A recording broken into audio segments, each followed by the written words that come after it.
ತಿಳಿಸ್ಕೊಡೋದಕ್ಕೆ ಬಂದಿರೋರು ಖ್ಯಾತ ವಿಜ್ಞಾನಿ ಮತ್ತು ಲೇಖಕರು ಟಿ.ಆರ್. ಅನಂತರಾಮು. ಈ ವೇದಿಕೆಗೆ ಪರಿಚಿತರೇ ಆಗಿದ್ದಾರೆ. ಪ್ರಾಯಶಃ ಕನ್ನಡದ ವಿಜ್ಞಾನ ಲೇಖಕರಲ್ಲಿ ಅಗ್ರಪಂಕ್ತಿಗೆ ಸೇರಿದವರು ಅಂತ ಧಾರಾಳವಾಗಿ ಹೇಳಬಹುದು. 10 ಪುಸ್ತಕಗಳನ್ನು ಬರೆದಿದ್ದಾರೆ, 10 ಉಪನ್ಯಾಸಗಳನ್ನು ನೀಡಿದ್ದಾರೆ. ಸತತವಾಗಿ ಈಗಲೂ ಕೂಡ ಕೃಷಿಯಲ್ಲಿ ತೊಡಗಿದ್ದಾರೆ. ಈ ಭಾರತೀಯ ಸರ್ಕಾರದ ಭೂ ಮತ್ತು ಖನಿಜ ಸಂಶೋಧನಾ ಸಂಸ್ಥೆ ಅಲ್ಲಿ ವಿಜ್ಞಾನಿಯಾಗಿ ನಿವೃತ್ತರಾಗಿದ್ದಾರೆ. ಕಳೆದ 3 ದಶಕಗಳಿಂದ ವಿಜ್ಞಾನ ಲೇಖನದಲ್ಲಿ ಅವರು ತೊಡಗಿಕೊಂಡಿದ್ದಾರೆ. ಇವತ್ತು BGL ಸ್ವಾಮಿ ಅವರ ವೈಜ್ಞಾನಿಕ ಕೊಡುಗೆ ಬಗ್ಗೆ ಮಾತಾಡೋರಿದ್ದಾರೆ. ಈ ಸಂಸ್ಥೆ ಪರಿವಾರಕ್ಕೆ ಸೇರಿದ ಒಬ್ಬ ವ್ಯಕ್ತಿಯ ಬಗ್ಗೆ, ಈ ಸಂಸ್ಥೆ ಪರಿವಾರಕ್ಕೆ ಸೇರಿದ ಒಬ್ಬ ವಿಜ್ಞಾನಿ ಮಾತಾಡ್ತಿರೋದೊಂದು ವಿಶೇಷ.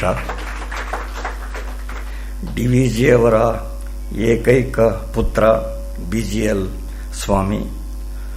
ತಂದೆ ಮಗ ಇಬ್ಬರೂ ಸಮುನ್ನತರು ಅನ್ನಿಸಿದ ಒಂದು ವಿರಳ ನಿದರ್ಶನ ಇದು ಅಂತ ಹೇಳಬಹುದು.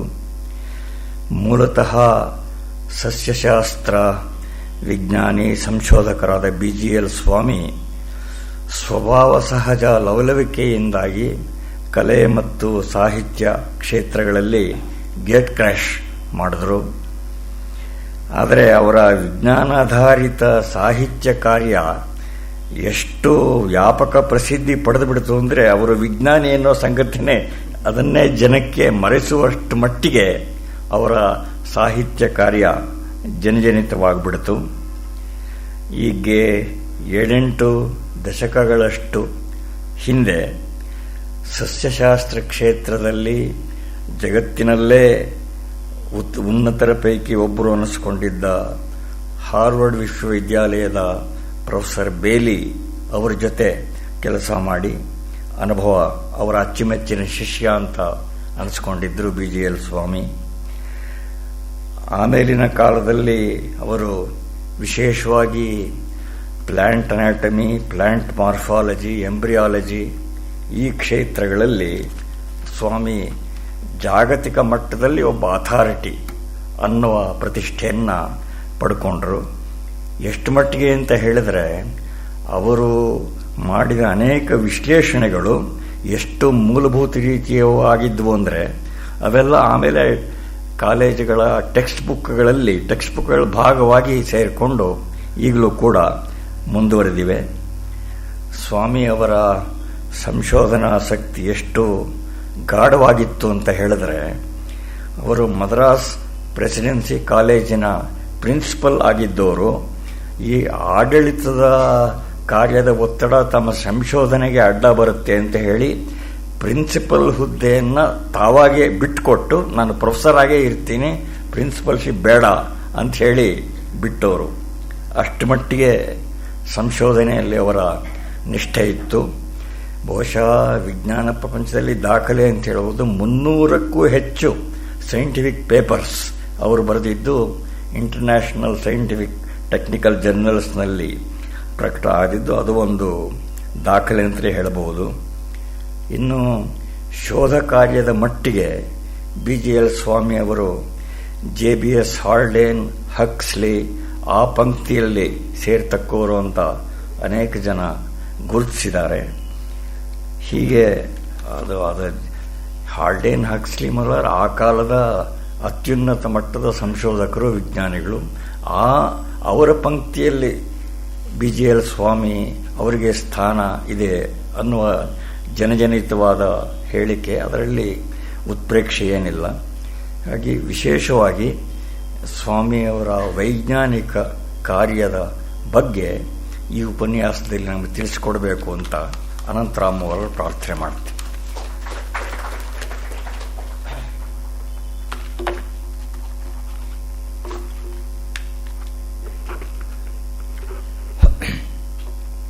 ಎಲ್ರಿಗೂ ನಮಸ್ಕಾರ. ತುಂಬ ಸಂತೋಷ ಆಗ್ತಾ ಇದೆ. ಕನ್ನಡ ವಿಜ್ಞಾನ ಪರಿಷತ್ತು ಈ ಒಂದು ದತ್ತಿಯನ್ನು ಕೊಟ್ಟು ಉಪನ್ಯಾಸ ಏರ್ಪಡಿಸಿರೋದು. ಅದರಲ್ಲಿ ಇದು ಮೊದಲನೇ ಉಪನ್ಯಾಸ ಅಂತ ಹೇಳ್ಬಿಟ್ಟು ಅದು ನನಗೆ ಒಂದು ರೀತಿ ಗೌರವ ಅಂತ ಹೇಳ್ಬಿಟ್ಟು ನಾನು ಭಾವಿಸ್ತೇನೆ.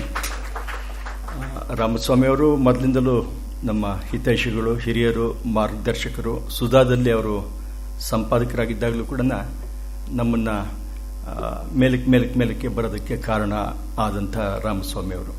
ಎಲ್ಲರಲ್ಲೂ ಒಳ್ಳೆಯದನ್ನೇ ಕಾಣೋ ಸ್ವಭಾವ ಅವ್ರದ್ದು. ಆ ದೃಷ್ಟಿಯಿಂದ ನನಗಿವತ್ತು ಸಂತೋಷ ಆಗ್ತದೆ.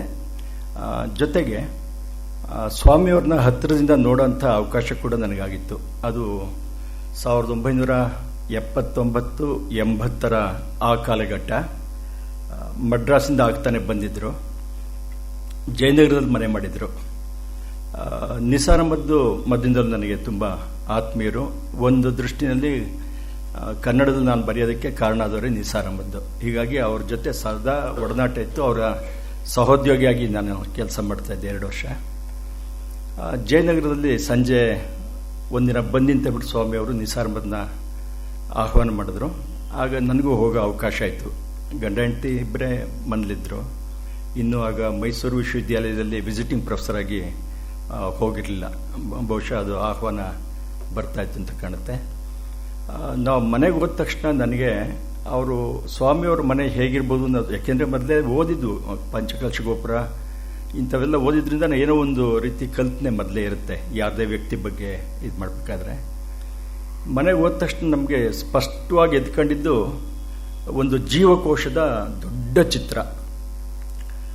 ನಮಗೆ ಇದೇನು ಅಂತಲೇ ಅರ್ಥವಾಗಿಲ್ಲ.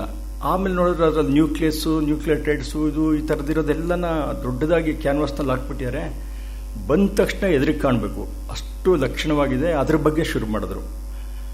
ನೋಡಿ, ಈ ಜೀವಕೋಶದ ರಚನೆ ಇದೆಯಲ್ಲ, ಇದನ್ನೇ ಟೆಕ್ಸ್ಟೈಲ್ ಇಂಡಸ್ಟ್ರೀಸ್ಗೆ ಎಕ್ಸ್ಟೆಂಡ್ ಮಾಡಿದ್ರೆ ಎಷ್ಟು ಒಳ್ಳೆ ಡಿಸೈನ್ಸ್ ಬರುತ್ತೆ ಅಂಥೇಳಿ. ನೋಡಿ, ಇದು ಯಾರಿಗೂ ಹೊಳದೇ ಇರಲ್ಲ. ಅದು ಮೈಕ್ರೋಸ್ಕೋಪ್ನಲ್ಲಿ ಕಾಣೋಂಥ ಒಂದು ಇದನ್ನು ತೆಗೆದು ಈ ನಿಮ್ಮ ಪೋಚಂಪಲ್ಲಿ ಸೀರೆಗೆ ಡಿಸೈನ್ ಹೇಗೆ ಕೊಡ್ತೀರೋ ಇದನ್ಯಾತಕ್ಕೆ ಕೊಡಬಾರ್ದು ಅಂಥೇಳಿ. ನನಗಂತೂ ಒಂದು ಹೊಸ ಲೋಕನೇ ತೆರೀತು. ಈ ಥರನೂ ಸಾಧ್ಯ ಇದೆಯಾ ಅಂತ ಹೇಳ್ಬಿಟ್ಟು ಯಾವುದೋ ಮೈಕ್ರೋಸ್ಕೋಪ್ನಲ್ಲಿ ನೋಡಿದ್ದೊಂದು ಸ್ಟ್ರಕ್ಚರ್ನ ಈ ವಸ್ತ್ರದ ವಿನ್ಯಾಸಕ್ಕೆ ಹಾಕೋದು ಅಂತ ಹೇಳ್ಬಿಟ್ಟು ಗಂಟುಗಟ್ಟಲೆ ಮಾತಾಡ್ತಾರೆ ಅದರ ಬಗ್ಗೆನೇ.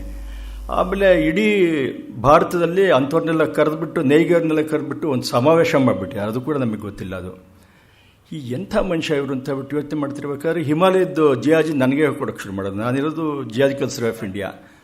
ನನಗೆ ಸುಸ್ತಾಗೋಯ್ತು. ಎಲ್ಲಿ ಮಹಾರಾಜ್ ಎಲ್ಲಿ ಓದಿದ್ರು, ಎಲ್ಲಿಂದ ಎಲ್ಲಿಗೆ ಇದು ಅಂತ ಹೇಳ್ಬಿಟ್ಟು ನನಗೆ ತುಂಬಾ ಒಂಥರ ರೋಮಾಂಚನವಾಯಿತು. ನಿಸಾರ್ ಅಹಮದ್ ಕೂಡ ಅವ್ರ ಕಾವ್ಯದ್ದೆಲ್ಲ ಮರೆತುಬಿಟ್ಟು BGL ಸ್ವಾಮಿ ಹೇಳೋದನ್ನೇ ಕೇಳ್ತಾ ಕೂತ್ಕೊಂಡ್ಬಿಟ್ರದು. ಅವ್ರ ಸಂಪರ್ಕಕ್ಕೆ ಯಾರೇ ಬರಲಿ, ನಿಜವಾದ ನಮ್ಮ ಮಟ್ಟನ ಅವರ ಎತ್ತರಕ್ಕೆ ಏರಿಸ್ಕೊಳ್ಳೋದು ಸ್ವಲ್ಪ ಕಷ್ಟ ಆಗುತ್ತೆ. ತುಂಬ ಓದ್ಕೊಂಡಿದ್ದವರು. ಕೇವಲ ವಿಜ್ಞಾನ ಅಷ್ಟೇ ಅಲ್ಲ, ಸಾಹಿತ್ಯನೂ ಅಷ್ಟೇ ಆಳವಾಗಿ ಓದ್ಕೊಂಡಿದ್ದವರು. ಹೀಗಾಗಿ ನಾನು ಯಾವಾಗಲೂ ಹೇಳ್ತಾ ಇರ್ತೇನೆ, BGL ಸ್ವಾಮಿಯವ್ರನ್ನ ನೀನು ಒಂದೇ ಮಾತಿನಲ್ಲಿ ಹೇಗೆ ವಿವರಿಸ್ತೀಯ ಅಂತ ಯಾರು ನಮ್ಮ ಸ್ನೇಹಿತರು ಕೇಳಿದ್ರೆ, ನೋಡಪ್ಪ, ನಾನು ತುಮಕೂರು ನಂದು ಸ್ಥಳ. ಬೆಂಗಳೂರಿಂದ ತುಮಕೂರಿಗೆ ನಾನು ಆಗಾಗ ಪ್ರಯಾಣ ಮಾಡ್ತೀನಿ. ಎಡಗಡೆ ಒಂದು ಶಿವಗಂಗೆ ಬೆಟ್ಟ ಇದೆ. ಬಹುಶಃ ಭಾಳ ನೋಡಿರ್ತೀರಿ ನೀವೆಲ್ಲ. ಶಿವಗಂಗೆ ಬೆಟ್ಟ ಭಾಳ ಎತ್ತರವಾಗಿ ಕಾಣುತ್ತೆ, ಲಕ್ಷಣವಾಗಿ ಕಾಣುತ್ತೆ, ದೊಡ್ಡದಾಗಿ ಕಾಣುತ್ತೆ. ಅದು ಒಂದು ಕಡೆ ನೋಡಿದ್ರೆ ಸರ್ಪದ ಥರ ಕಾಣುತ್ತೆ, ಇನ್ನೊಂದು ಕಡೆ ನೋಡಿದ್ರೆ ಬಸವಣ್ಣನ ಥರ ಕಾಣುತ್ತೆ, ಇನ್ನೊಂದು ಕಡೆ ನೋಡಿದ್ರೆ ಲಿಂಗದ ಥರ ಕಾಣುತ್ತೆ, ಇನ್ನೊಂದು ಕಡೆ ನೋಡಿದ್ರೆ ಗಣೇಶನ ಥರ ಕಾಣುತ್ತೆ. ನನಗಂತೂ BGL ಸ್ವಾಮಿ ಈಗ ಈ ಶಿವಗಂಗೆ ರೂಪದಲ್ಲಿ ಕಂಡ್ರು. ಅದನ್ನ ಯಾವ ದೃಷ್ಟಿಯಿಂದ ಅವ್ರನ್ನ ಅನಲೈಸ್ ಮಾಡ್ತೀರಿ?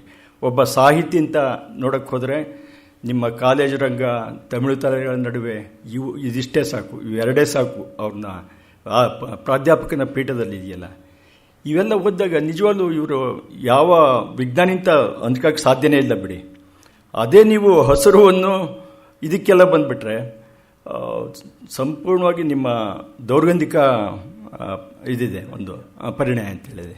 ಇತ್ತೀಚೆಗೆ ಬಂದಿದ್ದು ಅವ್ರು ಹೋದ್ಮೇಲೆ ಪಬ್ಲಿಷ್ ಮಾಡಿದಂಥದ್ದು. ಹೀಗಾಗಿ ನನಗೆ BGL ಸ್ವಾಮಿಯವ್ರ ಬಗ್ಗೆ ಆಗ್ಲಿಂದ ಕುತೂಹಲ.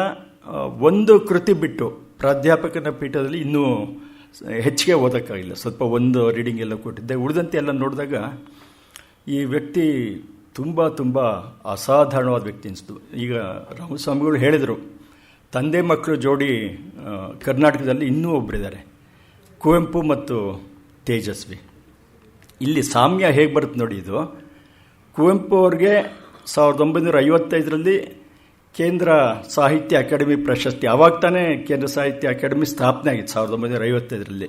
ಅದು ಮೊದಲು ಬಂದಿದ್ದೆ ಕುವೆಂಪು ಅವರ ರಾಮಾಯಣ ದರ್ಶನಕ್ಕೆ. ಆಮೇಲೆ ಅದಕ್ಕೆ ಜ್ಞಾನಪೀಠ ಪ್ರಶಸ್ತಿ ಬಂತು. ಅದಿದು ಮತ್ತು ಅವ್ರ ಮಗ ತೇಜಸ್ವಿ, ಅವ್ರಿಗೆ ಚಿದಂಬರ ಸಿಕ್ ಬಂತು. ಮತ್ತು ಇಲ್ಲಿ ಬಂದರೆ ಭಗವದ್ಗೀತಾ ತಾತ್ಪರ್ಯಕ್ಕೆ DVGಗೆ ಬಂತು, ಮತ್ತು BGL ಸ್ವಾಮಿಯವ್ರಿಗೆ ಹಸಿರು ಹೊನ್ನಿಗೆ ಬಂತು. ಇದನ್ನು ಹೇಗೆ ಇದು ಮಾಡೋದಿದು? ಒಂದೇ ಅಂದರೆ DVG ಅವರ ಹೆಸರು ಹೇಳದೆ ಕೂಡ ಸ್ವತಂತ್ರವಾಗಿ BGL ಸ್ವಾಮಿ ಜನಕ್ಕೆ ಕಣ್ಣಿಗೆ ಕಾಣತರ ಒಂದು ಸಾಹಿತ್ಯ ರಚನೆ ಮಾಡಿದವರು. ಹಾಗೆಯೇ ತೇಜಸ್ವಿ ಕೂಡ ಅವರ ಅಪ್ಪನ ಹಂಗಿಲ್ಲದೆ, ನಾನು ಈ ಮಾತು ಉದ್ದೇಶವಾಗಿ ಹೇಳ್ತೀನಿ, ಹಂಗಿಲ್ಲದೆ ಅಂತ ಯಾತಕ್ಕೆ ಹೇಳ್ತೀನಿ ಅಂತಂದರೆ ಅವ್ರ ಹೆಸರು ಡ್ರಾಪ್ ಮಾಡಬೇಕಾದಿಲ್ಲ. ಯಾವಾಗ ನಾನು ಕುವೆಂಪು ಮಗ, ನಾನು DVG ಮಗ ಅಂತ ಹೇಳ್ಕೋಬೇಕಾದಿರ್ತಿರಲಿಲ್ಲ. ತಮ್ಮದೇ ಆದ ಒಂದು ಅಸ್ಮಿತೆ, ಒಂದು ಐಡೆಂಟಿಟಿ ಏನಿದೆ ಅದನ್ನು ಖಂಡಿತ ಇವರಿಬ್ಬರು ತುಂಬ ಚೆನ್ನಾಗಿ ಸಾಧಿಸಿದ್ರು. ಇದಕ್ಕೆ ಮೊದಲು ಒಂದು ಚಿಕ್ಕ ಹಿನ್ನೆಲೆ ಕೊಡ್ತೀನಿ, ಆಮೇಲೆ ಸ್ಲೈಡ್ಸ್ ಇದೆ, ನಾನು ಸ್ಲೈಡ್ ಮೂಲಕ ಹೇಳ್ತೀನಿ.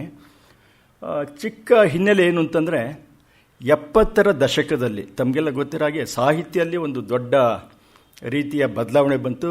ವಿಶೇಷವಾಗಿ ನವ್ಯಕಾವ್ಯ ಅಂತ ಹೇಳ್ಬಿಟ್ಟು ಒಂದು ಹೊಸ ಮಾರ್ಗ ಬಂತು. ಗೋಕಾಕ್ ಅವರಿದ್ದರು, ಅಡಿಗರು ಅದನ್ನು ಬೇರೆ ಲೆವೆಲ್ ತಗೊಂಡಿದ್ರು. ಪ್ರತಿಯೊಬ್ಬರು ನವ್ಯಕಾವ್ಯ ಬರೀಬೇಕು ಅಂತ ಹೇಳಿ ಆ ಹುಮ್ಮಸ್ನಲ್ಲಿ ಬರೆಯೋಕ್ಕೆ ಹೋದರದಲ್ಲಿ ಏನಾಯಿತು ಅಂತಂದರೆ ಬರ್ತಾ ಬರ್ತಾ ಬರ್ತಾ ತೀರಾ ವೈಯಕ್ತಿಕ ಆಯಿತು, ಕಬ್ಬಿಣದ ಕಡಲೆ ಆಯಿತು, ಆತ್ಮಸ್ತುತಿ ಆಯಿತು. ಈಗೆಲ್ಲ ಆಗ್ಬಿಟ್ಟು ಕೊನೆಗೆ ಆ ನವ್ಯಕಾವ್ಯ ಅನ್ನೋದು ಯಾರು ಬರೆದ್ರೋ ಅವ್ರಿಗೆ ಅರ್ಥವಾಗ್ತಿರಲಿಲ್ಲ.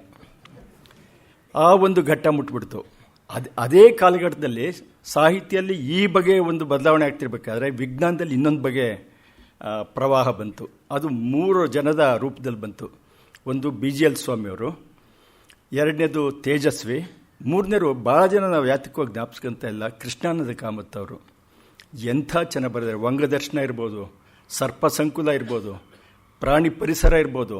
ಈಗ ಇವೆಲ್ಲನ ಎಷ್ಟು ಚೆನ್ನಾಗಿ ಬರೆದಿದೆ ಅಂತಂದರೆ ಇವರು ವಿಜ್ಞಾನ ಕ್ಷೇತ್ರದವರು ಅಥವಾ ಸಾಹಿತ್ಯದವರು ಎರಡಕ್ಕೂ ಅನುಮಾನ ಬರುತ್ತೆ. ಅಂತಂದರೆ ನಾವು ಹೇಳಬೇಕಾದಿಷ್ಟೇ, ಆ 70ರ ದಶಕದಲ್ಲಿ ವಿಜ್ಞಾನ ಏನು ಬರೆಯೋಕ್ಕೆ ಹೊರಟರು, ಇವರ ಹುಡುಕಿದ ಮಾರ್ಗ ಇವತ್ತಿಗೂ ಪ್ರಸ್ತುತ.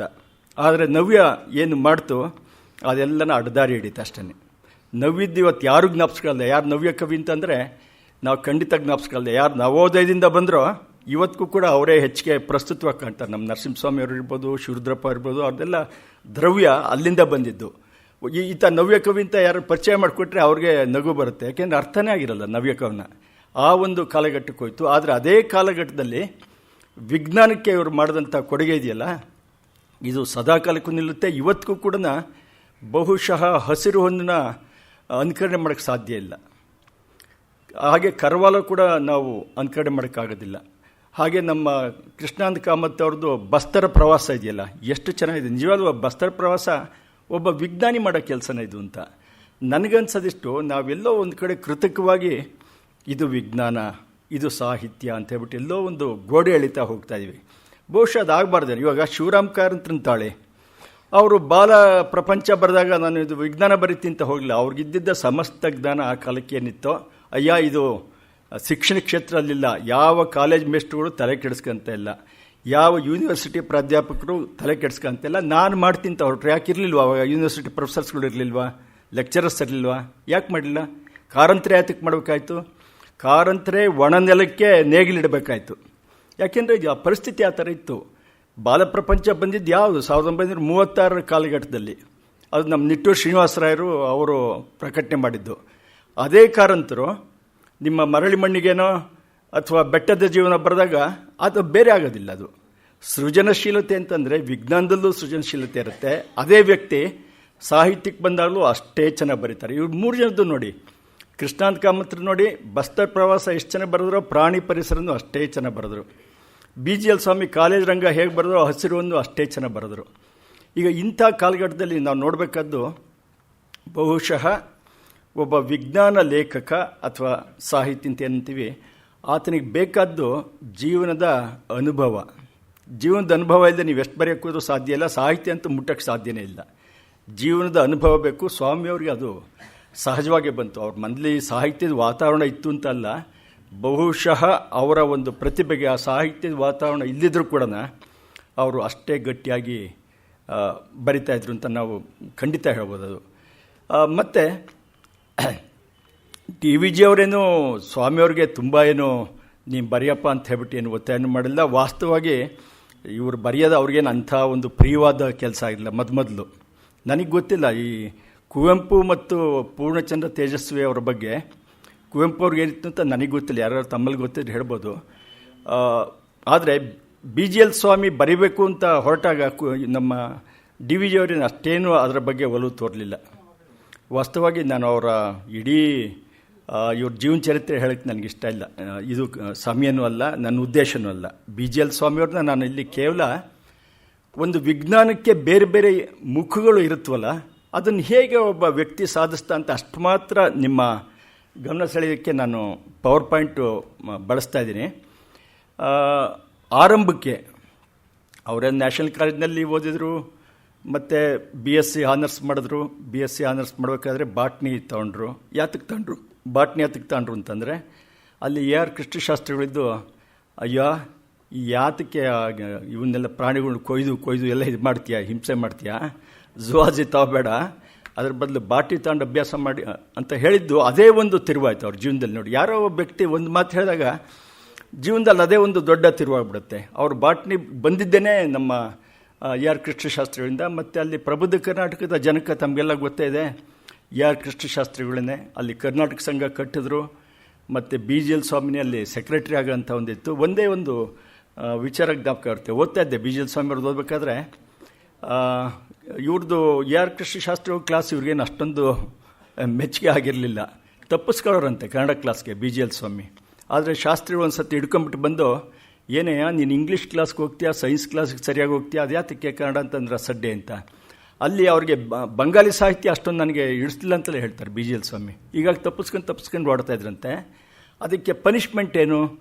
ಕೃಷ್ಣಶಾಸ್ತ್ರಿ ಅವ್ರಿಗೆ ಇವರೆಲ್ಲ ಪರಿಚಯ ಇತ್ತು, ಇಡೀ DVG ಅವ್ರ ತಂದೆಯವ್ರದ್ದು ಇದೆಲ್ಲ ಪರಿಚಯ ಇತ್ತು. ಹೀಗಾಗಿ ಅವರು ನೋಡು, ಒಂದು ಕೆಲಸ ಮಾಡು, ನೀನು ಕರ್ನಾಟಕ ಸಂಘಕ್ಕೆ ಸೆಕ್ರೆಟರಿ ಆಗು ಅಂತಂದರು. ಮಾಡಿಬಿಟ್ಟು ಅದ್ರ ಉದ್ಘಾಟನೆಗೆ ಏನು ಮಾಡಬೇಕು ಅಂತಂದರೆ, ನೀನು ಇನ್ವಿಟೇಷನ್ಸ್ ಎಲ್ಲ ತಗೊಂಬಿಟ್ಟು ಮಲ್ಲೇಶ್ವರದ ಕಡೆ ಹೋಗು, ನಾನು ಬಸವನಗುಡಿ ಕಡೆ ಹಂಚ್ಕೊಂಬರ್ತೀನಿ ಅಂತ ಆ ಕೆಲಸ ಕೊಟ್ಟರು. ನಮ್ಮ BGL ಸ್ವಾಮಿಯವರು ಕರ್ನಾಟಕ ಸಂಘಕ್ಕೆ ಬಂದಿದ್ದು ಈ ಇದರಲ್ಲಿ. ನೀವು ಪಂಚಕಲಶ ಗೋಪುರ ನೋಡಿದ್ರೆ ಬಹುಶಃ ಅಲ್ಲೆಲ್ಲ 5 ಜನ ಯಾರು ಅನ್ನೋದು ಗೊತ್ತಾಗುತ್ತೆ. ಆಮೇಲೆ ವ್ಯಕ್ತಿ ಚಿತ್ರಗಳನ್ನ ಹೇಗೆ ಬರಿಬೇಕು ಅನ್ನೋದು ಎಂಥದ್ರಿ BGL ಸ್ವಾಮಿಯವ್ರದ್ದು. ಆ ಗೆರೆ ಇದೆಯಲ್ಲ, ಆ ಗೆರೆ ಪ್ರಶ್ನೆ ಬಂದಾಗ ಅದು ಎಲ್ಲಿ ಅದು ಸಾಧನೆ ಮಾಡಿದ್ರು ಅಂತ ನೋಡಿ. ಬಾಟ್ನಿ ವಿಚಾರಕ್ಕೆ ಬಂದಾಗ ಅವರು ಗಿಡದ ಎಲೆಗಳು, ಅದರಲ್ಲಿರೋ ರಚನೆ, ಹೂವು, ಹಣ್ಣು, ಕಾಯಿ, ಬೇರು, ಕಾಂಡ ಇಂಥವ್ರ ಬಗ್ಗೆ ಬರಿಬೇಕಾದ್ರೆ ಟಾಪ್ ಕ್ಲಾಸ್ ಸೈಂಟಿಸ್ಟ್ ಬರೀತಾರೆ. ಅಲ್ಲೆಲ್ಲೂ ಕೂಡ ನಿಮ್ಮ ಗೆರೆನ ನೀವು ಈ ಥರ ವ್ಯಂಗ್ಯ ಮಾಡೋಕ್ಕೆ ಸಾಧ್ಯ ಇಲ್ಲ. ಒಂದು ಗಿಡ ಇದು ಮಾಡಬೇಕಾದ್ರೆ ಸ್ಪಷ್ಟವಾಗಿ ಎಲೆಗಳು ಯಾವ ಪ್ರಮಾಣದಲ್ಲಿರಬೇಕು ಅದೇ ಪ್ರಮಾಣದಲ್ಲಿರಬೇಕು, ಹೂವು ಯಾವ ಪ್ರಮಾಣದಲ್ಲಿರಬೇಕು ಅದೇ ಪ್ರಮಾಣದಲ್ಲಿರಬೇಕು. ಆಗ ಆ ಥರ ಬರ್ಕೊಂಡು ಮುಂದೆ ಈ ಮನುಷ್ಯ ವ್ಯಂಗ್ಯದ ಬಂದಾಗ ಅಲ್ಲಿ ನಿಮಗೆ ಧಾರಾಳವಾಗಿ ಬರುತ್ತೆ. ನೀವು ಪಂಚಕಲಶ ಗೋಪುರನೇ ನೋಡ್ಬೋದು. ಅಲ್ಲಿ ನಮ್ಮ ಬೆಳ್ಳಾವೆ ವೆಂಕಟನಾಣಪ್ಪನವರು ಅವರು ಭಾಳ ಎತ್ತರ ಇದ್ದು ಅಂತ ಕೇಳಿದೆ. ಯಾಕೆಂದ್ರೆ ನಮ್ಮ ತಲೆಮಾರಿನವ್ರು ನೋಡೋಕ್ಕೆ ಸಾಧ್ಯನೇ ಇಲ್ಲ. ಬಹುಶಃ ರಾಮಸ್ವಾಮಿಗಳು ನೋಡಿದ್ರೆ ಅನ್ನೋ ಗೊತ್ತಿಲ್ಲ ನನಗೆ. ಭಾಳ ಎತ್ತರಕ್ಕಿದ್ದಂತೆ ಫಿಸಿಕ್ಸ್ ಮೇಸ್ಟ್ರು ಅವರು.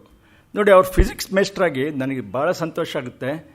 ಅವರು ನಮ್ಮ ಪಂಪ ಭಾರತ ಸಂಪಾದನೆ ಮಾಡಿಕೊಟ್ಟಿದ್ದಾರೆ ಕನ್ನಡ ಸಾಹಿತ್ಯ ಪರಿಷತ್ತಿಗೆ. ಯಾರು ನಂಬ್ತಿರೋ, ಒಬ್ಬ ಫಿಸಿಕ್ಸ್ ಮೇಸ್ಟ್ರು ಪಂಪ ಭಾರತ, ಸೋಮೇಶ್ವರ ಶತಕ, ಪಂಪ ರಾಮಾಯಣ ಇದನ್ನೆಲ್ಲ ಸಂಪಾದನೆ ಮಾಡಿಕೊಟ್ಟರು. ಇವತ್ತಿಗೂ ಕೂಡ ಅದನ್ನೇ ರೆಫರ್ ಮಾಡ್ತಾಯಿದ್ದಾರೆ. ಅಂತಂದರೆ ವಿಜ್ಞಾನದಲ್ಲಿ ಆಸಕ್ತಿ ಇದ್ದ ವ್ಯಕ್ತಿ ಸಾಹಿತ್ಯಕ್ಕೆ ಬಂದಾಗಲೂ ಕೂಡ ಅಷ್ಟೇ ಒಂದು ನಿಷ್ಠೆಯಿಂದ ಕೆಲಸ ಮಾಡ್ತಾರೆ ಅಂತ. ಇದೆಲ್ಲ ಒಂದು ಪರಂಪರೆ. BGL ಆಗಿರ್ಬೋದು, ನಮ್ಮ ಪೂರ್ಣಚಂದ್ರ ತೇಜಸ್ವಿ ಆಗಿರ್ಬೋದು, ಕೃಷ್ಣಾನಂದ ಕಾಮತ್ ಆಗಿರ್ಬೋದು, ಅವರೆಲ್ಲ ನಮ್ಮಂಥವ್ರಿಗೆ ಹೇಳೋದೇನು ಅಂತಂದರೆ, ಅಯ್ಯ ಬರೀ ವಿಜ್ಞಾನಕ್ಕೆ ಸೀಮಿತ ಮಾಡ್ಕೋಬೇಡಿ, ಜಗತ್ತು ವಿಜ್ಞಾನದೊಂದು ಭಾಗ, ಆದರೆ ಜೀವನದ ಅನುಭವದ ದ್ರವ್ಯ ಇದೆಯಲ್ಲ ಅದನ್ನು ಸೇರಿಸಿ ಬರೆದಾಗ ಅದು ಸಾಹಿತ್ಯಕ್ಕೆ ಉತ್ಕೃಷ್ಟವಾದ ಇದು ಸಿಗುತ್ತೆ ಅಂತೇಳಿ. ಶಾಸನಗಳಲ್ಲಿ ಗಿಡಮರಗಳ ಬಗ್ಗೆ ಬರೀತಾರೆ ನಮ್ಮ BGL ಸ್ವಾಮಿ. ಹೇಳಿ ನಮ್ಮಲ್ಲಿ ಚಿದಾನಂದ ಮೂರ್ತಿಗಳು ಶಾಸನಗಳ ಸಾಂಸ್ಕೃತಿಕ ಅಧ್ಯಯನದ ಬಗ್ಗೆ ನಮ್ಗೆ ಕಣ್ ತರಿಸಿದ್ರು. ಅದುವರೆಗೂ ನಮ್ಮಂಥವ್ರದ್ದು ಅಂದ್ಕೊಂಡಿದ್ದು ಅಂದರೆ ಶಾಸನ ಅಂತಂದರೆ ಯಾವುದೋ ರಾಜ ದತ್ತಿ ದಾನ ಧರ್ಮ ಕೊಡೋ ಅಂಥದ್ದು ಎಲ್ಲೋ ಒಂದು ರೆಕಾರ್ಡ್ ಮಾಡಿರ್ತಾರೆ ಅಂತ. ಚಿದಾನಂದ ಮೂರ್ತಿಗಳು ಅದನ್ನ ಆ ಮಿತ್ತು ಒಡೆದ್ಬಿಟ್ಟು ಅಲ್ಲ, ಅದರಲ್ಲಿ ಸಾಂಸ್ಕೃತಿಕ ಅಧ್ಯಯನ ಕೂಡ ಮಾಡ್ಬೋದು ಅಂತ ತೋರಿಸ್ಕೊಟ್ರು. BGL ಸ್ವಾಮಿ ಏನು ಮಾಡಿದ್ರು, ಇನ್ನೊಂದು ಹೆಜ್ಜೆ ಮುಂದೆ ಹೋಗ್ಬಿಟ್ಟು ಶಾಸನಗಳು ಬರೋ ಗಿಡ ಮರಗಳನ್ನ ದಾಖಲೆ ಮಾಡೋಕ್ಕೆ ಶುರು ಮಾಡಿದ್ರು. ಇದಂತೂ ಇಡೀ ಭಾರತದಲ್ಲಿ, ನಾನು ಬೇರೆ ಬೇರೆ ಕಡೆ ನಾನು ಪ್ರವಾಸ ಮಾಡಿದ್ದೀನಿ, ಹಿಮಾಲಯದುದ್ದಕ್ಕೂ ಓಡಾಡಿ ನನ್ನ ಇಡೀ ಜೀವನದಲ್ಲಿ ಇಂಡಿಯಾದಲ್ಲಿ ಎಲ್ಲ ಕಡೆ ನೋಡಿದ್ದೀನಿ. ಅಲ್ಲಲ್ಲೇ ವಿಚಾರಿಸ್ತಾ ಇರ್ತೀನಿ, ನಿಮ್ಮಲ್ಲಿ ಹೇಗಿದೆ ಬರವಣಿಗೆ ಅಂತ. ಶಾಸನಗಳಲ್ಲಿ ಗಿಡ ಮರಗಳು ಬಂದ ಇದುವರೆಗೂ ಯಾವ ವಿಜ್ಞಾನಿ ಕೂಡ ದಾಖಲೆ ಮಾಡೋಕ್ಕೆ ಹೋಗಿಲ್ಲ. ಬರೀ BGL ಸ್ವಾಮಿಗೆ ಮಾತ್ರ ಸಾಧ್ಯ ಆಯಿತು. ಎಂಥ ಇದು ನೋಡಿ. ಅದರಲ್ಲೂ ತಮಿಳ್ನಾಡಿನಲ್ಲಿ ಅವರು, ನಾನು ಮಧ್ಯ ಇದು ಮಾಡ್ತಾಯಿದ್ದೀನಿ ಅಷ್ಟೇ, ನಾನು ಕ್ರಮಬದ್ಧವಾಗಿ ಮಾತಾಡ್ತಾ ಇಲ್ಲ. ಯಾಕೆಂತಂದರೆ ಎಲ್ಲೋ ಒಂದು ಕಡೆ ಥಟ್ಟಂತ ಅಲ್ಲಿ ಬಲ್ಬ್ ಥರ ಕಾಣುತ್ತದೆ ನಮಗೆ ಬಿ ಜಿ ಎಲ್ ಸ್ವಾಮಿಯವರು. ಯಾತಕ್ಕೆ ಶಾಸನದ ಬಗ್ಗೆ ಅವರು ಅಧ್ಯಯನ ಮಾಡಬೇಕಾಯ್ತು ಅಂತಂದರೆ, ತಮಿಳುನಾಡಿನಲ್ಲಿ ಅವರು ಪ್ರೆಸಿಡೆನ್ಸಿ ಕಾಲೇಜಿನಲ್ಲಿ ಲೆಕ್ಚರ್ ಆಗಿದ್ದಾಗ ಒಂದು ಬಾಟ್ನಿ ಹಿಸ್ಟ್ರಿಯನ್ನು ಬರೆದು ಅದನ್ನ ಮಕ್ಕಳಿಗೆ ಹೇಳ್ಕೊಡಿ ಪಿ ಜಿ ಇದಕ್ಕೆ ಅಂತ ಹೇಳಿದ್ರಂತೆ. ಯಾರು ಬರೆದವರೇ ಇಲ್ಲ, ಚರಿತ್ರೆ ಯಾರು ಕೇಳ್ತಾರೆ, ವಿಜ್ಞಾನ ಕೇಳಲ್ಲ ಅಂತಂದರೆ ವಿಜ್ಞಾನದ ಚರಿತ್ರೆ ಯಾರು ಕೇಳ್ತಾರೆ. ಆಗ ತಮಿಳು ಶಾಸನಗಳನ್ನೆಲ್ಲ ಹುಡ್ಕೋಕ್ಕೆ ಶುರು ಮಾಡಿದ್ರು. ಅದನ್ನು ಎಕ್ಸ್ಟೆಂಡ್ ಮಾಡಿ ಕರ್ನಾಟಕದಲ್ಲಿ ನಮ್ಮ ಶಾಸನಗಳೆಲ್ಲ ಓದೋಕ್ಕೆ ಶುರು ಮಾಡಿ ಎಲ್ಲದರಲ್ಲೂ ತೆಗೆದಿಟ್ಟಾರೆ. ಇಂತಿಂಥ ಶಾಸನಗಳಲ್ಲಿ ಇಂತಿಂಥ ಗಿಡ ಮರ ಇದ್ರ ಬಗ್ಗೆ ಇದೆ ಅಂತ. ಆಮೇಲೆ ನಾನು ಮಾತಾಡ್ತೀನಿ ಅದು ಇದ್ರದ್ದು. ನಮ್ಮ ಹೊಟ್ಟೆಯಲ್ಲಿ ದಕ್ಷಿಣ ಅಮೆರಿಕಾದಲ್ಲಿ ಬಂದರೆ ನಾವು ತಿನ್ನೋ ಮೂಲಂಗಿ ನಮ್ಮದಲ್ಲ, ಕ್ಯಾರೆಟ್ ನಮ್ಮದಲ್ಲ. ಇಲ್ಲಿ ಬಸವನಗುಡಿ ಕಡಲೆಕಾಯಿ ಪರಿಷೆ ಆಗುತ್ತಲ್ಲ ಪ್ರತಿ ವರ್ಷ, ಮೊನ್ನೆ ತಾನೇ ಆಗಿದೆ. ಈ ಕಡಲೆಕಾಯಿ ನಮ್ಮದಲ್ಲ ನೋಡಿ. ಇವಾಗ ಎಷ್ಟರ ಮಟ್ಟಿಗೆ ಕಡಲೆಕಾಯಿ ಹೊಂದ್ಕೊಂಡಿದ್ದೀವಿ ಅಂತಂದರೆ ಎಲ್ಲ ದಕ್ಷಿಣ ಅಮೆರಿಕಾದಲ್ಲಿ ಪೋರ್ಚುಗೀಸ್ ಅವರು, ಸ್ಪೇನು, ಯಾಕೆಂತಂದ್ರೆ ದಕ್ಷಿಣ ಅಮೆರಿಕ ಪೂರ್ತಿ ಸ್ಪ್ಯಾನಿಷ್. ಈಗಲೂ ಕೂಡ ಮೆಕ್ಸಿಕೋ ಇದಕ್ಕೆಲ್ಲ ಹೋದರೆ ಸ್ಪ್ಯಾನಿಷನೇ ಸಂಪೂರ್ಣವಾಗಿ. ಇಂಗ್ಲೀಷ್ ನಂತರದ ಸ್ಥಾನ ಅಥವಾ ಬಹುಶಃ ಹೆಚ್ಚಿನ ಸ್ಥಾನನೇ ಸ್ಪ್ಯಾನಿಷ್ ಇವತ್ತಿಗೂ ಇದೆ. ಅದು ನೋಡಿದ್ರೆ ಕಡಲೆಕಾಯಿ ಅಲ್ಲಿಂದ ಬಂತಂತೆ, ನಮ್ಮ ತೊಗರಿ ಇಥಿಯೋಪಿಯಾದಿಂದ ಬಂತಂತೆ. ತುಳಸಿ ಭಾಗವತಕ್ಕೆ ಮೊದಲು ತುಳಸಿ ಪ್ರಸ್ತಾಪನೆ ಇಲ್ಲ ಅಂತಾರೆ ಬಿ ಜಿ ಎಸ್. ನನಗೆ ಆಶ್ಚರ್ಯ ಆಯಿತು. ನಮ್ಮಲ್ಲೆಲ್ಲ ತುಳಸಿ ಪೂಜೆ ಮಾಡ್ತೀವಪ್ಪ, ನನ್ನ ಹೆಂಡತಿ ಮಾಡ್ತಾಳೆ, ನಮ್ಮಮ್ಮ ಮಾಡ್ತಾಳೆ, ಎಲ್ಲರೂ ಮಾಡ್ತಾರೆ. ಯಾರ್ಯಾರು ಒಂದಿಟ್ಟು ಆ ತುಳಸಮ್ಮ ಅಂತ ಬೇರೆ ಅದಕ್ಕೆ ಒಂದು ಹೆಸರು ಬೇರೆ ಕೊಟ್ಟಿದ್ದಾರೆ, ತುಳಸಿ ಇದಕ್ಕೆ ಅಂತ. ನಾನು ನೋಡಿದ್ರೆ 10ನೇ ಶತಮಾನದ ಹಿಂದೆ ತುಳಸಿಯ ಪ್ರಸ್ತಾಪನೆ ಇಲ್ಲ ಅಂತಾರೆ ಬಿ ಜಿ ಎಲ್ ಸ್ವಾಮಿ. ಅದು ಹೇಗೆ ಬಂತು ಅಂತಂದರೆ, ಬಹುಶಃ ಅಲೆಕ್ಸಾಂಡ್ರನ ಕಾಲದಲ್ಲಿ ಇದಾಯ್ತಲ್ಲ, ಆಗ ಬಂದಿದ್ದು ಬಹುಶಃ ನಿಧಾನವಾಗಿ ಎಲ್ಲ ಒಂದು ಸ್ಪ್ರೆಡ್ ಆಗಿ ಅದಕ್ಕೊಂದು ಆ ಸ್ಥಾನ ಸಿಕ್ತು ಅಂತ ಹೇಳ್ತಾರೆ. ಬರ್ತಾ ಇದೆಯಾ? ನಾನೇನು ಮಾಡಿದೆ, ಇವತ್ತಿನ ಲೆಕ್ಚರ್ ಪೂರ್ತಿನ ಇದಕ್ಕೆ ತಯಾರು ಮಾಡ್ಕೊಂಬಂದೆ. ಈ ಪವರ್ ಪಾಯಿಂಟಲ್ಲಿ ಮಾಡಿದ್ರೆ ಏನಾಗುತ್ತೆ ಅಂದರೆ, ಸ್ಪಷ್ಟವಾಗಿ ನಿಮಗೆ ಬಿ ಜಿ ಎಲ್ ಸ್ವಾಮಿ ಏನು ಮಾಡಿದರೆ, ಅವ್ರ ಗಿಡ ಮರಗಳ ರಚನೆ ಹೇಗಿರುತ್ತೆ, ಅವ್ರ ಕೈ ಹೇಗೆ ಕೆಲಸ ಮಾಡಿದೆ ಅಂತ ಹೇಳ್ಬಿಟ್ಟು ಅದನ್ನು ಮಾಡ್ಕೊಂಡೆ. ಬಹುಶಃ ನಾನು ಅದಿಲ್ಲದೆ ಇದ್ದಿದ್ರೆ ಹೀಗೆ ನಾನು ಮಾತಾಡ್ತಾ ಹೋಗ್ಬೋದಾಯ್ತು. ಅದು ರೆಡಿಯಾಗಿದೆಯಾ?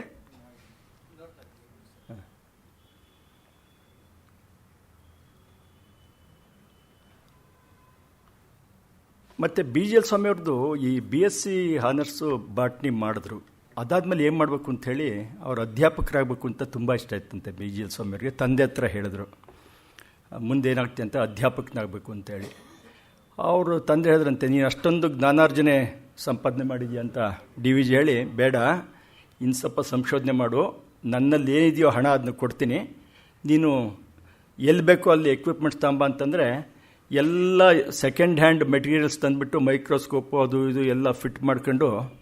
ನೋಡಿ ಆ ಮನುಷ್ಯ ಎಂಥ ಕೆಲಸ ಮಾಡಿದ್ರು ಅಂತಂದರೆ, 18 Nagasandra road D V G ಅವ್ರ ಮನೆ ಇದು. ಅದೇ ಅಡ್ರೆಸ್ ಕೊಟ್ಟು ಫಸ್ಟು ಇಂಡಿಯನ್ ಇನ್ಸ್ಟಿಟ್ಯೂಟ್ ಆಫ್ ಸೈನ್ಸ್ನಲ್ಲಿ ಬಯೋಕೆಮಿಸ್ಟ್ರಿಯಲ್ಲಿ ಸ್ವಲ್ಪ ಕಾಲ ಕೆಲಸ ಮಾಡಿದ್ರು. ಕರೆಂಟ್ ಸೈನ್ಸ್ನಲ್ಲಿ ಒಂದಷ್ಟು ಪತ್ರಿಕೆ ಬಂತು ಅವ್ರ ರಿಸರ್ಚ್ ಇದು. ಅದಾದಮೇಲೆ ಇಂಡಿಯನ್ ಇದೆಯಲ್ಲ ಫಾರೆಸ್ಟ್ ರಿಸರ್ಚ್ ಲ್ಯಾಬ್, ಅಲ್ಲಿ ಕೆಲಸ ಮಾಡೋಕ್ಕೆ ಶುರು ಮಾಡಿಬಿಟ್ಟು ಈವ್ನಿಂಗ್ ಬಂದುಬಿಟ್ಟು ನಮ್ಮ ನ್ಯಾಷನಲ್ ಇದರಲ್ಲಿ ಸೆಂಟ್ರಲ್ ಕಾಲೇಜಿನಲ್ಲಿ ಬಾಟ್ನಿ ಡಿಪಾರ್ಟ್ಮೆಂಟ್ನಲ್ಲಿ ಅಧ್ಯಯನ ಮಾಡೋಕ್ಕೆ ಶುರು ಮಾಡಿದ್ರು. ಆ ಕಾಲದಲ್ಲಿ ಅವರು ಮಾಡಿದಂಥ ದೊಡ್ಡ ಕೊಡುಗೆ ಅಂತಂದರೆ, ಅಂತಾರಾಷ್ಟ್ರೀಯ ಜರ್ನಲ್ಗಳಲ್ಲಿ ಅವರ ಸಂಶೋಧನೆ ನಾಗಸಂದ್ರ ರೋಡಿಂದ ಹೋಯಿತು, ಯಾವ ಯೂನಿವರ್ಸಿಟಿಯಿಂದಲೂ ಅಲ್ಲ, ಬರೀ BSc ಆನರ್ಸು. ಅದು ಇದು ಅಕಾಡೆಮೀಸ್ ಇದೆ, ಪ್ರೊಸೀಡಿಂಗ್ಸ್ ಆಫ್ ಇಂಡಿಯನ್ ಅಕಾಡೆಮಿ ಇದ್ರದ್ದು. ಆಗ ಅಂಥ ಪ್ರೊಸೀಡಿಂಗ್ಸ್ಗಳಲ್ಲಿ ಇಂಡಿಯನ್ ಅಕಾಡೆಮಿ ಆಫ್ ಸೈನ್ಸ್ ಅಂತ ಹೇಳಿ ಅಲ್ಲಿ. ಆಮೇಲೆ ನಮ್ಮ ಸಲೀಂ ಅಲಿ ಅವ್ರ ಬಗ್ಗೆ ನಿಮಗೆ ಗೊತ್ತಿರುತ್ತೆ, ಪಕ್ಷಿಗಳ ಬಗ್ಗೆ ಎಷ್ಟು ಕೆಲಸ ಮಾಡಿದ್ದಾರೆ ಅಂತ. ಬಾಂಬೆ ಇದರಲ್ಲಿ ನ್ಯಾಚುರಲ್ ಹಿಸ್ಟ್ರಿ ಇದರಲ್ಲಿ ಅಲ್ಲೊಂದು ಜರ್ನಲ್ ಬರುತ್ತೆ. ಆಗ ಅದರಲ್ಲಿ ಲೇಖನಗಳು ಬರೋಕ್ಕೆ ಶುರು ಮಾಡಿದ್ದಾದಮೇಲೆ ಏನಾಯಿತು ಅಂತಂದರೆ, ಪಂಚಾನನ ಮಹೇಶ್ವರಿ ಅಂತ ಹೇಳ್ಬಿಟ್ಟು ಡೆಲ್ಲಿನಲ್ಲಿ ಒಬ್ಬರು ತುಂಬ ದೊಡ್ಡ ಅಧ್ಯಾಪಕ. ಎಂಥ ದೊಡ್ಡ ಅಧ್ಯಾಪಕ ಅಂತಂದರೆ ಪಂಚಾನನ ಮಹೇಶ್ವರಿ ಅವ್ರಿಗೆ ರಾಯಲ್ ಸೊಸೈಟಿ ಫೆಲೋ ಆಗಿ ಆಯ್ಕೆ ಮಾಡಿದಾಗ ಮನೆಗೆ ಹೇಳಿಲ್ಲ ಪುಣ್ಯಾತ್ಮ, ಅವ್ರ ಹೆಂಡತಿಗೆ ಹೇಳಿಲ್ಲ, ಮಕ್ಕಳಿಗೆ ಹೇಳಿಲ್ಲ. ಹೆಂಡತಿ ಮಕ್ಕಳು ಬೆಳಗ್ಗೆ ಪೇಪರ್ನಲ್ಲಿ ಓದಿದ್ದಾದಮೇಲೆ, ಅಯ್ಯೋ ಇದೇನು ನಮ್ಮ ಅಪ್ಪನಿಗೆ ರಾಯಲ್ ಸೊಸೈಟಿ ಫೆಲೋಶಿಪ್ ಕೊಟ್ಟಿದೆ ಅಂತ ಹೇಳ್ಬಿಟ್ಟು ಏನೂ ಹೇಳ್ಕೊಂತ ಇರಲಿಲ್ಲ. ನೋಡಿ ಎಂತೆಂಥವ್ರು ಇರ್ತಾರೆ. ಸ್ವಾಮಿಯವ್ರ ಗುರುಗಳಾಗಿ ಸಿಕ್ಕಿರೋರು ಸ್ವಾಮಿ ಮುಖನೇ ನೋಡಿಲ್ಲ ಅವರು. ಅವ್ರೇನು ಮಾಡಿದ್ರು, ನೋಡಪ್ಪ ಸ್ವಾಮಿ ನೀನೇನೇನು ಸಂಶೋಧನೆ ಮಾಡ್ತಾ ಇದೆಯಾ ಅದರ ರೀಪ್ರಿಂಟ್ಸ್ ಎಲ್ಲ ಇಷ್ಟು ಜನಕ್ಕೆ ಕಳಿಸು ಅಂತ ಹೇಳ್ಬಿಟ್ಟು ಒಂದು 50 ಜನದ್ದು ಲಿಸ್ಟ್ ಮಾಡಿ ಕಳಿಸಿದ್ರು. ನೋಡೇ ಇಲ್ಲ, ಒಬ್ರಿಗೊಬ್ರಿಗೆ ಇದೇ ಇಲ್ಲ. ಇವರು ಕೇವಲ ತಮ್ಮ ಸಂಶೋಧನೆಯಿಂದ ಸ್ವಾಮಿಗಳು ಹೆಸರಾಗಿದ್ದರು. ಪಂಚಾನ ಮಹೇಶ್ವರಿ ಅದನ್ನ ಗುರ್ತಿಡಿದು ಅಲಹಾಬಾದ್ನಲ್ಲಿ ಇದು ಮಾಡಿದ್ರು, ಮತ್ತು ಡೆಲ್ಲಿ ಯೂನಿವರ್ಸಿಟಿಗೆ ಹೋದರು. ಆ ಮನುಷ್ಯ ಎತ್ತಿದ್ರು ಇವ್ರನ್ನ ಮೇಲಕ್ಕೆ. ಸ್ವಾಮಿಯವ್ರನ್ನ, ನೋಡಪ್ಪ ನೀನು ಈ ಥರ ಇದ್ರೆ ಸಾಕಲ್ಲ, ಅಂತಾರಾಷ್ಟ್ರೀಯ ಮಟ್ಟದಲ್ಲಿ ಇಷ್ಟು ಜನದ ಹೆಸರು ಕೊಡ್ತೀನಿ, ನೀನು ಅಷ್ಟು ಜನಕ್ಕೂ ರೀಪ್ರಿಂಟ್ ಕಳಿಸು ಅಂತ ರೀಪ್ರಿಂಟ್ ಕಳ್ಸೋಕ್ಕೆ ಶುರು ಮಾಡಿದ್ರು. ನೋಡಿ, ಸ್ವಾಮಿಯವರು ಏಕಾಏಕಿ ಪ್ರಸಿದ್ಧಿ ಬಂದರು. ಅದಾದಮೇಲೆ ಮೈಸೂರು ಯೂನಿವರ್ಸಿಟಿ ಎಂಥ ಕೆಲಸ ಮಾಡ್ತು, ಭಾಳ ಒಳ್ಳೆ ಕೆಲಸ ಮಾಡ್ತು. BSc ಆನರ್ಸ್ ಮಾಡಿದ್ರು ಕೂಡ ಸ್ವಾಮಿಯವ್ರಿಗೆ ಗೌರವ ಡಾಕ್ಟರೇಟ್ ಕೊಟ್ಟರು. DSc something remarkable. ಯಾರಿಗೂ ಬರೀ BSc ಆನರ್ಸ್ಗೆ ನಿಮಗೆ ಇದು ಕೊಡೋದಿಲ್ಲ, ಅದು ಸಾಧ್ಯನೇ ಇಲ್ಲ. ಅವ್ರು DSc ಕೊಟ್ಟಾದ್ಮೇಲೆ ತಕ್ಷಣ ಹಾರ್ವರ್ಡ್ ಯೂನಿವರ್ಸಿಟಿಗೆ ಹೋಗುವಂಥ ಅವಕಾಶ ಸರ್ಕಾರದ್ದು ಕೂಡ ಒಂದು ಅದಕ್ಕೆ ಅನುಕೂಲ ಮಾಡಿಕೊಟ್ರು. ಹಾರ್ವರ್ಡ್ ಯೂನಿವರ್ಸಿಟಿಗೆ ಹೋದರೆ ಅಂದರೆ ಮಧ್ಯೆ ಕ್ಯಾಲಿಫೋರ್ನಿಯಲ್ಲಿ ಅಲ್ಲೆಲ್ಲ ಭಾಳ ಬದಲಾವಣೆ ಆಗುತ್ತೆ. ನಾನು ನೇರವಾಗಿ ಬರ್ತಾ ಇರೋದು ಅಲ್ಲಿ ಬೈಲಿ ಅಂತ ಒಬ್ಬರು, ಅವರಪ್ಪ ಮಹಾನ್ ಅಸ್ಟ್ರಾನಮಿನಲ್ಲಿ ಭಾಳ ಫೇಮಸ್ ವ್ಯಕ್ತಿ. ಆ್ಯಂಡಿಸ್ ಪರ್ವತದಲ್ಲೆಲ್ಲ ಕೆಲಸ ಮಾಡಿ ಸಾಕಷ್ಟು ಇದು ಮಾಡಿದ್ರು. ಅವ್ರ ಮಗನಿಗೂ ಸಾಕಷ್ಟು ಅನುಭವ ಇತ್ತು. ಬೈಲಿ ಅಂಥೇಳಿ, ಇರ್ವಿಂಗ್ ಬೈಲಿ ಅಂತ ಹೇಳ್ಬಿಟ್ಟು. ಅವ್ರ ಹತ್ರ ಹೋದಾಗ ಇರ್ವಿಂಗ್ ಬೈಲಿ ಮಹಾ ಕಂಜೂಸ್ ಮನುಷ್ಯ, ಯಾರನ್ನೂ ಕೂಡ ಅವರು ಸುಲಭವಾಗಿ ಒಪ್ಪರಲ್ಲ. ಅನಾಟಮಿ ಅವ್ರದ್ದು ಸ್ಪೆಷಲ್. ನಿಮಗೆ ಗೊತ್ತಿರುತ್ತೆ ಅನಾಟಮಿ ಅಂತಂದರೆ, ಸರಳವಾಗಿ ಹೇಳೋದಾದರೆ ಅಂಗರಚನಾ ಶಾಸ್ತ್ರ ಅಂತ. ಇವಾಗ ನೀವು ಯಾವ್ದಾದ್ರು ಒಂದು ಆಸ್ಪತ್ರೆ ಹೋದ್ರೆ, ಹೈಟೆಕ್ ಆಸ್ಪತ್ರೆ ಹೋದ್ರೆ 50 ಹೆಸರು ಹಾಕಿರ್ತಾರೆ ನಿಮಗೆ. ಮೂಳೆ ಇದ್ರದ್ದು ಯಾವುದು, ಹಾರ್ಟ್ ಕಾರ್ಡಿಯಾಲಜಿ ಯಾವುದು, ಗೈನಕಾಲಜಿ ಯಾವುದು, ಪೀಡಿಯಾಟ್ರಿಕ್ಸ್ ಯಾವುದು, ಒಂದು 1000 ಇರುತ್ತೆ. ಹಾಗೆ ಬಾಟ್ನಿಯಲ್ಲಿ ಕೂಡ ಟ್ಯಾಕ್ಸಾನಮಿ, ಅನಾಟಮಿ, ಕ್ಲಾಸಿಫಿಕೇಷನ್ನು, ಸೈಟಾಲಜಿ, ಜೆನೆಟಿಕ್ಸ್ ಅಂತ ಈಗ ಬೇರೆ ಬೇರೆ ವಿಭಾಗ ಇರುತ್ತೆ. ಸ್ವಾಮಿಯವರು ಈ ಮಾಡ್ರನ್ ಇದಕ್ಕೆ ಯಾವುದಕ್ಕೂ ಹೋಗಲೇ ಇಲ್ಲ, ಕ್ಲಾಸಿಫಿಕೇಷನ್ಗೆ ಹೋದರು. ನೀವು ಮಾಡ್ತಿರೋ ವರ್ಗೀಕರಣ ಸರಿಯಾ ಅಂತ ಹೇಳ್ಬಿಟ್ಟು ಅಲ್ಲಿ ಹಿಡ್ಕೊಂಡ್ರದು ನೋಡಿ. ಅದು ಬೈಲಿಯವ್ರಿಗೆ ಸಿಕ್ಕಾಪಟ್ಟೆ ಇಂಪ್ರೆಸ್ ಆಯಿತು. ಆ ಬೈಲಿ ಇನ್ನೊಬ್ಬ ತಿಕ್ಲು ಮನುಷ್ಯ. ಬಾಟ್ನಿಯಲ್ಲಿ ಇಷ್ಟೊಂದು ಆಸಕ್ತಿ ಇದ್ದರೂ ಕೂಡ ಸೆಕೆಂಡ್ ವರ್ಲ್ಡ್ ವಾರ್ನಲ್ಲಿ ಇಂಜಿನಿಯರ್ ಆಗಿ ಹೋಗ್ತಾನೆ ಆ ಮನುಷ್ಯ ಕೆಲಸ ಮಾಡೋದಕ್ಕೆ ಅಮೆರಿಕ ಪರವಾಗಿ. ಎಲ್ಲಿಂದ ಎಲ್ಲಿಗೆ ಸಂಬಂಧ? ನಮ್ಮ ಸ್ವಾಮಿ ಥರ ಇಲ್ಲಿ ಒಂದು ಶಾಸನ ಓದೋದು, ಮತ್ತೆ ಇನ್ನೆಲ್ಲೋ ಬಾಟ್ನಿ ಓದೋದು, ಇನ್ನೆಲ್ಲೋ ಚಿತ್ರ ಬರೆಯೋದು, ಈ ಥರ. ಈ ಗುರುಗೆ ಆ ಗುರು. ಸ್ವಾಮಿ ವಿಚಾರ ಕೇಳಿ ಅವ್ರಿಗೆ ಸಿಕ್ಕಾಪಟ್ಟಿದಾಗ್ಬಿಟ್ಟು, ನೀನು ಯಾವುದೇ ರಾಷ್ಟ್ರಕ್ಕೆ ಸೇರಲಿ ಅತ್ಯಂತ ಶ್ರೇಷ್ಠ ವಿಜ್ಞಾನಿಗಳ ಸಾಲಿನಲ್ಲಿ ನಿಲ್ತಿ ಅಂತ ಇಂಗ್ಲೀಷ್ನಲ್ಲಿ ಹೇಳಿದ್ರೆ, ಅದು ತೋರಿಸ್ತೀನಿ ಆಮೇಲೆ. ಅದು ಅಂಥ ಹೆಸರು ತಗೊಂಡು ಕೊನೆಗೆ ಬೈಲಿ ಅಲ್ಲಿಂದ ಸ್ವಾಮಿ ಬರಬೇಕಾದ್ರೆ 25,000 ರಿಸರ್ಚ್ ಪೇಪರ್ಸು. ನೋಡಪ್ಪ, ನನ್ನ ಮಕ್ಕಳಿಗೆ ಯಾರಿಗೂ ಇಂಟ್ರೆಸ್ಟ್ ಇಲ್ಲ, ಎಷ್ಟೊತ್ತು ಕಡೆ ಆಗುತ್ತೆ. ತಂದೆ ಸಂಪಾದಿಸಿದ್ದು ಮಕ್ಕಳಿಗೆ 3 ಪೈಸದ್ದು ಇಂಟ್ರೆಸ್ಟ್ ಇಲ್ಲ, ಅವರೇ ಎಂಥದೋ ಮಾಡ್ತಾ ಇರ್ತಾರೆ. ಅಯ್ಯೋ ನಮ್ಮ ಅಪ್ಪ ತಿಕ್ಲು ಬಿಡ್ರಿ, ಅವ್ರೇನೋ ಮಾಡ್ಕೊತಾರೆ. ಇಲ್ಲ, ಈ ಥರ ಭಾಳ ಕಡೆ ಆಗುತ್ತದು. ಬೈಲಿ ಅದೇ ಮಾತಾಡ್ತಾನೆ, ನೋಡಪ್ಪ ನನ್ನ ಮಕ್ಕಳಿಗೆ 3 ಪೈಸದ್ದು ಇಂಟ್ರೆಸ್ಟ್ ಇಲ್ಲ, ರಿಸರ್ಚ್ ಪೇಪರ್ಸು ಏನು ಮಾಡೋಣ ಅಂತ ಎಲ್ಲ ಎತ್ಕೊಂಬರ್ತಾರೆ ಇಂಡಿಯಾಕ್ಕೆ. ಸ್ವಾಮಿಯವ್ರ ಹತ್ರ 50,000, ಇದರಲ್ಲಿ ಯಾವ ಉತ್ಪ್ರೇಕ್ಷಣೂ ಇಲ್ಲ, 50,000 ರಿಸರ್ಚ್ ಪೇಪರ್ಸ್ ಇತ್ತು ಅವರು ಮಂದ್ಲಿ. ಎಲ್ಲ ಕೊಟ್ಬಿಡ್ತಾರೆ ಬೈಲಿ. ಕೊನೆಗೆ ಅವರ ಕಲೀಗ್ಸ್ಗೆ ಅಸೂಯೆ ಬರುತ್ತೆ, ಬೈಲಿ ಅವ್ರ ಕಲೀಗ್ಸ್ಗೆ. ಯಾಕೆ ಅಂತಂದರೆ ಯಾರಿಗೂ ಆಥರ್ಶಿಪ್ಪೇ ಕೊಡ್ತಿರ್ಲಿಲ್ವಂತ ಮನುಷ್ಯ. ಈ ವಿಶ್ವವಿದ್ಯಾಲಯದಲ್ಲಿ ಇದೊಂದು ಗೋಳು, ಶಿಷ್ಯರನ್ನ ಚೆನ್ನಾಗಿ ದುಡಿಸ್ಕೊಂಡ್ಬಿಡ್ತಾರೆ, ಅವರ ಹೆಸರು ಕೊನೆಗೆ ಕೊಟ್ಟರು ಅಥವಾ ಇಲ್ಲದಿರಲಿಲ್ಲ. ಈ ಬೈಲಿ ಕೂಡ ಏನು ಅದಕ್ಕೆ ಎಕ್ಸೆಪ್ಷನ್ ಅಲ್ಲ. ಇಂಟರ್ನ್ಯಾಷನಲಿ ಫೇಮಸ್ ಫೆಲೋ, ಅನಾಟಮಿನಲ್ಲಿ, ಫಾರೆಸ್ಟ್ರಿ ಇದರಲ್ಲಿ ತುಂಬ ಕೆಲಸ ಮಾಡಿದನು. ಸ್ವಾಮಿಗೆ ಮತ್ತು ಇನ್ನೊಬ್ಬರಿಗೆ ಮಾತ್ರ ಅವಕಾಶ, ಆಥರ್ಶಿಪ್ಪು. ನೋಡಿ, ಅದು ಸಾಧ್ಯನೇ ಇಲ್ಲ. ಒಂದು ಸ್ವಾಮಿ ಕುಡ್ ಡೂ ಇಟ್. ಅದು ಅವ್ರೇಂತಂದರೆ ಮಾರ್ಫಾಲಜಿ ಅಂತ ಹೇಳ್ಬಿಟ್ಟು ಬಾಹ್ಯ ಸ್ವರೂಪ. ಇವಾಗ ಒಂದು ಗಿಡಗಳಿಗೆ ತಗೊಂಡ್ರೆ ಅದ್ರ ಕೊಂಬೆ ರೆಂಬೆ ಹೇಗಿರುತ್ತೆ, ಅದ್ರ ಕಾಯಿ ಹೇಗಿರುತ್ತೆ, ಅದ್ರ ಹೂವು ಹೇಗಿರುತ್ತೆ, ಈ ರಚನೆಗಳ ಬಗ್ಗೆ ಗಮನ ಕೊಟ್ಟರು ಅವರು. ರೆಡಿ ಆಗಿದ್ದ ಬಹುಶಃ ಇಲ್ಲಿಂದಲೇ ಶುರು ಮಾಡೋದು ಅನಿಸುತ್ತೆ. ನಾನು ಮಧ್ಯೆ ಹೇಳಿದ್ದೀನಿ, ಮತ್ತೆ ರಿಪೀಟ್ ಮಾಡ್ತೀನಿ, ನಿಮಗೇನು ತೊಂದರೆ ಇಲ್ಲ. ಹಿಂದಕ್ಕೆ ಹೋಗಿ, ಇದಕ್ಕೆ ಹೋಗ್ಬಿಡಿ, ಸಿಂಗಲ್ ಲಾಸ್ಟ್ ಇದಕ್ಕೆ ಹೋಗಿ. ಅದಕ್ಕೆ ಹೋದರೆ ನಿಮಗೆ ಕಂಪ್ಲೀಟ್ ಸ್ಕ್ರೀನು ಬರುತ್ತದೆ.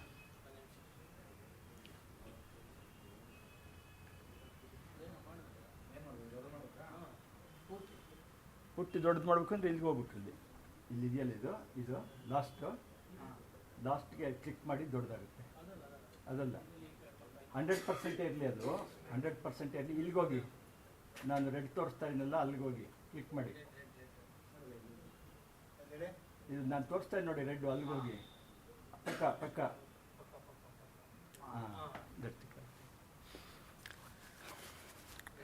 ಒಂದು ಸತಿ ನನಗೆ ಆಶ್ಚರ್ಯ ಆಗುತ್ತೆ, ಇಲ್ಲಿ ಡಿ ವಿ ಜಿ ಅಂತ ಮಹಾನ್ ಗುರು, ಇಲ್ಲಿ ಪೈಪ್ಸ್ ಎತ್ತಾ ಇರೋ ಸ್ವಾಮಿ, ಎತ್ತಣಿಂದೆತ್ತ ಸಂಬಂಧವಯ್ಯ ಅಂತ ಅನಿಸುತ್ತೆ.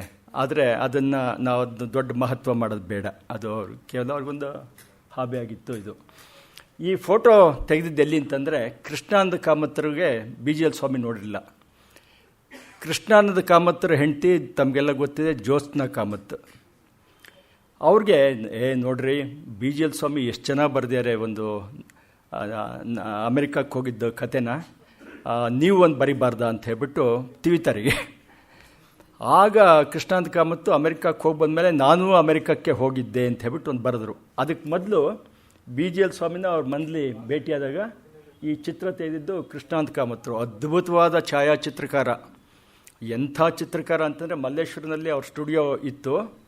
ಅವ್ರ ಮನೆಯಿಂದ ಈಚೆಗೆ ಬಂದುಬಿಟ್ಟು ಸುಮ್ಮನೆ ಒಂದು ಕ್ಯಾಮ್ರಾಗೆ ಆನ್ ಮಾಡ್ಕೊಂಡಿರೋದು. ದಡ ದಡ ದಡ ಆಫೀಸ್ಗೆ ಹೋಗೋರು ಮುಖ ಹೇಗಿರುತ್ತೆ, ಬಸ್ ಹಿಡಿಯೋರ್ದು ಮುಖ ಹೇಗಿರುತ್ತೆ, ಎಲ್ಲರದು ಹಾಕ್ಬಿಟ್ಟು ಎಕ್ಸಿಬಿಷನ್ ಮಾಡಿಬಿಟ್ಟಿಯಾರ ಒಂದು ಸರ್ತಿ. ಎಂಥ ಇದು ಅಂತಂದರೆ, ಅದರಲ್ಲಿ ಯಾರೋ ಒಬ್ರು ಹೋಗ್ಬಿಟ್ಟು ಒಬ್ಬರು ಹೆಂಗಸು ತುಂಬ ಗಾಬರಿ ಪಟ್ಕೊಂಡು ಬಸ್ ಹತ್ತುತ್ತಾ ಇರೋ ತೆಗೆದಿದ್ದನ್ನು ಆಕೆನೇ ಹೋಗಿ ಎಕ್ಸಿಬಿಷನ್ಗೆ ಹೋಗಿ ನೋಡ್ಬಿಟ್ಟಿಯಾಳೆ.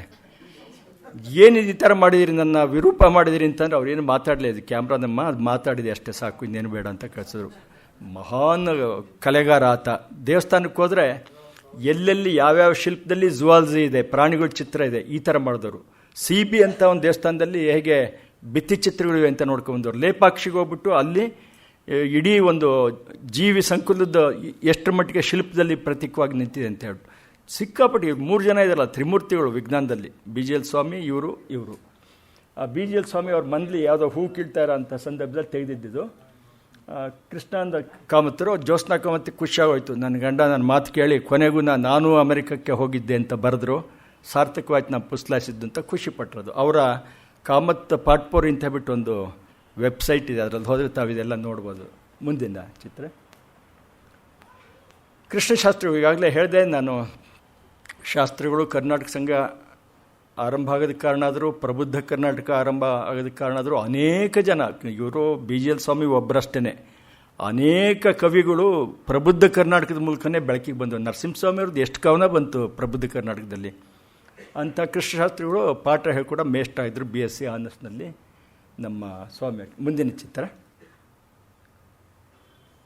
ಇದು ದಂಪತಿಗಳು, BGL ಸ್ವಾಮಿ ಮತ್ತು ವಸಂತ ಅವರು. ವಸಂತಪುರದ ವಸಂತ ವಲ್ಲಭ ದೇವಸ್ಥಾನದಲ್ಲೇ ಮದುವೆ ಆದಂಥ ಸಂದರ್ಭದಲ್ಲಿ ತೆಗೆದಿದ್ದು. ಇದು ಅಪರೂಪದ ಚಿತ್ರ. ನಮ್ಮ BP ರಾಧಾಕೃಷ್ಣ ಅವರು BGL ಸ್ವಾಮಿ ಅಂತ ಒಂದು ಒಳ್ಳೆಯ ಪುಸ್ತಕ ಬರೆದಿದ್ದಾರೆ. ಇಡೀ BGL ಸ್ವಾಮಿ ಬಗ್ಗೆ ಏನಾದ್ರು ಅತ್ಯಂತ ಅಧಿಕೃತವಾದ ಮಾಹಿತಿಗಳು, ಅವರ ವೈಜ್ಞಾನಿಕ ಸಾಧನೆಯ ಮಾಹಿತಿಗಳಿದ್ದರೆ ಅದು BP ರಾಧಾಕೃಷ್ಣ ಅವರು ಬರೆದಿರೋ ಅಂಥ ಪುಸ್ತಕದಲ್ಲಿ BGL ಸ್ವಾಮಿ ಅಷ್ಟೇ ಅವರು ಟೈಟ್ಲು ಕೊಟ್ಟಿರೋದು. ಸಮಸ್ತನೂ ಇದೆ ಅದರಲ್ಲಿ. ಅದನ್ನ ಓದಿದ್ರೆ ಸ್ವಾಮಿಯವರ ಎಲ್ಲ ವ್ಯಕ್ತಿತ್ವನೂ ನಿಮಗೆ ಪರಿಚಯ ಆಗುತ್ತೆ. ಮುಂದಿನ ಚಿತ್ರ ಈಗಾಗಲೇ ಹೇಳಿದೆ, ಪಂಚಾನನ ಮಹೇಶ್ವರಿ ಅಂತ ಹೇಳ್ಬಿಟ್ಟು. ಈ ಮನುಷ್ಯ ಡೆಲ್ಲಿನಲ್ಲಿ ಬಾಟ್ನಿ ಇದಾಗಿದ್ದವರು. ಸ್ವಾಮಿಯ ಸಂಪರ್ಕವಿಲ್ಲದೆ ಅವ್ರನ್ನ ಹೆಚ್ಚಿಗೆ ಪ್ರೋತ್ಸಾಹ ಕೊಟ್ಟು ಮುಂದೆ ತಂದು ಅಂತಾರಾಷ್ಟ್ರೀಯ ಖ್ಯಾತಿಯ ಪಡೆಯೋದಕ್ಕೆ ಸ್ವಾಮಿ ಕಾರಣರಾದ ಪಂಚಾನನ ಮಹೇಶ್ವರಿ ಇವರು. ಇವ್ರದ್ದು ವಿಶೇಷ ಏನಂತಂದರೆ, ಟೆಸ್ಟ್ ಟ್ಯೂಬ್ನಲ್ಲಿ ಇವಾಗ ಬಿಡಿ ಜೆನೆಟಿಕ್ಸು ಬೇರೆ ಬೇರೆ ಟೊಮೆಟೊಗಳು 10-15 ಥರ ಬರುತ್ತದು. ಈ ಟೆಸ್ಟ್ ಟ್ಯೂಬ್ನಲ್ಲಿ ಆಂಜಿಯೋಸ್ಪರ್ಮ್ಸ್ ಅಂತಂದರೆ ಹೂ ಬಿಡುವ ಸಸ್ಯಗಳನ್ನು ಹೇಗೆ ಬೆಳೆಸ್ಬೋದು ಅಂತ ಇಡೀ ಜಗತ್ತಿಗೆ ತೋರಿಸ್ಕೊಟ್ಟ ವ್ಯಕ್ತಿ ಪಂಚಾನನ ಮಹೇಶ್ವರಿ. ಆಗ ಅವರ ಪ್ರೋತ್ಸಾಹದ ಮೇರೆಗೆ BGL ಸ್ವಾಮಿ ಅನೇಕ ರಿಸರ್ಚ್ ಪೇಪರ್ಗಳನ್ನ ಬರೆದರು. ಮುಂದಿನ ಚಿತ್ರ ನೋಡಿ. ಹಿಂದೆ ಈ ಪರಂಪರೆ ವಿಜ್ಞಾನದಲ್ಲಿ ಇವತ್ತಿಗೂ ಇದೆ. ಹಿಂದೆ ಅಂತ ಯಾತಕ್ಕೆ ಕೇಳಬೇಕು, ಅತ್ಯಂತ ಶ್ರೇಷ್ಠವಾದ ಗುರು ಸಿಕ್ಕಿರ ಅವ್ನು ಹೇಗಪ್ಪ ನಾವು ಜ್ಞಾಪಿಸ್ಕೋಬೇಕು, ಯಾವ ಮೂಲಕ ಜ್ಞಾಪಿಸ್ಕೋಬೇಕು ಅಂತಂದರೆ, ಅವರ ಹೆಸರಲ್ಲಿ ಇನ್ನೇನಾದ್ರು ಒಂದು ಸಂಶೋಧನೆ ಮಾಡಿ ಅವರ ಹೆಸರು ಕೊಡೋದ್ರ ಮೂಲಕ. BGL ಸ್ವಾಮಿಯವ್ರು ಮಾಡಿದ್ದು ಅದೇನೆ. ಆಸ್ಕರೇನ ಮಹೇಶ್ವರಿ ಅಂತ ಹೇಳ್ಬಿಟ್ಟು ಇದು ಈ ಒಂದು ಇದರಲ್ಲಿ ಬೆಳೆಯೋ ಪೆಸಿಫಿಕ್ ದ್ವೀಪದಲ್ಲಿ ಬೆಳೆಯುವಂಥ ಒಂದು ಗಿಡ ನೋಡಿ. ಇದೆಲ್ಲ ಬಿಡಿಸಿರೋ BGL ಸ್ವಾಮಿ. ನಿಮಗೆಲ್ಲೂ ಸಿಕ್ಕಲ್ಲ ಇದು. ನೀವು ಪಂಚಕಾಶ ಗೋಪುರ ಅಲ್ಲೆಲ್ಲ ನೋಡಿದ್ರೆ ವ್ಯಕ್ತಿ ಚಿತ್ರಗಳು ನೋಡ್ಬೋದು. ಇಲ್ಲಿ BGL ಸ್ವಾಮಿ ನಿಜವಾಗಿ ಒಂದು ಹೂವು, ಹಣ್ಣು, ಕಾಯಿ ಮತ್ತು ಆ ಹೂವಿನ ಒಂದು ಗುಚ್ಛ ಇದು ಹೇಗೆ ಪ್ರಮಾಣಬದ್ಧವಾಗಿರಬೇಕೋ ಹಾಗೆ ಬರೆದಿದ್ದಾರೆ. ಇಲ್ಲಿ ಎಲ್ಲ BGL ಸ್ವಾಮಿ ತಮ್ಮ ಕೈಯಿಂದ ಬರೆದಂಥ, ಎಲ್ಲೂ ಸಿಕ್ಕಲ್ಲ ನಿಮಗಿದು. ಇಲ್ಲೆಲ್ಲೂ ಅವರ ವ್ಯಂಗ್ಯ ವಿಡಂಬನೆ ಏನೂ ಕೆಲಸ ಮಾಡಿಲ್ಲ. ಪೂರ್ತಿ ಬರೀ ವೈಜ್ಞಾನಿಕ ಮನೋಭಾವ, ಈ ಗಿಡ ಹೀಗೆ ಇರಬೇಕು, ಇದರೆಲ್ಲ ಹೀಗೆ ಇರಬೇಕು ಅಂತ ಹೇಳ್ಬಿಟ್ಟು ಲಕ್ಷಣವಾಗಿ ಮಾರ್ಫಾಲಜಿ ಎಲ್ಲ ಬರೆದಿಟ್ಟಿದ್ದಾರೆ ನೋಡಿ. ಮುಂದಿನ ಚಿತ್ರ. ಅದೇ ಒಂದು ಇದರಲ್ಲಿ ಬೇರೆ ಸ್ಪೀಷೀಸ್ ಅಂತ ಹೇಳಿ, ಸ್ಪೀಷೀಸ್ ಅಂತಂದರೆ ನೀವು ಇಷ್ಟು ಸಾಮಾನ್ಯ ತಿಳ್ಕೊಬೋದು. ಒಂದು ನಾಯಿ, ಒಂದು ಜೀನಸ್ ಅಂತ ಇಟ್ಕೊಳ್ಳಿ. ನಾಯಿನಲ್ಲಿ ಯಾವ್ಯಾವುದೋ ಥರದ ನಾಯಿ ಇರುತ್ತೆ, ಜೂಲ್ ನಾಯಿ ಇರುತ್ತೆ, ಇನ್ನೊಂದು ಯಾವುದೋ ಹೌಂಡ್ ಇರುತ್ತೆ, ಇನ್ನೊಂದು ಜರ್ಮನ್ ಶೆಫರ್ಡ್ ಇರುತ್ತೆ, ಆ ಥರ ಅವನ್ನೆಲ್ಲ ಪ್ರಭೇದ ಅಂತ ಇಟ್ಕೋಬೋದು. ನಾಯಿ ಮಾತ್ರ ಒಂದೇ ಜಾತಿ. ಹಾಗೆ ಈ ಗಿಡದಲ್ಲಿ ಬೇರೆ ಬೇರೆ ಪ್ರಭೇದ ಇದೆ. ಆಸ್ಕರೇನ ಅವರ ಇನ್ನೊಂದು ಕೊಟ್ಟಿದ್ದು ಮಾಹೇಶ್ವರಿ ಅಂತ ಅವ್ರ ಗುರುಗಳ ಹೆಸರಲ್ಲಿ ಮಾಡಿದ್ದು, ಇನ್ನೊಂದು ಆಸ್ಕರೇನ ರೂಬ್ರಿಕಾರ್ ಅಂತ. ಇದೇನು BGL ಸ್ವಾಮಿಯವ್ರು ಕಂಡುಹಿಡಿದಿದ್ದಲ್ಲ.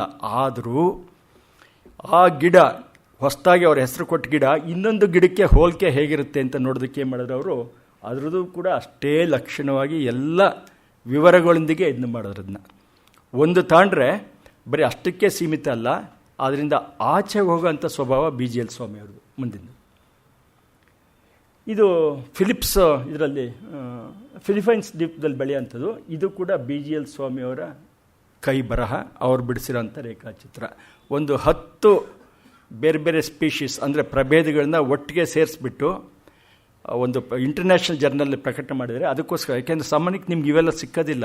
ನೀವು ಕಾಲೇಜ್ ರಂಗನೋ ತಮಿಳು ತಲೆಗಳ ನಡುವೆ ಓದ್ತಾ ಇದ್ದಾಗ ನಿಮ್ಮ ಪ್ರಪಂಚ ಬೇರೆ ಇರುತ್ತೆ, ಅಲ್ಲಿ ಕಾಣೋ BGL ಬೇರೆ. ಇಲ್ಲಿ ಇವತ್ತು ಅವ್ರ ವೈಜ್ಞಾನಿಕ ಕೊಡುಗೆ ಬಗ್ಗೆ ಒಂದು ಚೂರು ನಾವು ಮಾತಾಡಬೇಕಾಗಿದೆ.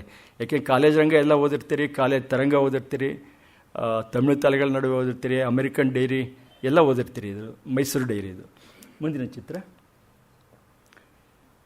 ನೋಡಿ. ಬೈಲಿ ಅವರು ಹೇಳೋ ಮಾತು, BGL ಸ್ವಾಮಿ ಇವರ ಶಿಷ್ಯಾಗಿ ಅಲ್ಲಿಗೆ ಹೋದಾಗ, ಐ ರೇಟ್ ಹಿಮ್ ಸ್ವಾಮಿನ at the top few of any race or nationality. ಇದು ಎಂಥ ಮಾತ್ರ ಇದು, ಎನಿ ರೇಸ್ ಆರ್ ನ್ಯಾಷನಾಲಿಟಿ. ಇದಲ್ವಾ ನಿಜವಾಗ ಒಬ್ಬ ಗುರು ಶಿಷ್ಯನ ರೆಕಗ್ನೈಸ್ ಮಾಡೋ ರೀತಿ ನೋಡಿ ಇದು ಹೇಗಿದೆ. He is very highly regarded by all my colleagues ಅಂತಾನೆ. ನಮ್ಮ ಅಪ್ನಾಣೆ ಇವ್ರ ಬಾಯಿನಲ್ಲಿ ಬರೋಂಥ ಮಾತುಗಳು ಅಲ್ವೇ ಅಲ್ಲವು. ಭಾಳ ಸ್ಟ್ರಿಕ್ಟು ಅಂದರೆ ಸ್ಟ್ರಿಕ್ಟು. ಒಬ್ಬರನ್ನೂ ಆತ ಹೊಗಳೇ ಇಲ್ವಂತೆ ಜೀವಮಾನದಲ್ಲೇ. BGL ಸ್ವಾಮಿ ಅವ್ರ ಕೆಲಸ ಕಂಡು ಇನ್ನೆಂಥ ಖುಷಿಯಿಂದ ಇರಬೇಕು. ಅದು ಸೆಲ್ ಹೇಳಿದ್ನ ನಾನು, ಒಂದು ಕೋಶದ ರಚನೆ, ಅದನ್ನು ನೋಡಿಬಿಟ್ಟು ಇಡೀ ಅವ್ರ ಕಾಲೇಜ್ ತುಂಬ ಇವರೇ ಓಡಾಡ್ಬಿಟ್ರಂತೆ. ಬೈಲಿ ನಾರ್ಮಲಿ ಓಡಾಡೋ ಮನುಷ್ಯನೇ ಅಲ್ಲ. ಇವಾಗ ಕುವೆಂಪುನ ಎಲ್ಲರೂ ನೀವು ಊಹೆ ಮಾಡೋಕ್ಕೆ ಸಾಧ್ಯನಾ? ಅಂತ ಇಲ್ಲೆಲ್ಲರೂ ಇದು ಮಾಡೋ ಅಂಥದ್ದು ಸಾಧ್ಯ ಇಲ್ಲ. ಅವರೊಂಥರ ಗಂಭೀರ ಸ್ವರೂಪದ ವ್ಯಕ್ತಿ. ಅವ್ರನ್ನಲ್ಲಿ ನೋಡ್ತಿದ್ದೆ ಒಂದು ಋಷಿ ಸಮಾನದ ಭಾವನೆ ನಮಗಂತೂ ಬರ್ತಾ ಇತ್ತದು. ಈಗ ಬೈಲಿ ಭಾಳ ಗಡಸ್ ವ್ಯಕ್ತಿ, ಅಂಥವೂ ಸಿಕ್ಕಾಪಟ್ಟೆ ಖುಷಿಯಾಗಿ ಇಡೀ ಯೂನಿವರ್ಸಿಟಿ ತುಂಬ ಓಡಾಡ್ಬಿಟ್ರಂತೆ ಈ ಸೆಲ್ ಸ್ಟ್ರಕ್ಚರ್ ತಗೊಂಬಿಟ್ಟು. ಮುಂದಿಂದ ನೋಡಿ, ಆ ಗುರುವಿನ ಜೊತೆ ಟ್ಯಾಕ್ಸಾನಮಿ ಇದ್ರ ಬಗ್ಗೆ, ಅನಾಟಮಿ ಬಗ್ಗೆ ಜಾಸ್ತಿ ಕೆಲಸ ಮಾಡಿದ್ರು. ಅನಾಟಮಿ ಕೆಲಸ ಮಾಡಿದ್ದಾದ್ಮೇಲೆ ಗುರುಗೆ ಹೇಗೆ ಗುರುವಂದನೆ ಕೊಡೋದು ಹೇಗೆ ಅಂತಂದರೆ, ಆ ಗುರುವಿನ ಹೆಸರಲ್ಲಿ ಇನ್ನೊಂದು ಸಸ್ಯನ ಪತ್ತೆ ಮಾಡಿದ್ರು. ಅದೇ ಸಾರ್ಕ್ಯಾಂಡ್ರಾ ಇರ್ವಿಂಗ್ ಬೈಲಿ ಅಂತ. ಇದು ಸ್ಪೀಷೀಸ್ 2 ಹೆಸರಿರುತ್ತೆ. ಒಂದು ಜೀನಸ್ಸು, ಮೊದಲನೇ ಸಾರ್ಕ್ಯಾಂಡ್ರಾ ಅಂದರೆ ಜೀನಸ್ಸು, ಅದೇ ಜಾತಿ. ಎರಡನೇದು ಸ್ಪೀಷೀಸು. ಆ ಇರ್ವಿಂಗ್ ಬೈಲಿ ಅನ್ನೋರ ಹೆಸರಲ್ಲಿ ಕಂಡುಹಿಡಿದಕ್ಕೋಸ್ಕರ ಏನು ಮಾಡಿದ್ರು, ಇದಿರುತ್ತೆ. ಸಾಮಾನ್ಯಕ್ಕೆ ಬಾಟ್ನಿಯಲ್ಲಿ ನಾವು ಲ್ಯಾಟಿನ್ ಟರ್ಮ್ ಯೂಸ್ ಮಾಡ್ತೀವಿ. ಉದಾಹರಣೆಗೆ ನಿಮಗೆ ಹುಣಸೆ ಮರ, ಟ್ಯಾಮರಿಂಡಸ್ ಇಂಡಿಕಾ ಅಂದರೆ ನೀವು ಆಫ್ರಿಕಾಕ್ಕೆ ಹೋದರೂ ಅಷ್ಟೇ, ಇಂಡೋನೇಷ್ಯಾಕ್ಕೆ ಹೋದರೂ ಅಷ್ಟೇ, ಎಲ್ಲೋದ್ರೂ ಅಷ್ಟೇ, ಅದು ಹುಣಸೆ ಮರನೇ. ಹೀಗೆ ದ್ವಿನಾಮ ಪದ್ಧತಿಯನ್ನು ಲಿನಿಯಸ್ ಅಂತ ಹೇಳ್ಬಿಟ್ಟು ಅಂತರ್ತಾನೆ. ಅದನ್ನು ಎಲ್ಲರೂ ಪ್ರತಿಯೊಬ್ಬರು ಫಾಲೋ ಮಾಡ್ತಾರೆ. ದ್ವಿನಾಮ ಇದ್ದೇ ಇರುತ್ತೆ ಬಾಟ್ನಿ ಅಥವಾ ಝುವಾಜಿ ತಂಡೆ. ಇದು ಕೂಡ ಸ್ವಾಮಿಯವರ ಸ್ವಂತ ಕೈಯಿಂದ ಬಿಡಿಸಿದ ಚಿತ್ರ. ಹೂವುಗಳು ಹೇಗೆ ಬೇರೆ ಬೇರೆ ರೀತಿ ಇರುತ್ತೆ ಅಂತ ತುಂಬ ಡೀಟೇಲ್ಸ್ ಬೇಕಾಗಲ್ಲ, ನಾನು ಸುಮ್ಮನೆ ಹೈಯರ್ ಲೆವೆಲ್ನಲ್ಲಿ ಹೇಳ್ತಾ ಇದ್ದೀನಿ ಅವ್ರು ಮಾಡಿರೋಂಥ ಕೆಲಸನ. ಮುಂದಿನ ಇದನ್ನು ನಿಮಗೆ ಬಹುಶಃ ಕಾಣುತ್ತೆ ಅಲ್ವ ಗೊತ್ತಿಲ್ಲ, ಇದು ಕಾಣಿಸುತ್ತಾ ಹಿಂದ್ಗಡೆ ನೋಡಿ. ಇಲ್ಲಿ ನೋಡ್ಬೋದು ನೀವು, BGL ಸ್ವಾಮಿ ಜೊತೆ ಮಾಡಿದಂಥ ವರ್ಕ್ನ ಇವರು ಬೈಲಿ ಇದರಲ್ಲಿ ರೆಫರೆನ್ಸ್ನಲ್ಲಿ ಕೊಟ್ಟಿರೋದು. ತಿರುಗಿ ನೋಡಿ, ಇಲ್ಲಿ BGL ಸ್ವಾಮಿ ಇಲ್ಲೊಂದು ಕಡೆ ಇದೆ, ಈಗ ಇಲ್ಲೊಂದು ಕಡೆ ಇದೆ. ಇದೆಲ್ಲ 1949-50ರಲ್ಲಿ BGL ಸ್ವಾಮಿ ಅಂತಾರಾಷ್ಟ್ರೀಯ ಮಟ್ಟದಲ್ಲಿ ಖ್ಯಾತಿಯಾಗೋಂಥ ಲೇಖನಗಳನ್ನ ಈಗ ಇದರಲ್ಲಿ ಕಾಣ್ಬೋದು ನೀವು. ಇದು ಇರ್ವಿಂಗ್ ಬೈಲಿ ಅವ್ರಿಗೆ ಕೊಟ್ಟಂಥ ಒಂದು ಶಿಷ್ಯನ ಬಗ್ಗೆನೂ ಕೂಡ, ಒಳ್ಳೆ ಶಿಷ್ಯನ ಪಡೆಯೋಕ್ಕೂ ಪುಣ್ಯ ಮಾಡಿರ್ಬೇಕ್ರಿ. ಒಬ್ಬ ಗುರು ಪಡೆಯೋದಕ್ಕೆ ಹೇಗೆ ಇದು ಮಾಡಬೇಕು, ಒಳ್ಳೆ ಶಿಷ್ಯ ಸಿಕ್ಕೋದು ಅಂಥದ್ದೇ ಕಷ್ಟ. ಇಲ್ಲಿ ಇವ್ರ ಜೋಡಿ ಆ ಥರ ಇತ್ತು. ಮುಂದಿನ ಚಿತ್ರ. ಮೊದಲನೇ ಲೇಖನ ಯಾವುದು BGL ಸ್ವಾಮಿದು ಅಂತಂದರೆ ಭಾಳ ಜನಕ್ಕೆ ಗೊತ್ತಾಗೋದಿಲ್ಲ. ಇದು ಪ್ರಬುದ್ಧ ಕರ್ನಾಟಕದಲ್ಲಿ ನಮ್ಮ ಕೃಷ್ಣಶಾಸ್ತ್ರಿಗಳೇ ಇದು ಮಾಡಿದಂಥ ಆರ್ಜಿತ ಗುಣಗಳು ಅನುವಂಶೀಯತೆ ಅನ್ನೋದು ಸಂಪುಟ 21 ಸಂಚಿಕೆ 2ರಲ್ಲಿ ಬಂದಿದೆ. ಅದಾದಮೇಲೆ ಲಿಂಗ ಜಾತಿಯ ಪರಸ್ಪರ ಪರಿಣಾಮ ಅಂತ ಒಂದು ಕದಂಬದ ಬಗ್ಗೆ, ಅದಾದಮೇಲೂ ಕೂಡ BGL ಸ್ವಾಮಿ ಕದಂಬ ವೃಕ್ಷದ ಬಗ್ಗೆ ಬೇಕಾದಷ್ಟು ಬರೆದರು. ಈ ಆರ್ಜಿತ ಗುಣಗಳು ಅನುವಂಶೀಯತೆ ಬಗ್ಗೆ 2 ವಾಕ್ಯ ನಿಮ್ಗೆ ಹೇಳ್ತೀನಿ. ಮನುಷ್ಯನಿಗೆ ಸ್ವಭಾವ ತಂದೆ ತಾಯಿಗಳಿಂದ ಹೆರಿಡಿಟಿ ಅಂದರೆ ವಂಶವಾಹಿಗಳ ಮೂಲಕ ಬರುತ್ತೋ ಅಥವಾ ಪರಿಸರ ಅದನ್ನು ಪ್ರಭಾವಿಸುತ್ತೋ ಅನ್ನೋದು ಮೊದಲಿಂದಲೂ ಸಾಕಷ್ಟು ಅದು ವಾದ ವಿವಾದ ಚರ್ಚೆ ಇಂಥವೆಲ್ಲ ನಡೆದಿದೆ. BGL ಸ್ವಾಮಿ ಹೇಳ್ತಾರೆ, ಇಡೀ ಒಂದು ಸಮಾಜದಲ್ಲಿ ಎಲ್ಲರೂ ಸಂಗೀತಗಾರರಾಗಿದ್ದರೆ ಗುಣಗಳು ಅದೇನಾರ ವಂಶದಿಂದ ವಂಶಕ್ಕೆ ಹೋದಾದರೆ ಇಡೀ ಸಮಾಜವೇ ಸಂಗೀತಗಾರರಾಗಬೇಕಾಯಿತು. ಅದು ಒಂದೆಂಡು. ಹಾಗಾದರೆ ಕೂಲಿ ಮಾಡೋರು ಯಾರು, ಕಾರ್ಮಿಕರು ಯಾರು? ಈಗ ಈ ಸಮಸ್ಯೆ ಬರುತ್ತೆ. ಅಥವಾ ಈ ವೀರಪ್ಪನ ನಾನು ಹೇಳ್ತೇನೆ, ವೀರಪ್ಪನಂತ ದುಷ್ಟ ವ್ಯಕ್ತಿಗಳೇ ಇದ್ದರೆ ಇಡೀ ಸಮಾಜ ಹೇಗೆ ಬಾಳುತ್ತೆ? ಆದ್ದರಿಂದನ ವಂಶವಾಹಿ ಒಂದು 50% ಕೆಲಸ ಮಾಡ್ಬೋದು, ಇನ್ನು 50% ಆರ್ಜಿತ ಗುಣಗಳು. ನೀವೇನು ಪಡಿತೀರಿ, ನೀವು ಹೇಗೆ ಬಳಸ್ಕೊಂತೀರಿ ಅವಕಾಶನ, ಅದರ ಮೇಲೆ ಹೋಗುತ್ತೆ ಹೊರತುನ ಸಂಪೂರ್ಣವಾಗಿ ತಂದೆ ತಾಯಿಂದ ಪಡೆದಂಥ ಬಳುವಳಿನೂ ಅಲ್ಲ ಅಥವಾ ಸಂಪೂರ್ಣವಾಗಿ ನೀವೇ ಪಡೆದಂಥದ್ದು ಅಲ್ಲ, ಎರಡೂ ಕೂಡ ಮಿಕ್ಸ್ ಆಗಿರುತ್ತೆ ಅಂತ ಹೇಳೋದಕ್ಕೆ ಅಲ್ಲಿ ನೋಡಿ ಹೆಚ್ಚಿಗೆ ಸಾಹಿತ್ಯ ಬಳಸಲೇ ಇಲ್ಲ ಅವರು. ಮೊದಲನೇ ಲೇಖನ ಇದು ಆರ್ಜಿತ ಗುಣ. ನನ್ನ ಹತ್ರ ಇದೆಲ್ಲ ಇದೆ, ಪ್ರತಿಯೊಂದು ಲೇಖನೂ ಇಟ್ಟಿದ್ದು ನಾನು. BGL ಸ್ವಾಮಿ ಕನ್ನಡದಲ್ಲಿ ಏನೇನು ಬರೆದಿದ್ದಾರೆ ಪ್ರತಿಯೊಂದು ನನ್ನ ಹತ್ರ ಇದೆ. ಇದ್ರ ಬಗ್ಗೆ ಏನು ಜಾಸ್ತಿ ಹೇಳೋದು ಬೇಡ, ಅದು ಕೂಡ ಇದಾಗುತ್ತೆ. ಮುಂದಿನ ಇದಕ್ಕೆ ಹೋಗಿ. ಕನ್ನಡ ನೋಡಿ ನಿಮಗೆ ಗೊತ್ತಿದೆ, ಸಾಹಿತ್ಯ ಪರಿಷತ್ ಪತ್ರಿಕೆಯಲ್ಲಿ ತುಂಬ ಹಿಂದೆ ಬರ್ತಾಯಿತ್ತು ಚೆನ್ನಾಗಿ. ಇವಾಗ ಬಿಡಿ ಗಬ್ಬೆದ್ದೋಗಿದೆ, ಸುಮ್ಮನೆ ಬಾಯಿ ಬಂದು ಏನೇನೋ ಬರ್ಕೊಂಡು ಹೋಗ್ತಾರೆ. ಹಿಂದೆ ಒಂದು ಅಧ್ಯಯನ ಮಾಡಬಹುದಾದ ಗುಣಾತ್ಮಕವಾದ ಲೇಖನಗಳು ಕನ್ನಡ ನುಡಿನಲ್ಲಿ ಬರ್ತಾಯಿತ್ತು. DVG ಅವ್ರದ್ದು ಬೇಕಷ್ಟು ಬಂದಿದೆ ಅದರಲ್ಲಿ. ಈ BGL ಸ್ವಾಮಿ ಈ ಕನ್ನಡ ಸಾಹಿತ್ಯ ಪರಿಷತ್ ಪತ್ರಿಕೆಯಲ್ಲಿ ಪ್ರಣಯ ಪ್ರಸಂಗ ಅಂತ ಒಂದು ಬರೆದಿದ್ದಾರೆ, ಪ್ಲಾಟಿಪಸ್ ಅಂತ ಒಂದು, ಜೇಡನ ಚರಕ ಅಂತ, ಹಸಿವಿನ ಬಳ್ಳಿ ಅಂತ. ನನಗೆ ಆಶ್ಚರ್ಯತೆ, ಈ ಮನುಷ್ಯ ಇಲ್ಲಿಂದಲೇ ಶುರು ಮಾಡ್ಕೊಂಡ್ರು. ಸಾಹಿತ್ಯ ಮತ್ತು ವಿಜ್ಞಾನವನ್ನು ಸಮರಸವಾಗಿ ಬೆರೆಸಿದ್ರೆ ಎಷ್ಟು ಮಟ್ಟಿಗೆ ಬರುತ್ತೆ ಅನ್ನೋದಕ್ಕೆ ಈ ಪ್ರಣಯ ಪ್ರಸಂಗ ಅನ್ನೋದೊಂದು ಭಾಳ ಅತ್ಯಂತ ಮುಖ್ಯವಾದ ಲೇಖನ ಅಂತ ಇದು ಮಾಡ್ತೀನಿ. ಇದು ಒಂದು ಜೇಡ, ಬ್ಲ್ಯಾಕ್ ವಿಡೋ ಸ್ಪೈಡರ್ ಅಂತ. ಅದು ಏನಿದು ವಿಡೋ ಪಡೋ ಅಂತ ಅಂದ್ಕೊಂಡು ಅದಕ್ಕೆ ಏನಾದ್ರು ಅರ್ಥ ಇದೆಯಾ ಅಂದರೆ ಅರ್ಥ ಈ ಮಟ್ಟಿಗೆ ಇದೆ. ಈ ಜೇಡನ ಸ್ವಭಾವ ಏನು ಅಂತಂದರೆ ಬಲೆ ಕಟ್ಟುತ್ತೆ ಹೆಣ್ಣು, ಗಂಡು ಏನು ಮಾಡುತ್ತೆ ಮೆಲ್ಲಿಗೆ ಒಂದು ತಂತಿನ ಅಲ್ಲಾಡಿಸುತ್ತೆ ಆ ಬಲೆನ. ಅದು ಅಲ್ಲಾಡಿಸೋ ರೀತಿ ಹೇಗಿರುತ್ತೆ ಅಂದರೆ ಯಾರೋ ಸಡನ್ನಾಗಿ ಬಲೆಗೆ ಬಿದ್ದು ಒದ್ದಾಡೋ ಅಂಥ ಜೀವಿಗಳದು ಆ ಬಲೆನ ಅಲಗಿಸೋ ರೀತಿ ಬೇರೆ. ಇದು ಪ್ರಣಯಕ್ಕೆ ಬಂದಿರೋ ಅಂಥ ಒಂದು ಚಿಕ್ಕ ಗಂಡು, ಅದು ಅಲ್ಲಾಡಿಸೋರು ಸಂಜ್ಞೆ ಕೊಡೋದೇ ಬೇರೆ. ನಮ್ಮ BGL ಹೇಳ್ತಾರೆ, ಒಬ್ಬ ವಿಟನ್ಗೆ ಆ ವೇಶ್ಯೆ ಇದು ಗೊತ್ತಾಗುತ್ತೆ ಅಂಥೇಳಿ, ಅಥವಾ ವೇಶ್ಯೆಗೆ ವಿಟ ಹೇಗೆ ಬರ್ತಾನೆ ಅದು ಗೊತ್ತಾಗುತ್ತೆ ಅಂಥೇಳಿ ಅಲ್ಲಿಂದ ಶುರು ಮಾಡ್ತಾ ಇರೋದು. ಈ ಜೇಡ ಏನು ಮಾಡುತ್ತೆ ಅಂತಂದರೆ ಬಲೆ ಕಟ್ಟಿದ್ದಾದಮೇಲೆ ಆ ಗಂಡಿನೊಡನೆ ಮಿಲನವಾದ ಮೇಲೆ 2 ನಿಮಿಷದಲ್ಲಿ ಗಂಡನ್ನ ಮುಗಿಸುತ್ತೆ, ಸಾಯಿಸುತ್ತದು. ಗಂಡಿರೋದಿಲ್ಲ, 2 ನಿಮಿಷ ಮುಗಿದೋಗುತ್ತೆ. ಅದಾದ ತಕ್ಷಣ ಇವರು ನಮ್ಮ ಇದ್ರ ಪ್ರಕಾರ ವಿಡೋ ಅಂತಂದ್ರು ಕರೆದ. ಯಾತಕ್ಕಾಗಿ ಮಾಡುತ್ತೆ ಅಂದರೆ ಅದರ ಹೊಟ್ಟೆನಲ್ಲಿ ಇದು ಬೆಳೆಸೋದಕ್ಕೆ ಪ್ರೋಟೀನ್ ಬೇಕಾಗುತ್ತೆ. ಆ ಪ್ರೋಟೀನ್ಗೋಸ್ಕರ ಈ ಗಂಡೆ ನೇರವಾಗಿ ಅದನ್ನ ತಿನ್ನೋ ಅಂಥ ಒಂದು ಕ್ಯಾನಿಬಾಲಿಸಮ್ ಅಂತ ನಮ್ಮಲ್ಲಂತ. ಮನುಷ್ಯನ ತಿಂದರೆ ಕ್ಯಾನಿಬಾಲಿಸಮ್ ಅಂತಾರೆ. ಹಾಗೆ ಆ ಪ್ರಾಣಿ ಅದೇ ಜಾತಿಯ ಪ್ರಾಣಿ ಅಂತಂದರೆ ಕ್ಯಾನಿಬಾಲಿಸಮ್ ಅಂತಂತಾರೆ.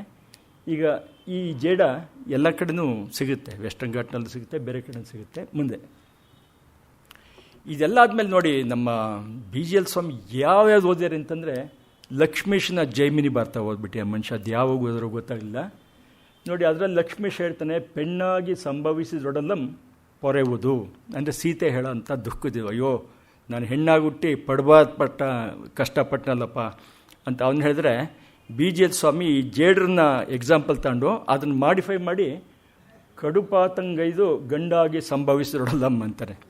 ಅಂದರೆ ಇಲ್ಲಿ ಆ ಗಂಡು ಜೇಡ ಮಹಾಪಾಪಿ ಆಗಿರಬೇಕು, ತನ್ನ ಹೆಂಡ್ತಿನೇ ತಿಂದಾಕ್ಬೇಕಾದ್ರೆ ಇನ್ನೆಂಥ ಇದ್ರದ್ದು BGL ಸ್ವಾಮಿ ಹೇಳೋದು. ಅಂದರೆ ಅವರ ವಿಸ್ತಾರ ನಾನು ಹೇಳೋದು. ಜೈಮಿನಿ ಭಾರತೆಯಲ್ಲಿ ಜೇಡ ಎಲ್ಲಿ ಸಂಬಂಧನೇ ಇಲ್ಲ.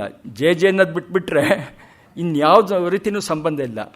ಒಬ್ಬ ಸೃಜನಶೀಲ ವ್ಯಕ್ತಿ ತನ್ನ ಇದಕ್ಕೆ ಬೇಕಾದಂಥ ದ್ರವ್ಯನ ಎಲ್ಲಿ ಬೇಕಾದ್ರೂ ಪಡಿಬೋದು. ರಾಮಾಯಣದಲ್ಲಿ ಪಡಿಬೋದು, ಮಹಾಭಾರತದಲ್ಲಿ ಪಡಿಬೋದು, ಶತಕಗಳಲ್ಲಿ ಪಡಿಬೋದು, ವಚನಗಳಿಂದ ಪಡೆಯುವುದು. ಸ್ವಾಮಿ ಆ ಮಟ್ಟಕ್ಕೆ ಹೋಗಿದ್ರಿಂದಲೇ ಜನಪ್ರಿಯ ಆಗಿದ್ದು. ಮುಂದಿನ ಚಿತ್ರ ಇದು ಜಸ್ಟ್ ನೋಡಿ, ಸುಮ್ಮನೆ ನೀವೇ ಓದಿ, ಖುಷಿಗೋಸ್ಕರ ಓದ್ಬೋದು, ಏನು ಇದಿಲ್ಲ.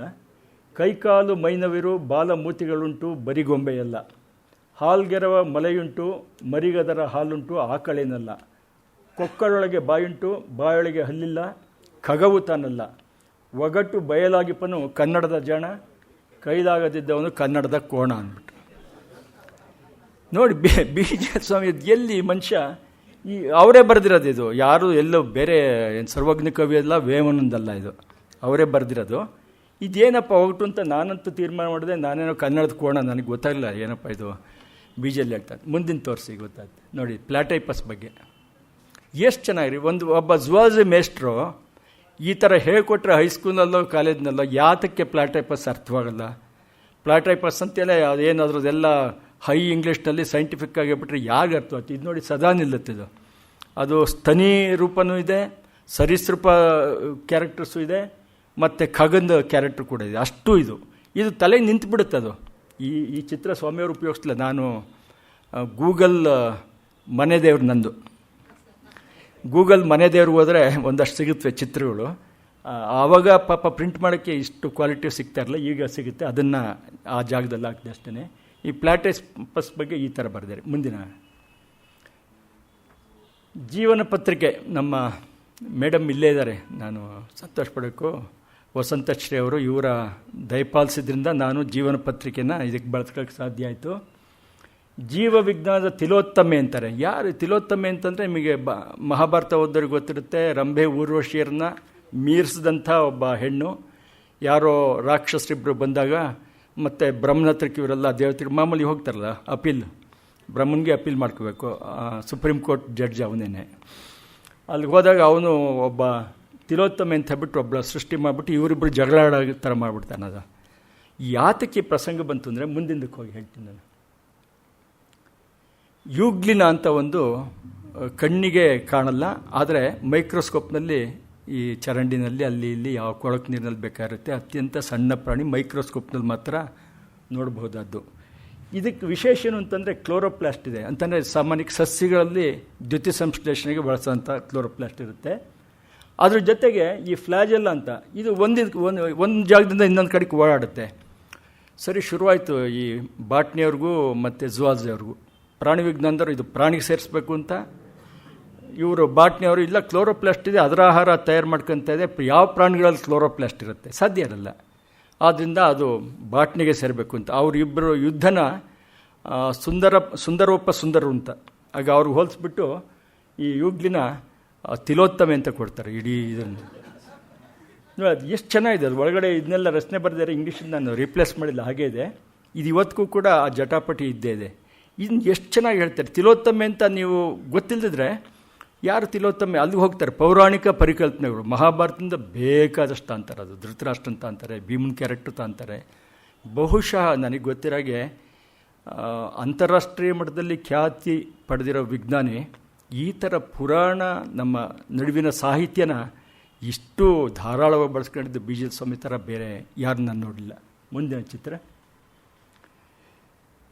ಮೊನ್ನೆ ತಾನೇ ಪಂಡಿತ ಕುಕ್ಕೆ ಸುಬ್ರಹ್ಮಣ್ಯ ಶಾಸ್ತ್ರಿಯವ್ರದ್ದು ಒಳ್ಳೆ ಅವರ ಮೊಮ್ಮಕ್ಕಳು ಇವರೆಲ್ಲ ದೊಡ್ಡ ಫಂಕ್ಷನ್ ಮಾಡಿ ಅವ್ರನ್ನ ಜ್ಞಾಪಿಸ್ಕೊಂಡ್ರು. ಜಿ ವಿ ಅವರು ಕೂಡ ಅಲ್ಲಿದ್ದು, ನಾನು ಕೂಡ ಹೋಗಿದ್ದೆ. ಕನ್ನಡ ಮೇಘ ಸಂದೇಶದಲ್ಲಿ ಅಡಸಿರುವ ಕಾಮದಿಂ ಕಡು ಕುರುಡರಾದವರ ಜಡಜೀವ ಭೇದವನ್ನು ಬಗೆಯಿರುತ್ತೆ. ಇದು ಯಕ್ಷ ರಾಮಗಿರಿನಲ್ಲಿ ಆ ವಿರಹ ವೇದನೆಯಿಂದ ಓಡ್ತಾ ಇರೋಂಥ ಸನ್ನಿವೇಶ. ಕಡು ಕುರುಡರಾದವರ. ಮುಂದಿನ ಚಿತ್ರಕ್ಕೆ ಹೋಗಿ. ಯಾತಕ್ಕೆ ನಮ್ಮ ಬಿ ಜಿಯಲ್ಲೂ ಇದನ್ನ ಹೇಳ್ತಾರೆ ಅಂತಂದರೆ, ಇದು ನೋಡಿ ಒಂದು ಆರ್ಕಿಡ್, ಕನ್ನಡದಲ್ಲಿ ಸೀತಾಳೆ ಅಂತೀವಿ. ಇವೆಲ್ಲ ಪಶ್ಚಿಮ ಘಟ್ಟದಲ್ಲಿ ಅರುಣಾಚಲ ಪ್ರದೇಶದಲ್ಲಿ ನಾನು ಕೆಲಸ ಮಾಡ್ತಾಯಿದ್ದೆ. ಸಿಕ್ಕಾಪಟ್ಟೆ ಸೀತಾಳೆ ಇವಲ್ಲಿ.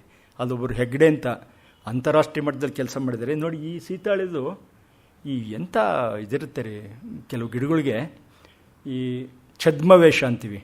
ಇದಿಷ್ಟೇ ಗಮನಿಸಿ, ಇದಿಷ್ಟು ಇನ್ನೇನು ಬೇಡ. ಈ ಮೂರು ದಳಗಳನ್ನ ಬಿಟ್ಬಿಡಿ, ಇದಿಷ್ಟನ್ನೇ ಇದು ಮಾಡ್ಕೊಳ್ಳಿ. ಇಲ್ಲಿ ನೋಡಿ, ಇದು ನೋಡಿದ್ರೆ ದುಂಬಿ ಥರ ಕಾಣುತ್ತೆ. ಸಂಪೂರ್ಣವಾಗಿ ದುಂಬಿನೇ, ಯಾರು ಬೇಕಾದ್ರೂ ಕನ್ಫ್ಯೂಷನ್ ಮಾಡ್ಕೋಬೋದು.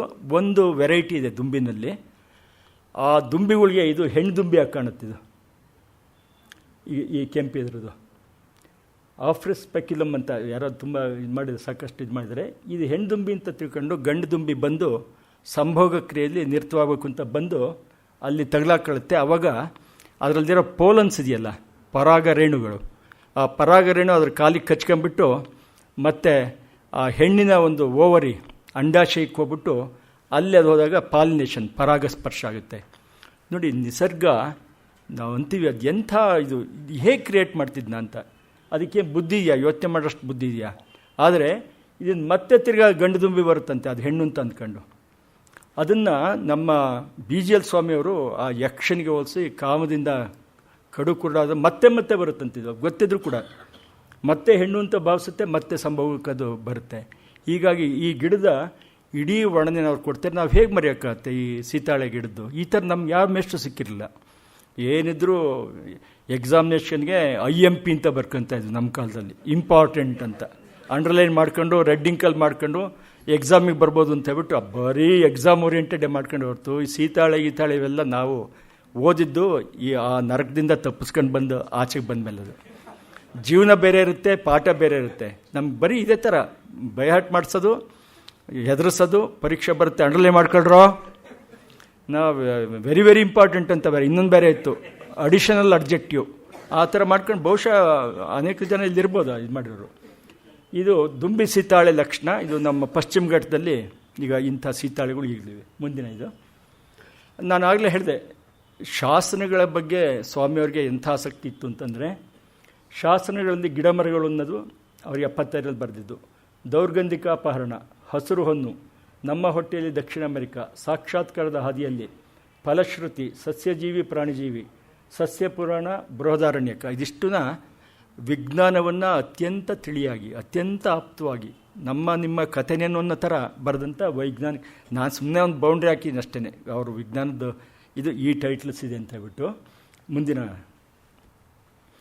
ಇದೆಲ್ಲ ಸಾಹಿತ್ಯ ಅಂತ ನಾವು ವರ್ಗೀಕರಿಸ್ಬೋದು. ಅಮೆರಿಕದಲ್ಲಿ ನಾನು ಪಂಚಕಲಶ ಗೋಪುರ, ಕಾಲೇಜು ರಂಗ, ಕಾಲೇಜು ತರಂಗ, ಪ್ರಾಧ್ಯಾಪಕನ ಪೀಠದಲ್ಲಿ ತಮಿಳು ತಲೆಗಳ ನಡುವೆ, ಇದಿಷ್ಟನ್ನ ಎಲ್ಲರೂ ಓದಿ ಅನುಭವಿಸಿ ಮತ್ತೆ ಮತ್ತೆ ಜ್ಞಾಪಿಸ್ಕೋಬೇಕಾದಂಥ ಪುಸ್ತಕಗಳು. ಈ ಬೆಳುದಿಂಗಳಲ್ಲಿ ಅರಳಿದ ಮೊಲ್ಲೆ ಅನ್ನೋದು ಒಂದು ಅನುವಾದ. ತಮಿಳಿನ ಅತ್ಯಂತ ಶ್ರೇಷ್ಠ ಲೇಖಕರು, ಅವರ ಹೆಸರು ತಕ್ಷಣ ಸ್ವಾಮಿನಾಥಯ್ಯರ್ ಅವ್ರು ಹೇಳ್ತಾರೆ, BGL ಇಡೀ ತಮಿಳು ಸಾಹಿತ್ಯವನ್ನು ಬೆಳೆಸೋದ್ರಲ್ಲಿ ಸ್ವಾಮಿನಾಥನ್ನು ತುಂಬ ತುಂಬ ಮುಖ್ಯ ಆಗ್ತಾರೆ. ಅದನ್ನು ಬಿಟ್ಟರೆ ಇನ್ನೊಬ್ಬರು ಕವಿ ಇದ್ರಲ್ಲ, ತಮಿಳು ಕವಿ ಸುಬ್ರಹ್ಮಣ್ಯಂ ಭಾರತಿ, ಅವರೇ ಅತ್ಯಂತ ಶ್ರೇಷ್ಠ ಅಂತ ಹೇಳ್ತಾರೆ. ಈ ಮೈಸೂರು ಡೈರಿ ಇದೆಲ್ಲ 94ರದಾಗಿದ್ದು.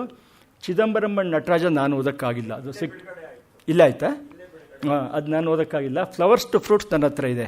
ಪಕ್ಕಾ ಬಾಟ್ನಿ ಮನುಷ್ಯ ಆಗ್ಬಿಟ್ಟು ಇಡೀ ಅನಾಟಮಿನ ಅನಾವರಣ ಮಾಡ್ತಾರೆ, ಅದು ಹೈಯರ್ ಲೆವೆಲ್ ಇದಾಗುತ್ತೆ. ಡೈರಿ ಆಫ್ ಎ ಬಾಟನಿಸ್ಟ್ ಅನ್ನೋದು ವಿಶೇಷ ಏನು ಅಂತಂದರೆ, ಹಸಿರು ಹೊನ್ನು ಬರೆಯೋದಕ್ಕೆ ಮೊದಲು ಪೂರ್ವ ಪೀಠಿಕೆಯಾಗಿ ಅವರು ನೋಟ್ಸ್ ಮಾಡ್ಕೊಂಡಿದ್ದು. 1958ರಿಂದನ ಅವರು ಬೇರೆ ಬೇರೆ ಕಡೆಗೆ ಸಸ್ಯ ವಿಜ್ಞಾನದ ಒಂದು ಇದಕ್ಕೆ ಹೋದಾಗ, ಯಾತ್ರೆಗೆ ಹೋದಾಗ ಸಂಪೂರ್ಣವಾಗಿ ನೋಟ್ಸ್ ಮಾಡ್ಕೊಂಡವರು. ಅದಾದಮೇಲೆ ಹಸಿರು ಹೊನ್ನು ಬಂದಿದ್ದು ಆ ಮೂಲ ದ್ರವ್ಯ ಇರೋದು ಇದರಲ್ಲಿ ಡೈರಿ ಆಫ್ ಎ ಬಾಟನಿಸ್ಟ್. ತುಂಬ ಚೆನ್ನಾಗಿದೆ. ಅಲ್ಲಿ ಇಷ್ಟೊಂದು ಕ್ಯಾರೆಕ್ಟರ್ಸ್ ಬರೋದಿಲ್ಲ, ಚಿಕ್ಕ ಪುಸ್ತಕ, ಒಂದು 120 ಪುಟ ಇರ್ಬೋದು. ಆದರೆ ಆಯಾ ದಿನದ ದಿನಚರಿಯನ್ನು ಗೊತ್ತಾಗ್ಬಿಟ್ಟಿದ್ದಾರೆ ಅದರಲ್ಲಿ. ಅದು ಮುಂದೆ ಅವ್ರಿಗೆ ಹಸಿರನ್ನು ಬರೆಯೋದಕ್ಕೆ ಪ್ರೇರಕ ಆಯಿತು. ಮುಂದೆ ನೋಡಿ, ಅದ್ರ ಜೊತೆಗೆ ವಧೂವರರಿಗೆ ಸತ್ಸಂತಾನ ಶಾಸ್ತ್ರದ ಕೈಪಿಡಿ ಅಂತ ಬರೆದಿದ್ರಂತೆ. ನಮಗೆ ಅದು ಇದುವರೆಗೂ ಖಂಡಿತ ಸಿಕ್ಕಿಲ್ಲ. 1947 ಇರಬಹುದು ಅಂಥೇಳಿ. ಸತ್ಸಂತಾನ ಕೈಪಿಡಿ ಅಂತಂದರೆ ಬಹುಶಃ DK ಭಾರದ್ವಾಜ್ ನೀವೆಲ್ಲ ಕೇಳಿರ್ತೀರಿ. ಡಾಕ್ಟ್ರು ಭಾರದ್ವಾಜ್ ಇವತ್ತು ವಿಜಯ ಸಂಕೇಶ್ವರ ಅವರು ಅವರ ಇದನ್ನ ಡಿಕ್ಷನರಿನ ನಾವೆಲ್ಲ ಅದರಿಂದಲೇ ಬೆಳೆದು ಬಂದವರು. ಮೈಸೂರು ಯೂನಿವರ್ಸಿಟಿ ಡಿಕ್ಷನರಿ ನೋಡಿದವರೇ ಇಲ್ಲ. ಭಾರದ್ವಾಜ್ ಅವರ ಡಿಕ್ಷನರಿ ಮೂಲಕನೇ ನಾವು ಪ್ರವೇಶ ಇಂಗ್ಲೀಷ್ಗೆ ಮಾಡಿದ ಅಂಥ ಇವರು ಆಯುರ್ವೇದಿಕ್ ಡಾಕ್ಟರ್ ಆಗಿದ್ದರು. ಅವರು ಕೂಡ ಇದೇ ಹೆಸರಿಂದ ಇದು ಬರೆದ್ರೆ, ಕೈಪಿಡಿ ಅಲ್ಲ ಅದು. ಬಯೋಗ್ರಫಿ ಆಫ್ ದಿ ಅನ್ಬಾರ್ನ್ ಅಂದರೆ ಎಂಬ್ರಿಯೋ ಬಗ್ಗೆ ಬರೆದಿದ್ರಂತೆ, ಅದು ಕೂಡ ಲಭ್ಯ ಇಲ್ಲ. ಸ್ಕ್ರಿಪ್ಟ್ ಕೂಡ ಎಲ್ಲೂ ಸಿಗ್ತಾ ಇಲ್ಲ.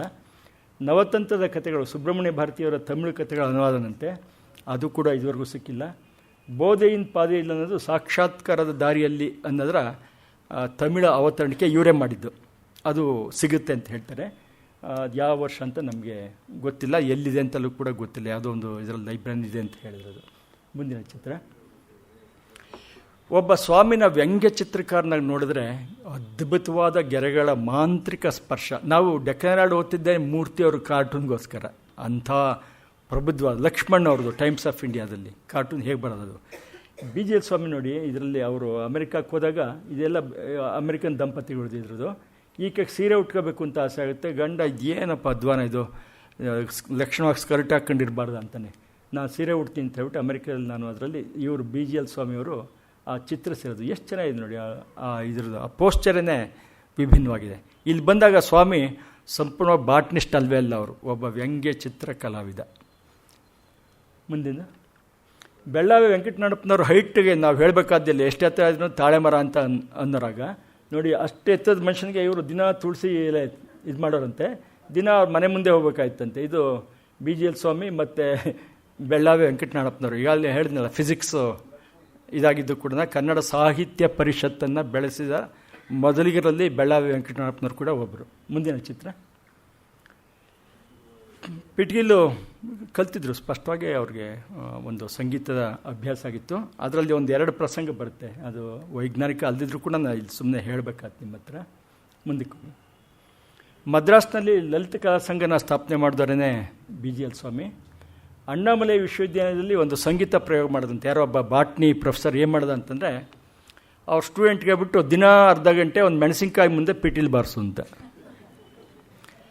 ಆ ಮೆಣಸಿನ್ಕಾಯಿ ಏನಾಗುತ್ತೆ ಅಂತ 1 ತಿಂಗಳಾದಮೇಲೆ ಅನಲೈಸ್ ಮಾಡೋದಂತೆ. ಏನೂ ಆಗಿರಲಿಲ್ಲ. ಇವ್ರು ಹೇಳೋದು ಈ ಪಿಟೀಲ್ ಬಾರಿಸೋದ್ರಿಂದನ ಆ ಸಂಗೀತದ ಇದರಿಂದನ ಮೆಣಸಿನ್ಕಾಯಿ ದಪ್ಪಕ್ಕಾಗುತ್ತೆ ಅಂತ. ಆಗಲಿಲ್ವಂತೆ.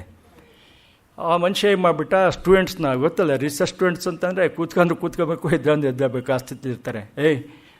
ಮಾರ್ಕೆಟ್ಗೆ ಹೋಗ್ಬಿಟ್ಟು ಹೀರೆಕಾಯಿ ತಮ್ಮನ್ನಿ, ಆ ಹೀರೆಕಾಯಿನಲ್ಲಿ 2 ವಿಧ ಇರಲಿ. ಒಂದು ಸಣ್ಣದು, ಅಂದರೆ ಸಂಗೀತ ಪ್ರಯೋಗ ಮಾಡದೆ ಇರೋ ಅಂಥ ಒಂದು ಹೀರೆಕಾಯಿ. ಈ ದಪ್ಪದ್ದೆಲ್ಲ ಒಂದು ಕಡೆ ಇಟ್ಬಿಡಿ, ಅದೆಲ್ಲ ಸಂಗೀತ ಪ್ರಯೋಗ ಮಾಡಿ ಯಾವುದಾದ್ರೂ ರಾಗ ಹೇಳ್ತಾರೆ, ನನಗೆ ಅಷ್ಟೊಂದು ರಾಗಗಳ ಬಗ್ಗೆ ಗೊತ್ತಿಲ್ಲ.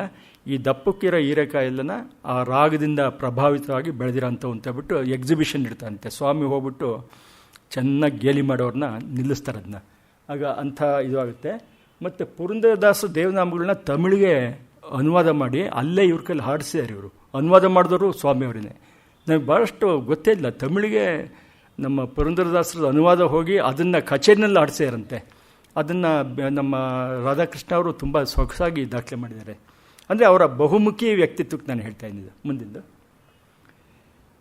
ನೋಡಿ, ಇದು ನಮ್ಮ ಎಗೇನ್ ಕೃಷ್ಣಾನಂದ ಕಾಮತ್ ಅವರು ಈಗ ಈ ಚಿತ್ರ ತಮ್ಮ ಇದರಲ್ಲಿ ವೆಬ್ಸೈಟ್ನಲ್ಲಿ ಹಾಕಿದ್ದಾರೆ.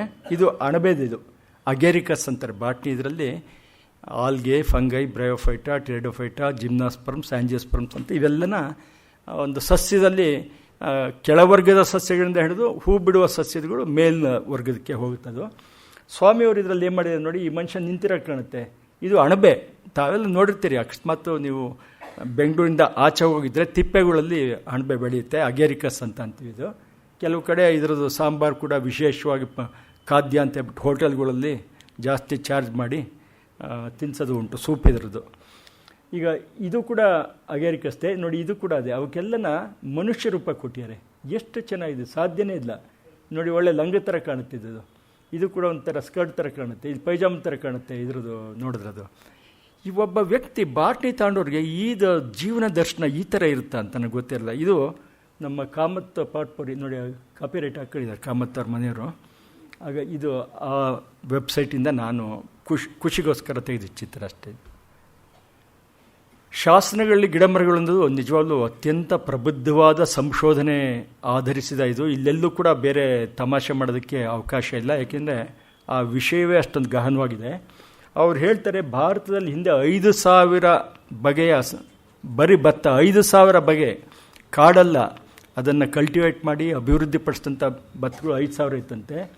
ಅಥರ್ವವೇದದಲ್ಲಿ, ಶತಪಥ ಬ್ರಾಹ್ಮಣದಲ್ಲಿ, ಈಗ ಈ ಸಂಹಿತೆಯಲ್ಲಿ, ಬೃಹದಾರಣ್ಯಕ, ಚಾಂದೋಗ್ಯ ಉಪನಿಷತ್ನಲ್ಲಿ ಭತ್ತ ಕುರಿತು ಉಲ್ಲೇಖ ಇದೆ ಅಂತ ಹೇಳ್ಬಿಟ್ಟು ಲಕ್ಷಣವಾಗಿ ದಾಖಲೆ ಮಾಡ್ತಾರೆ. ನನ್ನ ಹತ್ರ ಇದಿದೆ, ಬೆಂಗಳೂರು ಯೂನಿವರ್ಸಿಟಿಯವರು ಪಬ್ಲಿಷ್ ಮಾಡಿದ್ದಾರೆ, ಶಾಸನಗಳಲ್ಲಿ ಗಿಡ ಮರಗಳು ಅನ್ನೋ ಪುಸ್ತಕನ. ಮುಂದೆ 1130 ಶಾಸನದಲ್ಲಿ ಕಾಡಕ್ಕಿ ಅನ್ನೋ ಒಂದು ಭತ್ತದ ಜಾತಿನ ಉಲ್ಲೇಖ ಇರೋದನ್ನ ಇವ್ರು ತೆಗೆದಾರೆ ಈಚೆಗೆ. ಅದು ಹೇಗೆ ಅಷ್ಟೊಂದು ಶಾಸನ ಓದ್ಕೊಂಡು ಇದರಲ್ಲೇ ಸಸ್ಯದಿದೆ ಅಂತ ಅನ್ಬೇಕಾದ್ರೆ ಎಷ್ಟು ಶಾಸನಗಳ ಅಧ್ಯಯನ ಮಾಡಿರ್ಬೇಕು ಅವರು. ನೋಡಿ, ರಾಗಿ, ನಾವು ಇಷ್ಟೊಂದು ರಾಮಧಾನ್ಯ ಅಂತ ಸಾಮಾನ್ಯಕ್ಕೆ ರಾಗಿಗೆ ಹೇಳೋದುಂಟು. ಇದು 10ನೇ ಶತಮಾನಕ್ಕೆ ಮುಂಚೆ ಶಾಸನಗಳಲ್ಲಾಗಲಿ ಸಾಹಿತ್ಯದಲ್ಲಾಗಲಿ ಎಲ್ಲೂ ಬರೋಲ್ಲ ಅಂತ ನಮ್ಗೆ ಆಶ್ಚರ್ಯ ಆಯ್ತು. ಇವತ್ತು ನಾವು ರಾಗಿಗೆ, ವಿಶೇಷವಾಗಿ ನಾವು ತುಮಕೂರು ಜಿಲ್ಲೆಯಿಂದ ಬಂದಿರೋರು, ನಮಗೆ ಪ್ರಧಾನವಾದ ಆಹಾರನೇ ರಾಗಿ ರೊಟ್ಟಿ, ರಾಗಿ ಮುದ್ದೆ, ಈಗ ಇಂಥವೇನೆ. ಆಗ ಅಂಥ ಇದು 10ನೇ ಶತಮಾನಕ್ಕೆ ಮುಂಚೆ ರಾಗಿ ಉಲ್ಲೇಖನೇ ಇಲ್ಲ ಅಂತಂದರೆ ಅದಕ್ಕೆ ಮುಂಚೆ ಏನು ತಿಂತಾಯಿದ್ರು, ಇದು ಯಾವುದು ಬೆಳೆ ಪ್ರಧಾನವಾಗಿತ್ತು, ಇಂಥವಕ್ಕೆಲ್ಲ ಸಂಶೋಧನೆ ಅಗ್ರಿಕಲ್ಚರ್ನಲ್ಲೂ ಕೂಡ ಗಮನ ಕೊಡ್ಬೋದು. ಬರೀ ನಾವು ಅಂತಲ್ಲ, ಕೃಷಿ ವಿಶ್ವವಿದ್ಯಾಲಯದವ್ರು ಕೂಡ ಹೌದಾ ಅಂತ ಹೇಳ್ಬಿಟ್ಟು ಮತ್ತೆ ಯೋಚನೆ ಮಾಡಬೇಕಾದ ಪ್ರಸಂಗ ಇದು. ಮತ್ತು ಪಾಂಡ್ಯರ ಶಾಸನದಲ್ಲಿ 13ನೇ ಇದರಲ್ಲಿ ರಾಗಿ ಉಲ್ಲೇಖ ಅಂತಾರೆ. ಅಂದರೆ 10ನೇ ಶತಮಾನದ ನಂತರದಲ್ಲಿ ಉಲ್ಲೇಖ ಜಾಸ್ತಿ ಕಾಣುತ್ತೆ ಹೊರತು ಬಹುಶಃ ನಮ್ಮ ಪಂಪನ ಕಾಲದಲ್ಲಿ ರಾಗಿ ಇದ್ದಾಗ ಕಾಣಲ್ಲ ಇವ್ರು ಹೇಳೋದು ನೋಡಿದ್ರೆ. ಮುಂದಿನ ಕಡಲೆ ಬಗ್ಗೆ, ಕಡಲೆ ಅಂತಂದರೆ ಕಡಲೆಕಾಯಲ್ಲ, ಕಡಲೆ ನಿಮಗೆ ಗೊತ್ತಿರುತ್ತಲ್ಲ, ಹೌದು. ಬಿಜ್ಜಳನ ಕಾಲ ಶಾಸನದಲ್ಲಿ ಇದೆ ಅಂತ ಹೇಳ್ತಾರೆ. ವಿಜ್ಞಾನೇಶ್ವರನ ಇದರಲ್ಲಿ ಕಡಲೆ ನಿಷೇಧ ಅಂದಿದ್ದಾನೆ. ಯಾಕೆ ಅಂತಂದರೆ ಕಡಲೆ ನಮ್ಮ ಧಾನ್ಯ ಅಲ್ಲ, ಹೊರಗಡೆಯಿಂದ ಬಂದಿದ್ದು, ಪೋರ್ಚುಗೀಸ್ರ ಮೂಲಕ ಬಂದಿದ್ದು. ನೋಡಿ, ಅವರು ಒಂದು ಚಿಕ್ಕ ಕ್ಲೂ ಕೊಡ್ತಾರೆ. ಹೊರಗಡೆಯಿಂದ ಬಂದಿದ್ದನ್ನೆಲ್ಲನ ಸೀಮೆ ಅನ್ನೋ ಹೆಸರಲ್ಲಿ ಕನ್ನಡದಲ್ಲಿ ಕರಿತೀವಿ, ಸೀಮೆ ಬದನೆಕಾಯಿ ಅಂತೀವಿ. ಅಂದರೆ ನಮ್ಮ ಸೀಮೆದಲ್ಲ, ಹೊರಗಡೆಯಿಂದ ಬಂದಿದ್ದು ಅಂತ. ಸೀಮೆ ಹಸು ಅಂತೀವಿ. ಸೀಮೆ ಹಸು ನಮ್ಮ ಮನೆಗೆ ಒಂದು 60-70 ವರ್ಷ ಹಿಂದಿಂದ ಇರಲೇ ಇಲ್ಲ ಸೀಮೆ ಹಸು. ಡೆನ್ಮಾರ್ಕಿಂದ ನಾವು ಚಿಕ್ಕ ಹುಡುಗರಲ್ಲಿದ್ದಾಗ ಇದು ಮಾಡಿದ್ದು. ಸೀಮೆ ಎಣ್ಣೆ ಅಂತೀವಿ. ಆ ಎಣ್ಣೆ ನಮ್ಮದಲ್ಲ, ಅದು ಮೊದಲು ಅಮೆರಿಕಾದಲ್ಲಿ ಪತ್ತೆ ಹಚ್ಚಿ ಅದು ನಮ್ಮ ಬಳಕೆಗೆ ಬಂದಮೇಲೆ ಅವರು ಎಷ್ಟೋ ಜನ ದೇವ್ರ ಮುಂದೆ ದೀಪ ಹಚ್ಚೋದಕ್ಕೆ ಹೆದರ್ತಾ ಇದ್ರಂತೆ. ಇದರಲ್ಲೇನೋ ಕೆಟ್ಟ ಶಕ್ತಿ ಇದೆ, ಆ ದೇವ್ರ ಪವರೆಲ್ಲ ಹೋಗ್ಬಿಡುತ್ತೆ ಅಂತ. ಇಂದಿರಾಬಾಯಿ ಅಂತ ಒಂದು ಮೊದಲನೇ ನಾವೆಲ್ ಬಂದಾಗ ಈ ಪ್ರಸಂಗ ಬರುತ್ತೆ. ಅಂದರೆ ನಮ್ಮದಲ್ಲದ ಅನ್ಯ ಮೂಲದಿಂದ ಬಂದಿದ್ದನ್ನೆಲ್ಲ ನಾವು ಸೀಮೆಯ ಹೆಸರಲ್ಲಿ ನಾವು ಕರಿತೀವಿ ಅಂತ. ಸೀಮೆ ಹಸು ಆಗಿರ್ಬೋದು, ಸೀಮೆ ಇದಾಗಿರ್ಬೋದು, ಸೀಮೆ ಸಿಗೆಕಾಯಿ ಆಗಿರ್ಬೋದು, ಎಲ್ಲವೂ ಹೊರಗಡೆಯಿಂದ ಬಂದಿದ್ದನ್ನ ಐಡೆಂಟಿಫೈ ಮಾಡೋದಕ್ಕೆ ನಾವು ಸೀಮೆಯನ್ನು ಪ್ರತ್ಯಯ ಬಳಸ್ತೀವಿ ಅಂತೇಳಿ. ಎಲೆ ಅಡಿಕೆ ಬಗ್ಗೆನೂ ಹೇಳ್ತಾರೆ. ಗುಪ್ತರ ಕಾಲದಲ್ಲಿ ಒಂದು ಶಾಸನದಲ್ಲಿ ಎಲೆ ಅಡಿಕೆ ಬಗ್ಗೆ ಪ್ರಸ್ತಾಪ ಇದೆ ಅಂತಾರೆ. ಅದಕ್ಕಿಂತ ಹಿಂದೆ ಗೊತ್ತಿಲ್ಲ ಅಂತಾರೆ ಸ್ವಾಮಿಗಳು. ನಮಗೆ ಓಪನ್ ಆಗಿ ಬಿಡ್ತಾರೆ, ಅದು ಇದೇ ಎಂಡ್ ಅಂತ ಹೇಳೋದಿಲ್ಲ. ನೀವು ಸಂಶೋಧನೆ ಮಾಡಿ ನನಗೆ ಸಿಕ್ಕಿರೋ ಶಾಸನದಲ್ಲಿ ಇಂಥ ಉಲ್ಲೇಖಗಳಿವೆ ಅಂತ. ಮುಂದಿಂದು ಹೊಗೆ ಸೊಪ್ಪು ನೋಡಿ. ಹೊಗೆ ಸೊಪ್ಪು ಅವರು ಇದು ಮಾಡೋದಕ್ಕೆ ಎಷ್ಟು ಚೆನ್ನಾಗಿ ಹೇಳಿದ್ದಾರೆ ಅಂದರೆ, ಒಂದು ತೆಲುಗು ಪದ್ಯ ತಗೊಂಡಿದ್ದಾರೆ. ನಶ್ಯವಿಚ್ಚಿನವಾಡು ನರಲೋಕ ಪೂಜ್ಯಂಡು. ಯಾರು ನಶ್ಯ ಕೊಡ್ತಾರೋ ಅವರು ಭಾಳ ನರಲೋಕದಲ್ಲೇ ಪೂಜ್ಯರು.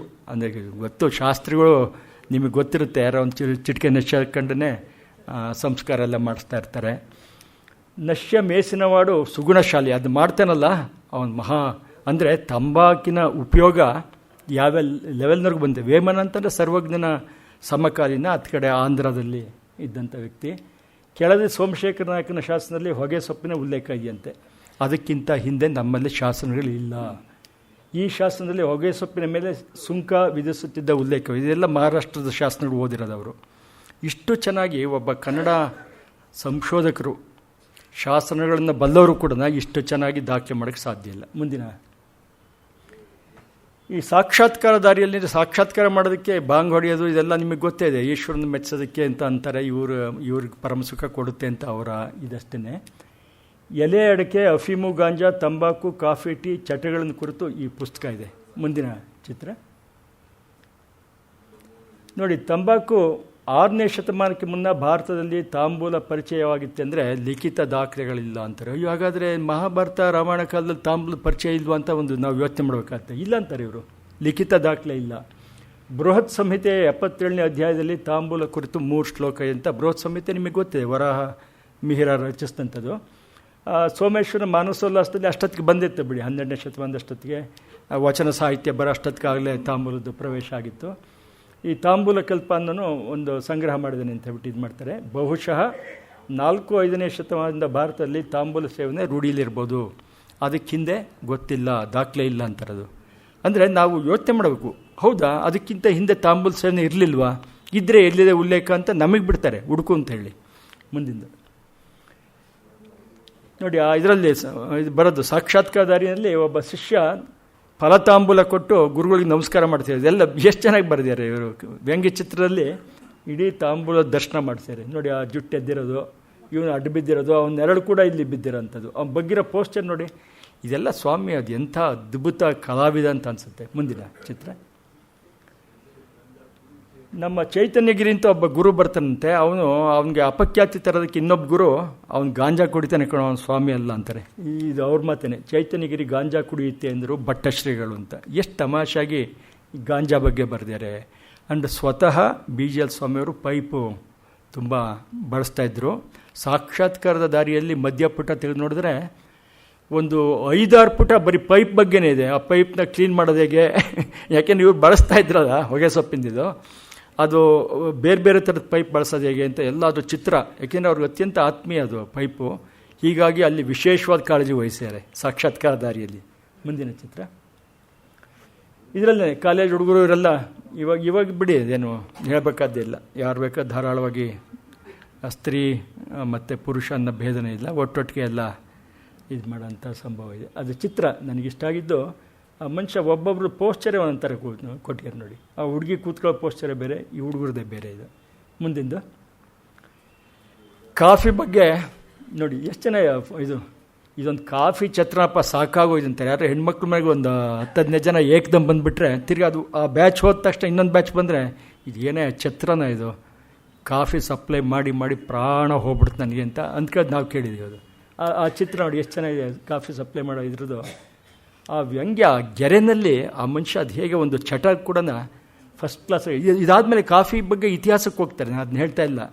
ಸ್ವಾಮಿ ಒಬ್ಬ ವ್ಯಂಗ್ಯ ಚಿತ್ರ ರಚನೆಕಾರನಾಗಿ ಎಲ್ಲಿ ಎಕ್ಸೆಲ್ ಆಗ್ತಾರೆ ಅಂತೇಳಿ. ಮುಂದಿನ ಚಿತ್ರ ಹಸಿರು ಒಂದು ನಿಮಗೆ ಗೊತ್ತಿದೆ, ಇದು ಕೇಂದ್ರ ಸರ್ಕಾರದ ಸಾಹಿತ್ಯ ಅಕಾಡೆಮಿಯ ಪ್ರಶಸ್ತಿ ಪಡೆದಂಥ ಕೃತಿ. ಅದು ನನಗೆ ಆಶ್ಚರ್ಯ ಆಯಿತು ಅಂತಂದರೆ ಅದನ್ನ ಪ್ರವಾಸಿ ಸಾಹಿತ್ಯದಲ್ಲಿ ಕೊಟ್ಟಿದ್ದಾರೆ ಆ ಪ್ರಶಸ್ತಿನ.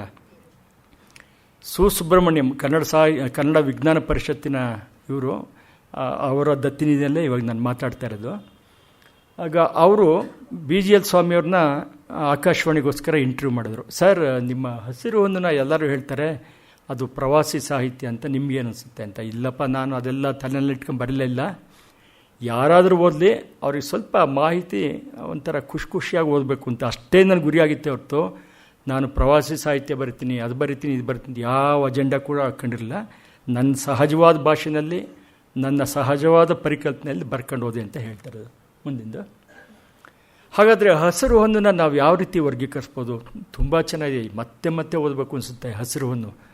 ಸಾಮಾನ್ಯಕ್ಕೆ ಮಹಾಭಾರತ ಓದೋರು ಯಾರೂ ಒಂದು ಸರ್ತಿ ಸುಮ್ಮನೆ ಬಿಡೋದಿಲ್ಲ. ನನಗೆ ಗೊತ್ತಿರಾಗೆ ಮತ್ತೆ ಆದಿಪರ್ವದಿಂದ ಬರ್ತಾರೆ ಸ್ವರ್ಗಾರೋಹಣ ಪರ್ವದವರೆಗೂ. ಎಷ್ಟು ಸರ್ತಿ ಹೋದರೂ ಮತ್ತೆ ಓದಬೇಕು ಅನಿಸುತ್ತೆ. ನನಗಂತೂ ಅತ್ಯಂತ ಆಪ್ತ, ಮತ್ತೆ ಮತ್ತೆ ಓದ್ತಾ ಇರ್ತೀನಿ. ಅನೇಕ ಕಾರಣಗಳಾಗಿ ಎಷ್ಟು ಹೊಸ ಶಬ್ದಗಳು ಸಿಗುತ್ತೆ ನಮಗೆ, ಅದನ್ನು ವಿಜ್ಞಾನಕ್ಕೆ ಬಳಸ್ಕೋಬೋದು ಅಂಥೇಳಿ. ಈ ಹಸಿರು ಹೊನ್ನನ್ನು ಯಾವ ಕ್ಯಾಟಗರಿಗೆ ಸೇರಿಸ್ಬೋದು ಈ ಗ್ರಂಥನ ಅಂತಂದರೆ, ಸಸ್ಯ ಸಂಗ್ರಹದ ಪ್ರವಾಸ ಕಥೆ ಆಗ್ಬೋದು. ಅದು ಕಂಪ್ಲೀಟ್ ಪ್ರವಾಸದ ಬಗ್ಗೆನೇ ಹೇಳ್ತಾರೆ. ಕಾಲೇಜ್ ರೂಲ್ಸ್ಗಳನ್ನು ಗೇಲಿ ಮಾಡುವ ಕಥೆ ಆಗ್ಬೋದು ಅದು. ಯಾಕೆಂದರೆ ಕಥೆನ ಒಂದು ಇದಕ್ಕೆ ತಗೋಬೇಕು ಅಂತ ಹೇಳ್ಬಿಟ್ಟು ಒಂದು ಮೆಮೊ ಕೊಡ್ತಾರೆ. ಅತ್ಯಂತ ಕಡಿಮೆ ವೆಚ್ಚದಲ್ಲಿ ನಮ್ಮ ಟ್ರಾನ್ಸ್ಪೋರ್ಟ್ ಯಾವ್ದು ಮಾಡ್ಬೋದು ಅಂತ ಕೇಳಿದ್ರೆ ಕೊನೆಗೆ BGL ಸ್ವಾಮಿಯವರು ಕತ್ತೆ ಅಂದಾಗ ಒಪ್ಕೊಂಡ್ಬಿಡ್ತಾರೆ. ಯೂನಿವರ್ಸಿಟಿಯವರು ಒಪ್ಕೊಂಡು ಕತ್ತೆಗಳನ್ನ ಕೊಡ್ತಾರೆ. ಪ್ರಾಬ್ಲಮ್ ಆಗೋದಲ್ಲಿ ಅಂತಂದರೆ ಕತ್ತೆ ಗರ್ಭಿಣಿ ಆಗಿರುತ್ತೆ, ಹೆಣ್ಕತ್ತೆ. ಅದ್ರದ್ದೇನಾದ್ರು ಹೆತ್ತರೆ ಮಗುನ ಕರು ಹಾಕಿದ್ರದು ಅದು ಯಾರಿಗೆ ಸೇರಬೇಕು ಅಂತ, ಮೂಲ ಕತ್ತೆ ಮಾರ್ದವ್ರಿಗೆ ಸೇರಬೇಕು ಅಥವಾ ಯೂನಿವರ್ಸಿಟಿಗೆ ಸೇರಬೇಕು ಅಂತ, ಇದೇ ಒಂದು ದೊಡ್ಡ ಇದಾಗುತ್ತೆ. ಹೀಗಾಗಿ ಆ ರೂಲ್ಸ್ ಬಗ್ಗೆನೇ ಗೇಲಿ ಮಾಡ್ತಾರೆ. BGL ಸ್ವಾಮಿದು ಗೇಲಿ ಮಾಡೋ ಇದ್ರದ್ದು. ಕಾಡನ್ನು ಶೋಧಿಸುವ ಕತೆ, ಇಡೀ ಆಗುಂಬೆ ಕಾಡು ಮತ್ತು ವೈನಾಡ್ ಕಾಡು ಇದನ್ನೆಲ್ಲ ಸಂಪೂರ್ಣವಾಗಿ ಶೋಧಿಸೋಂಥ ಒಳ್ಳೆ ಕತೆ ಅದು. ಸ್ಟಾರ್ಟಿಂಗಿಂದ ಕೊನೆವರೆಗೂ ನೀವು ಬಿಡೋಕ್ಕೆ ಮನಸ್ಸು ಬರೋದಿಲ್ಲ. ಸಸ್ಯಗಳ ಇತಿಹಾಸದ ಕತೆ, ಒಂದೊಂದು ಸಸ್ಯದ ಬಗ್ಗೆನೂ ಅವರು ಅದ್ರ ಜಾತಿ, ಕುಲ, ಅದ್ರ ಸ್ವಭಾವ, ಅದು ಹೇಗೆ ಸಂಗ್ರಹಿಸಬೇಕು, ಎಷ್ಟು ಎತ್ತರ ಬೆಳೆಯುತ್ತೆ, ಎಷ್ಟು ಅಗಲ ಇದೆ, ಎಷ್ಟು ವರ್ಷ ಬಾಳಿಕೆ ಬರುತ್ತೆ, ಎಲ್ಲ ಡೀಟೇಲ್ಸ್ ಕೊಡ್ತಾ ಹೋಗ್ತಾರೆ. ಕಾಡನ್ನು ವರ್ಣಿಸುವ ಕವಿಗಳ ಕತೆ ಇದು ಮಾಡ್ಬೇಕಾದ್ರೆ ಅವರು ಎಲ್ಲ ಕವಿಗಳ ಒಂದು ಕಾವ್ಯದ ಸಾಲನ್ನು ಕೂಡ ಬಳಸ್ಕೊಂಡು ನಮ್ಮನ್ನು ಮತ್ತೆ ಪುರಾಣಕ್ಕೆ ಕರ್ಕೊಂಡು ಹೋಗ್ತಾರೆ ಸ್ವಾಮಿ. ಮತ್ತು ವಿದ್ಯಾರ್ಥಿಗಳ ಚಂಚಲ ಮನಸ್ಸಿನ ಕತೆ ನೀವು ನೋಡ್ಬೋದು. ವಿದ್ಯಾರ್ಥಿಗಳಿಗೂ ಹೋದಾಗ ಒಬ್ಬೊಬ್ಬರು ಒಂಥರ ಆಡ್ತಾ ಇರ್ತಾರೆ, ಕಷ್ಟ ಕಂಟ್ರೋಲ್ ಮಾಡೋದು. ಅದು ಕಾಲೇಜ್ ವಿದ್ಯಾರ್ಥಿಗಳು ಬೇರೆ. ಆಗ ಆ ಹುಡುಗರ ಚಂಚಲ ಸ್ವಭಾವನ ಆ ಡೈಸಿ ಇರ್ಬೋದು, ಆ ಮರಂದ ಅಂತ ಒಬ್ಬಿರ್ಬೋದು, ವೇಲು ಇರ್ಬೋದು, ಅಂಥರ ಮೂಲಕ ಕಣ್ಣಿಗೆ ಕಟ್ಕೊಡ್ತಾರೆ. ಅದು ಮುಂದಿನ ಬುಡಕಟ್ಟು ಜನರ ಸಸ್ಯಜ್ಞಾನ ಕತೆ, ಅದರಲ್ಲೊಬ್ಬ ಮರಂದ್ ಅಂತ ಬರ್ತಾನೆ. ಅವ್ನಿಗೆ ಎಷ್ಟು ಸಸ್ಯ ತಿಳುವಳಿಕೆ ಇರುತ್ತೆ ಅಂತಂದರೆ ಯೂನಿವರ್ಸಿಟಿ ಪ್ರಾಧ್ಯಾಪಕರು ಕೂಡ ಅವನು ಐಡೆಂಟಿಫೈ ಮಾಡೋದಾಗೆ ಮಾಡೋಕ್ಕೆ ಸಾಧ್ಯ ಇಲ್ಲ, ಅಷ್ಟು ಅನುಭವ ಅವನಿಗಿರುತ್ತೆ. ಶಿಕ್ಷಣದಲ್ಲಿ ನಾವು ವೈಫಲ್ಯವಾಗಿರುವ ಕತೆ, ಅದು ಕೂಡ ನಮ್ಮ ಹಸಿರು ಹೊನ್ನೆ ಅದಕ್ಕೆ ಉದಾಹರಣೆ ಆಗುತ್ತೆ. ವ್ಯಂಗ್ಯ ಚಿತ್ರ ಕೈಪಿಡಿ, ಪ್ರತಿ 2 ಪುಟಕ್ಕೊಂದು ವ್ಯಂಗ್ಯ ಚಿತ್ರ ಇದೆ ನಿಮ್ಮ ಹಸಿರು ಹೊನ್ನಲ್ಲಿ. ಹಾಸ್ಯದ ಹೊನಲಿನ ಕತೆ, ನೀವು ಅದಕ್ಕೂ ಕೂಡ ಓದ್ಬೋದು. ಮನುಷ್ಯ ಸ್ವಭಾವದ ನಿಗೂಢವನ್ನು ಅನಾವರಣ ಮಾಡುವ ಕತೆ, ಇದು ಒಂದೇ ಒಂದು ಹೇಳ್ತೀನಿ, ಇದೇನು ಅಸಭ್ಯ ಅಂತ ಅನ್ನಿಸ್ಬೋದೇನೋ ಗೊತ್ತಿಲ್ಲ. ಅದರಲ್ಲಿ ಆಗುಂಬೆ ಕಾಡಿಂದನ ಒಂದು ಲಾರಿನಲ್ಲಿ ಶಿವಮೊಗ್ಗದ ಕಡೆ ಬರಬೇಕಾದ್ರೆ ಒಬ್ಬ ವೆಂಕಟಪ್ಪ ಅಂತ ಹತ್ಕೊಂಡ್ಬಿಡ್ತಾನೆ. ಅವನು ಯಾವುದೋ ಇದರಲ್ಲಿ ಸಿಗಾಕೊಂಡ್ಬಿಟ್ಟಿರ್ತಾನೆ, ಎಕ್ಸೈಸ್ ಇದರಲ್ಲಿ. ಸರಿ, ಇವ್ರು ಜಾಗ ಕೊಡ್ತಾರೆ, ಹತ್ಕೊಂಡ್ಬರ್ತಾನೆ. ಅವನು ತೀರ್ಥಹಳ್ಳಿ ಬರ್ತೀಯಲ್ಲೇ 1 ನಿಮಿಷ ಇರಿ ಅಂತ ಹೇಳ್ಬಿಟ್ಟು ಓಡೋಗ್ಬಿಟ್ಟು, ಈಗ ಬಂದುಬಿಡ್ತೀನಿ, ನನ್ನ ತಂಗಿ ಹುಷಾರಿಲ್ಲ, ನೋಡ್ಕೊಂಬಿಟ್ಟು ಬರ್ತೀನಿ ಅಂತ. ಎಲ್ಲ ಎಷ್ಟೊತ್ತು ಕಾಯ್ತಾರೆ, ಹೋಗಲ್ಲ, ಆರನ್ ಮಾಡ್ತಾರೆ, ಬರೋದಿಲ್ಲ. ಮನೆ ಹತ್ರಲ್ಲೇ ಹೋಗಿ ನಿಲ್ಲಿಸ್ತಾರೆ. ನೋಡಿದ್ರೆ ಮೆಲ್ಲಿಗೆ ಕದ್ದು ಒಂದು ಯಾವುದೋ ಚಿಕ್ಕ ಮನೆಯಿಂದನ ಈಚೆಗೆ ಬರ್ತಾ ಇರ್ತೇವೆ. ನಾವು ಅರ್ಥ ಮಾಡ್ಕೋಬೋದು ಇವನು ವೆಂಕಟಪ್ಪ ಯಾತಕ್ಕೆ ಹೋಗಿದ್ದ ಏನು ಅಂತೇಳಿ. ಇಂಥ ಒಂದು ಮುಳಾಲ್ದ ಸ್ವಾಮಿ ಈಚೆಗೆ ತರ್ತಾರೆ. ಅದರಲ್ಲಿ ಎಷ್ಟು ಮಾನವ ಸಹಜ ಸ್ವಭಾವ ಇದೆ ಅಂತಂದರೆ ಈ ಮನುಷ್ಯ ಏನು ಬಾಟ್ನಿಷ್ಟ ಅಥವಾ ಮನಃಶಾಸ್ತ್ರಜ್ಞನ ಒಂದು ಅನುಮಾನ ಬರುತ್ತೆ. ಮುಂದಿನ ಚಿತ್ರ ಇದರ ವಿಸ್ತಾರನ ಹೀಗೆ ಮಾಡ್ಬೋದು. ಮಾತ ಮುದಲಿಸುವ ಮಹಾರಣ್ಯ ಸರಣಿ ಕೇರಳದ ತೆಕ್ಕಡಿ ಕಾಡಿನ ಸಂಪೂರ್ಣ ವಿವರಣೆ ಸಿಗುತ್ತೆ.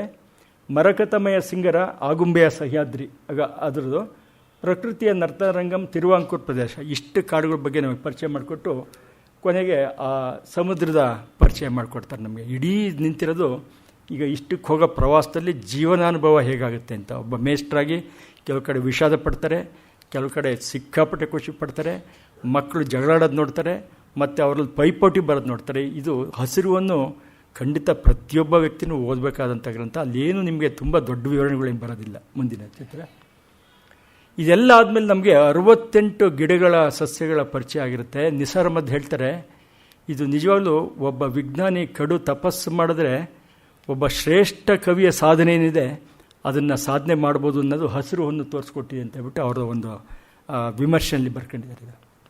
ಮುಂದಿನ ಚಿತ್ರ ನೋಡಿ. ಇಲ್ಲಿ ಒಂದು ಡೈಸಿ ಅಂತ ಒಬ್ಬಳು ಹುಡುಗಿ ಇರ್ತಾಳೆ ಗುಂಪಿನಲ್ಲಿ. ಅವಳು ಹಲಸಿನಣ್ಣ ಎಲ್ಲರೂ ನನಗೆ ಬಾರ ಅಂತ ಹೇಳ್ಬಿಟ್ಟು ಈ ಹುಡುಗಿಗೆ ತಲೆ ಮೇಲೆ ತಳ್ಳಿಬಿಡ್ತಾರೆ. ಪಾಪ ಅವಳು ಹೊತ್ಕೊಂಡು ಹೋಗೋದು ನೋಡಿ, ಅದು ಸೊಂಟ ನೋವು ಬಂದಿರೋ ಥರ ಮಾಡಿದ್ದಾರೆ. ಹಲಸಿನಣ್ಣು ಕರಗ ಹೊತ್ತ ದ್ರೌಪದಿ ಅಂತಾರೆ. ಇದು ರೂಪಕ ಎಷ್ಟು ಚೆನ್ನಾಗಿದೆ. ಕರಗ ಹೊತ್ತ ದ್ರೌಪದಿನ ಎಲ್ಲಿ, ಹಲಸಿನಳ್ಳಿ. ನಾವು ಮತ್ತೆ ನಿಮಗೆ ಆ ದ್ರೌಪದಿ ಕಥೆನ ಓದಬೇಕು ಅಂತ ಇದು ಪ್ರೇರಣೆ ಕೊಡುತ್ತೆ. ಅದು ಭಾಳ ಮುಖ್ಯ ಅಲ್ವಾ? ಒಂದನ್ನು ಓದಕ್ಕೆ ಹೋಗಿ ಇನ್ನೊಂದನ್ನು ಓದೋದು ಎಷ್ಟು ಚೆನ್ನಾಗಿರ್ತೀವಿ ನೋಡಿ. ಅದಕ್ಕೆ ನಾನು ಇದನ್ನ ತೋರಿಸ್ತೇವೆ. ಕರಗ ಹೊತ್ತ ದ್ರೌಪದಿ ಅಂತ ಡೈಸಿ ಹಲಸಿನ ಹಣ್ಣು ಹೊತ್ತವಳು ಅದರಲ್ಲೇ ಬರೋದು.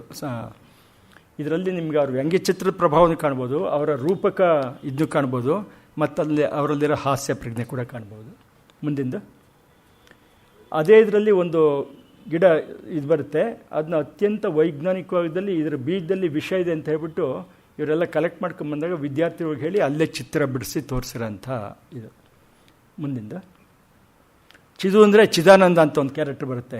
ಅವನು ಇದ್ದಕ್ಕಿದ್ದ ತರಲೆ ಪಾರ್ಟಿ. ಈ ಹುಡುಗರು ಇರ್ತಾರಲ್ಲ, ಸುಮ್ಮನೆ ಇರಲ್ಲ, ಕಾಂಪೌಂಡ್ ಹತ್ತಾರೆ, ಅಲ್ಲತ್ತಾರೆ, ಇಲ್ಲತ್ತಾರೆ, ಯಾರ್ದೋ ತೋಟಕ್ಕೆ ನುಗ್ತಾರೆ. ಹಾಗೆ ಇವನು ಒಂದು ಮರ ಹತ್ಬಿಡ್ತಾನೆ, ಮೇಷ್ಟ್ರಿಗೆ ಗೊತ್ತಾಗಿದ್ದಿಲ್ಲ, ಅಂದರೆ ಸ್ವಾಮಿಯವ್ರಿಗೆ ಗೊತ್ತಿಲ್ಲದೇನೆ. ಆ ಮರಕ್ಕೆ ಹೋದರೆ ಅಲ್ಲಿ ಒಂದು ಯಾವುದೋ ಬೇರು ಅಂತ ಹೇಳ್ಬಿಟ್ಟು ಹಿಡ್ಕೊಂತ ನೋಡಿದ್ರೆ ಹಾವು. ಈ ಕೋತಿಗೆ ಗೊತ್ತಲ್ಲ ಕಪಿಚೇಷ್ಟೆಗಳು, ಕಪಿಮುಷ್ಟಿ ಅಂತ ಯಾತಕ್ಕೆ ಅಂತಾರೆ ಅಂದರೆ ಅದು ಹಾವು ಸಾಯೋವರೆಗೂ ಇದು ಕಿರ್ಚ್ಕೊಂಡು ಬಿಗಿಯಾಗಿ ಹಿಡಿತಲೇ ಹೋಗುತ್ತದು. ಆ ಸತ್ರು ಕೂಡ ಬಿಡೋದಿಲ್ಲ. ಹಾಗೆ ಚಿದು ನಿನ್ನ ಹಿಡಿತದಿಂದ ಹಾವನ್ನು ಸಾಯಿಸಿಬಿಟ್ಟೆ ಎಲ್ಲೋ ಎಂದ ವೇಂಬುಲಿ ಅಂತ. ಆವಾಗ ಗೊತ್ತಾಯ್ತು ಅವನಿಗೆ, ಚಿದುಗೆ ತಾನು ಇಟ್ಕೊಂಡಿರೋದು ಹಾವು ಅಂತ. ನೋಡಿ ಆ ಮರ ಹತ್ತಿ ಕಾಲು ಎರಡನ್ನೂ ಅಗಲಿಸ್ಕೊಂಡು ಅಲ್ಲಿ ಕಣ್ಣು ನೋಡಿ ಹೇಗಿದೆ ಅದು.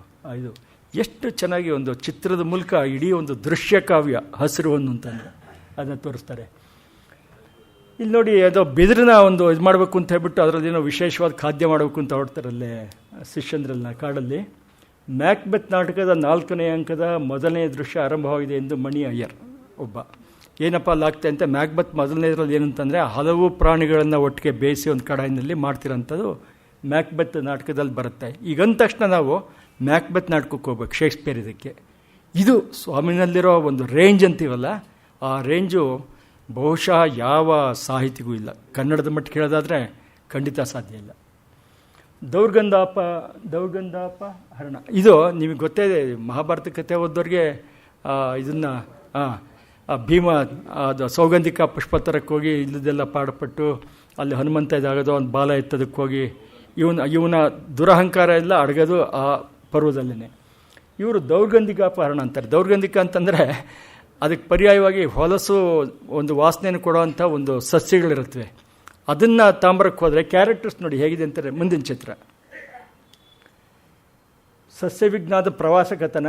ಅದರಲ್ಲಿ ಗುರು ದ್ರೋಣಾಚಾರ್ಯ ಅಂತಾರೆ ಅವ್ರ ಮೇಷ್ಟ್ರನ್ನ. ವಾಸ್ತವವಾಗಿ ಅವ್ರಿಗೊಬ್ಬರು ಬಾಟ್ನಿ ಮೇಷ್ಟ್ರಿದ್ರು, ಅಯ್ಯಂಗಾರು, ನಮಗೆಲ್ಲ ಗೊತ್ತಿದೆ. ಅವ್ರು ನೇರವಾಗಿ ಅವ್ರ ಹೆಸರು ಪ್ರಸ್ತಾಪ ಮಾಡೋಕ್ಕೆ ಹೋಗ್ದೇ ಅವ್ರಿಗೆ ದ್ರೋಣಾಚಾರ್ಯ ಅಂತ ಕೊಟ್ಟಿದ್ದಾರೆ. ಹೊರಟವರು ಧರ್ಮ, ಭೀಮ, ಅರ್ಜುನ, ನಕುಲ, ಏಕಲವ್ಯ, ಸಹದೇವ. ಬೇಕಾದ ನನ್ನನ್ನು ಸಹದೇವ ಅಂತಂತಾರೆ BGL ಸ್ವಾಮಿ. ಅಲ್ಲಿ ಮೂಲ ಹೆಸರುಗಳನ್ನ ಬೇಕು ಅಂತಲೇ ಇದು ಮಾಡಿದ್ದಾರೆ. ಯಾಕೆಂದರೆ ಎಲ್ಲೋ ಅಕಸ್ಮಾತ್ ಅವರು ಯಾರು ಬದುಕಿದ್ರು ಅವ್ರಿಗೆ ಎಲ್ಲೋ ಒಂದು ರೀತಿಯಲ್ಲಿ ಸಂಕೋಚನೋ ಅಥವಾ ಅವಮಾನ ಆಗ್ಬೋದು ಅಂತ ಹೇಳ್ಬಿಟ್ಟು ಈ ದ್ರೋಣಾಚಾರ್ಯರ ಮಾರ್ಗದರ್ಶನದಲ್ಲಿ ಇಷ್ಟು ಜನ ಹೋಗ್ತಾರೆ. ತಮಿಳುನಾಡಿನ ತಿರುನಲ್ವೇಲಿ ಕುತ್ತಾಲಕ್ಕೆ ಯಾತ್ರೆ. ಹಲಸಿನ ಹಣ್ಣಿನ ಒಂದು ಪ್ರಭೇದದ ವರ್ಣನೆ ಬರುತ್ತೆ ಮುಂದೆ. ಈ 2ನೇ ಭಾಗದಲ್ಲಿ ಸ್ವಾಮಿನೇ ಗೈಡ್ ಆಗ್ತಾರೆ. ಅವನು ಎಂಥದ್ದು ಅಂತಂದರೆ ಆ ಏಕಲವ್ಯ ದ್ರೋಣಾಚಾರ್ಯ ಮೇಷ್ಟ್ರು ಅವರು ಒಂದು ನಾಮ ಇಟ್ಕೊಂಡ್ರೆ ಅವ್ರಿಗೆ ಕಾರಣಾಗೇನೆ ಅವ್ರ ಹತ್ರಕ್ಕೆ ಆಗ್ಬಿಟ್ಟು ಇವನು ಒಂದು ನಾಮ ಇಟ್ಕೊಳ್ಳೋದು. ಅಂದರೆ ಈ ಕಾಕ ಹೊಡಿತಾರೆ ಅಂತ ಹೇಳ್ತಾರಲ್ಲ, ಆಗ ಆ ಥರದವನು ಮೇಷ್ಟ್ರು. ಅವ್ರು ಏನಾರು ಮಾಡಿ ಮಾರ್ಕ್ಸ್ ತಗೋಬೇಕಲ್ಲ, ಅವರು ಒಂದು ಕಡೆ ಇಲ್ಲಿ ಏನಾರು ಒಂದು ಇದು ಮಾಡ್ಕೊಂಡ್ರೆ ಇವನು ಎರಡು ಕೈಗೂ ಇದು ಮಾಡ್ಕೊಳ್ಳೋದು. ಈಗ ಅವನ್ನ ಇಡೀ ಉದ್ದಕ್ಕೂ ಗೆಲಿ ಮಾಡ್ಕೊಂಡು ಹೋಗ್ತಲೇ ಆ ಹಣ್ಣು ಯಾವುದು ಅಂತ ಹೇಳ್ತಾರೆ ಸ್ವಾಮಿಯದು. ಅದರಲ್ಲಿ ದೂರಿಯನ್ ಅಂತ ಒಂದು ಸಸ್ಯ ಕೊಳತು ವಾಸನೆ ಇದು ಬರುತ್ತೆ, ಅದನ್ನ ಪತ್ತೆ ಹಚ್ತಾರೆ ಮಕ್ಕಳು. ಒಬ್ಬರು ವೆಂಕಟಲಕ್ಷ್ಮಿ ಅಂತ ಇರ್ತಾಳೆ, ಆ ದುರ್ವಾಸನೆ ಬೀರುವ ಗಿಡವನ್ನು ಪತ್ತೆ ಹಚ್ತಾಳೆ. ಅವಳಿಗೆ ಕೊಟ್ಟ ಬಿರುದಿದು ದೌರ್ಗಂಧಿಕ ಯೋಜನಗಂಧಿ ಅಂತ. ಯೋಜನಗಂಧಿ ನಿಮಗೆ ಗೊತ್ತೇ, ಮಹಾಭಾರತ ಓದೋರಿಗೆಲ್ಲ ಗೊತ್ತೇ ಇರುತ್ತೆ ಎಷ್ಟು ನಾರ್ತಾ ಇದ್ದು ಇದು ಅಂತ ಹೇಳಿ. ಲೇಖನದ ಕೊನೆಯಲ್ಲಿ ಏನು ಮಾಡ್ತಾರೆ ನೋಡಿ, ನನಗೆ ನಿಜವಾಗ್ಲೂ ಮೊನ್ನೆ ರಾತ್ರಿ ಇದನ್ನ ಓದಿದ್ದು ನಾನು, ಸಿಕ್ಕಾಪಟ್ಟೆ ಖುಷಿಯಾಗೋಯ್ತು. ಆದಿಪಂಪನ ವಾಕ್ಯ, ಕನಲ್ವ ಕೆಂಡದ ಮೇಲೆ ಬೇವಿನೆಣ್ಣೆಯೋಳು ತೊಯ್ದಿಕ್ಕಿದ ಬೆಳ್ಳುಳ್ಳಿಯ ಕಂಪಿನಂತೆ. ಮೊದಲೇ ಬೇವಿನೆಣ್ಣೆ ನಾತಾವಡುತ್ತಿರುತ್ತೆ, ಆಗ ಅದಕ್ಕೆ ಬೆಳ್ಳುಳ್ಳಿ ಬೇರೆ ಹಾಕ್ಬಿಟ್ಟು ಇದು ಮಾಡಿದ್ರೆ ಇನ್ನೆಷ್ಟು ಇದು ಸಂದರ್ಭ ಯಾವುದು ಅಂತಂದರೆ, ಕುರುಕ್ಷೇತ್ರ ಯುದ್ಧದಲ್ಲಿ ಎಲ್ಲರೂ ಸತ್ತಿರ್ತಾರೆ, ಹೆಣಗಳು ನಾರುತ್ತಾ ಇರುತ್ತೆ, ದುರ್ಯೋಧನ ಅಲ್ಲಿ ಮೇಲೆ ಬರ್ತಾ ಇರಬೇಕಾದ್ರೆ ಒಂದೊಂದು ಮೂಗು ಮುಚ್ಕೊಂಡು ಬರೋವಂಥ ಸನ್ನಿವೇಶ ನೋಡಿ. ಇದನ್ನ ಈ ಹಣ್ಣಿನ ವಾಸನೆನ ಆಗ ಅದಕ್ಕೆ ಪಂಪ ಭಾರತದಲ್ಲಿ ಯಾವುದೋ ಒಂದು ಆಶ್ವಾಸ 13 ನಿನ್ನೆ ಹುಡುಕ್ತೆ, ಅದು ಇರಲಿಲ್ಲ ಮೊದಲು. ಇದು 70ನೇ ಪದ್ಯದಲ್ಲಿ ಈ ಹೋಲಿಕೆ ಅಂದರೆ ಈ ರೂಪಕಗಳು ಕೊಡ್ಬೇಕಾದ್ರೆ ಈ ಮನುಷ್ಯ ಪಂಪ ಭಾರತ ಎಲ್ಲಿ, ಬೀಜಿಯಲ್ಲಿ, ರಾಮಾಯಣ ಎಲ್ಲಿ, ಮಹಾಭಾರತ ಎಲ್ಲಿ ಎಲ್ಲ ತಂದೆ ಸಸ್ಯಶಾಸ್ತ್ರದಲ್ಲಿ. ಅದು ನಮಗೆ ಖುಷಿ ಕೊಡಬೇಕಾದ ವಿಚಾರ. ಒಂದಿಂದ ನಮ್ಮ ಹೊಟ್ಟೆಯಲ್ಲಿ ದಕ್ಷಿಣ ಅಮೆರಿಕ ಅಂತಂದರೆ ನಾವು ಇವತ್ತು ಗಿಡ ಪಲ್ಯ ಏನು ತಿಂತಿದ್ದೀವಿ, ಕ್ಯಾರೆಟು, ಮೂಲಂಗಿ, ಈ ಎಲ್ಲ ನಮ್ಮದು ಅಲ್ವೇ ಇಲ್ಲ. 4ನೇ ಶತಮಾನ, ಇದರಲ್ಲಿ 16ನೇ ಶತಮಾನದಲ್ಲಿ ಪೋರ್ಚುಗೀಸರು ಸ್ಪ್ಯಾನಿಷರ ಸಂಪರ್ಕ ಬೆಳೆಸಿ ಅದರ ಮೂಲಕ ಬಂದಂಥ ಇವು ಅಂತ ಹೇಳ್ಬಿಟ್ಟು ಇದೊಂದಷ್ಟು ಪಟ್ಟಿ ಮಾಡ್ತಾರೆ. ನಮ್ಮ ಹೊಟ್ಟೆಯಲ್ಲಿ ಪ್ರತಿನಿತ್ಯ ಕ್ಯಾರೆಟ್ ಅಂತೀವಿ, ಕ್ಯಾರೆಟ್ ನಮ್ಮದಲ್ಲ. ನಮ್ಮ ಟೊಮೆಟೊ ಹಣ್ಣು ನಮ್ಮದಲ್ಲ, ಮೆಕ್ಸಿಕೋದಿಂದಲ್ಲ ಬಂದಿರೋ ಟೊಮೆಟೊ ಹಣ್ಣು. ಅದನ್ನು ಗೂದೆಕಾಯಿ ಅಂತ ಹೇಳ್ಬಿಟ್ಟು ಇದು ಮಾಡಿಬಿಟ್ಟು ವರ್ಜ್ಯ ಅಂತೇಳಿ ಆಚೆಗೆ ಇಟ್ಬಿಟ್ಟಿದ್ರು ನಮ್ಮವರೆಲ್ಲ. ಸೀಮೆ ಬದನೆಕಾಯಿನೂ ಅಷ್ಟೇ ಸುಲಭವಾಗಿ ಒಪ್ಕೊಂಡಿಲ್ಲ, ಇದು ಅನ್ಯ ದೇಶದ್ದು ಅಂತ. ನೋಡಿ, ಕಾಶಿ ಕಣಿಗ್ಲೆ ಗಿಡ ನೀವು ಹೂತ ಅಂತೀರಿ, ಕಾಶಿ ಕಣಿಗ್ಲೆ ಬಂದಾಗ ಅದು ಪೂಜೆಗೆ ಯೋಗ್ಯವಲ್ಲ ಅಂತಾರೆ. ಯಾಕೆಂದರೆ ಅದು ನಮ್ಮ ದೇಶದ್ದಲ್ಲ, ಅದು ಎಲ್ಲೋ ಮೆಡಿಟರೇನಿಯಿಂದ ಬಂದಿದ್ದು. ನಮಗೆ ಕಾಶಿ ಕಣಿಗ್ಲೆ ಅಂತ ಇವತ್ತೇನು ಬೆಳಿತೀವಿ, ಆಗ ಅದೆಲ್ಲ ಮೆಡಿಟರೇನಿಯನ್, ನಮ್ಮ ದೇಶದಲ್ವೇ ಅಲ್ಲ. ನಮ್ಮವ್ರು ಏನು ಮಾಡಿದ್ರು, ಅನ್ಯ ದೇಶದಿಂದ ಬಂದಿದ್ದು ಅಂತ ಹೇಳ್ಬಿಟ್ಟು ಅದಕ್ಕೇನೋ ಹೆಸರು ಕಟ್ಬಿಟ್ಟು ಪೂಜೆಗೆ ಯೋಗ್ಯ ಅಲ್ಲ ಅಂತ ಆಚೆಗಿಟ್ರು. ಈ ಟೊಮೆಟೊ, ನೆಲಗಡಲೆ, ಗೋಡಂಬಿ ಇದೆಲ್ಲನ ನಾನು ಯಾತಕ್ಕೆ ಹೇಳಿದೆ ಅಂತಂದರೆ ಇವು ಯಾವುದು ಕೂಡ ನಮ್ಮದಲ್ಲ. ಸೀತಾಫಲ ಮಾತ್ರನ ಇವ್ರು ಹೇಳ್ತಾರೆ ನಮ್ಮಲ್ಲೇ ಅದಾಗಿದ್ದು. ಕಾಡಿನ ಒಂದು ಸಸ್ಯ ಪ್ರಭೇದಗಳು ಇಂಡಿಯಾದಲ್ಲಿವೆ, ವನ್ಯ ಪ್ರಭೇದಗಳು ಅಂತಾರೆ. ಅದು ಬಿಟ್ಟರೆ ಈ ಪಪ್ಪಾಯ ಇರ್ಬೋದು, ಈ ಸಿಂಕ್ವನ್ನ ಇರ್ಬೋದು, ಹುರುಳಿಕಾಯಿ, ಇದು ಒಂದು ಪದ್ಯ ಬೇರೆ ಹೇಳ್ತಾರೆ, ತಿನ್ನಬೇಡ ಕಣೆ ತಿಂಗಳುಳ್ಳಿಕಾಯ, ಜ್ವರ ಬರ್ತವೆ, ಚಳಿ ಬರ್ತವೆ, ಏನು ಉಪಾಯ ಅಂತ. ಆ ತಿಂಗಳುಳ್ಳಿಕಾಯಿ ನಮ್ಮದಲ್ಲ ಅದು. ಅದಕ್ಕೋಸ್ಕರ ಏನು ಮಾಡಿದ್ರು, ಅದನ್ನ ಆಚೆಗೆ ಇಡೋದಕ್ಕೆ ಈ ಥರ ಇದು ಮಾಡಿಬಿಟ್ಟು ದೂರಕ್ಕೆ ಇಡೋಕ್ಕೆ ಶುರು ಮಾಡಿರೋದು. ಹಾಗೆ ಮೆಣಸಿನ್ಕಾಯಿ ಕೂಡ ಹಾಗೇನೆ ನಮ್ಮದಲ್ಲ, 17ನೇ ಶತಮಾನದಿಂದ ಪೋರ್ಚುಗೀಸರ ಮೂಲಕ ಬಂದಿದ್ದು ಅಂತ ಹೇಳ್ತಾರೆ. ಮುಂದಿಂದ ಫಲಶ್ರುತಿ, ಈಗ ಇದು ಬೀಜಲ್ ಸ್ವಾಮಿಯವರ ಇನ್ನೊಂದು ಅದ್ಭುತವಾದ ಕೃತಿ. ಮುಂದಕ್ಕೆ ಹೋಗಿ, ಹೂದೋಟ, ಫಲಾಹಾರ, ಶಾಖಾಹಾರ, ಸಾಂಬಾರ, ಔಷಧೀಯ ಈ ಥರ ಅಂದರೆ ಬೇರೆ ಬೇರೆ ಇರೋದು. ಇದರಲ್ಲಿ ಒಟ್ಟು 129 ಸಸ್ಯಗಳ ಪ್ರಸ್ತಾಪ ಮಾಡ್ತಾರೆ. ಮುಂದಿಂದ ಇದು ತುಳಸಿ ಗಿಡ. ನಾನೇ ಹೇಳಬೇಕಾದಿಲ್ಲ, ಬೃಂದಾವನ ನೋಡ್ತಿರ್ಬೇಕಾದ್ರೆ ಯಾರು ಬೇಕಾದ್ರೆ ಹೇಳೋದು, ಬೃಂದಾವನ ನೋಡಿದ್ರು ಕೂಡ ಹೇಳ್ಬೋದು. ತುಳಸಿನಲ್ಲಿ 2 ಇರುತ್ತೆ, ನಾಯಿ ತುಳಸಿ ಅಂತ ಒಂದು, ಶ್ರೀ ತುಳಸಿ ಅಂತ ಒಂದಿರೋದು. ಮುಂದಿನ ನೋಡಿ, ನನಗೆ ಅದನ್ನ ಓದ್ಬಿಟ್ಟು ಆಶ್ಚರ್ಯ ಆಯ್ತು. ಇವತ್ತು ನಾವೇನು ತುಳಸಿ ಪೂಜೆ ಮಾಡ್ತಿದ್ದೀವಿ, ಮಧ್ಯ ಏಷ್ಯಾದ ಜನರು ಭಾರತಕ್ಕೆ ದಾಳಿ ಇಟ್ಟಾಗ ಬಂದಿರಬಹುದು. ಮೊದಲು ಇದರ ಪ್ರಸ್ತಾಪ ಕಾಣಬರುವುದು ಭಾಗವತದಲ್ಲಿ, ಅಂದರೆ ಸುಮಾರು 10ನೇ ಶತಮಾನದ್ದು. ಚರಕ ಸಂಹಿತೆಯಲ್ಲಿ ಸುರಸ ಎಂಬ ಗಿಡವೊಂದು ಉಕ್ತವಾಗಿದೆ. ಸುಶ್ರುತ ಸಂಹಿತೆಯ ಸುರಸವನ್ನು ದಲ್ಲಣ ತುಳಸಿಯ ಸಮಾನ ಎಂದು ಉಪಯೋಗಿಸಿದ್ದಾನೆ ಇದರಲ್ಲಿ 1100ರಲ್ಲಿ. ಕಾಶ್ಯಪ ಸಂಹಿತೆಯ ಜ್ಞಾನಕಾಂಡದಲ್ಲೂ ತುಳಸಿಯ ಉಲ್ಲೇಖವಿದೆ. ಸಂಪ್ರದಾಯದ ಪ್ರಕಾರ ಈ ಗ್ರಂಥ 2000 ವರ್ಷ ಹಳೆಯದು ಅಂತ. ಅದು 2000 ವರ್ಷ ಹಳೆಯದ ಅಲ್ವಾ ಅಂತ ಹೇಳ್ಬಿಟ್ಟು ಬೀಜಲ್ ಸ್ವಾಮಿ ಹೇಳಲ್ಲ, ನೀವು ತೀರ್ಮಾನ ಮಾಡಿ, ಇದರಲ್ಲಿ ಎಷ್ಟೋ ಉತ್ಪ್ರೇಕ್ಷೆ ಇರ್ಬೋದು ಅಂತಾರೆ. ಅಂದರೆ ಈ ನಾವೇನು ತುಳಸಿ ಗಿಡ ಪೂಜೆ ಮಾಡ್ತಿದ್ದೀವಿ, ಇದು ನಮ್ಮ ದೇಶದಲ್ವಾ ಅಂತಂದರೆ ಅವ್ರು ಹೇಳ್ತಾರೆ ಅದಕ್ಕೆ ಬಂದಿರೋ ವೈದ್ಯಕೀಯ ಗುಣಗಳು ತೀರಾ ಇತ್ತೀಚೆಗೆ ಕೊಟ್ಟಿರೋದು ಅಷ್ಟೇ ಹೊರತು ಹಿಂದೆ ಎಲ್ಲೂ ಇದರ ಪ್ರಸ್ತಾಪ ಇರಲಿಲ್ಲ ಅಂತಾರೆ. ನನಗೆ ಈಗಲೂ ಕೂಡ ಆಸೆ ಇದೆ, ಯಾರು ಆಯುರ್ವೇದಿಕ್ ಡಾಕ್ಟರ್ ಹತ್ರ ಹೋಗ್ಬಿಟ್ಟು ಅವ್ರು ಏನೇನು ಇದನ್ನ ಬಳಸ್ತಾರೆ, ತುಳಸಿನ ತುಂಬ ಬಳಸ್ತಾರಲ್ಲಿ, ಅದರ ಪ್ರಾಚೀನ ಇತಿಹಾಸ ಏನು ಅಂತ. ಎಷ್ಟೋ ಜನಕ್ಕೆ ಇವತ್ತು ಆಯುರ್ವೇದ ಕೂಡ ಬಿಸ್ನೆಸ್ ಆಗಿಬಿಟ್ಟಿದೆ, ನಿಮಗೆ ಗೊತ್ತಿದೆ. ಅವರು ಇಂಗ್ಲೀಷ್ ಔಷಧಿಗಳಿಗೆ ಪೈಪೋಟಿ ಕೊಡೋದಕ್ಕೆ ಎಲ್ಲ ರೀತಿಯ ಸಾಹಸಗಳನ್ನ ಆಯುರ್ವೇದದಲ್ಲೂ ಕೂಡ ನಾವು ಕಾಣ್ತಾ ಇದ್ದೀವಿ. ಮುಂದಿನ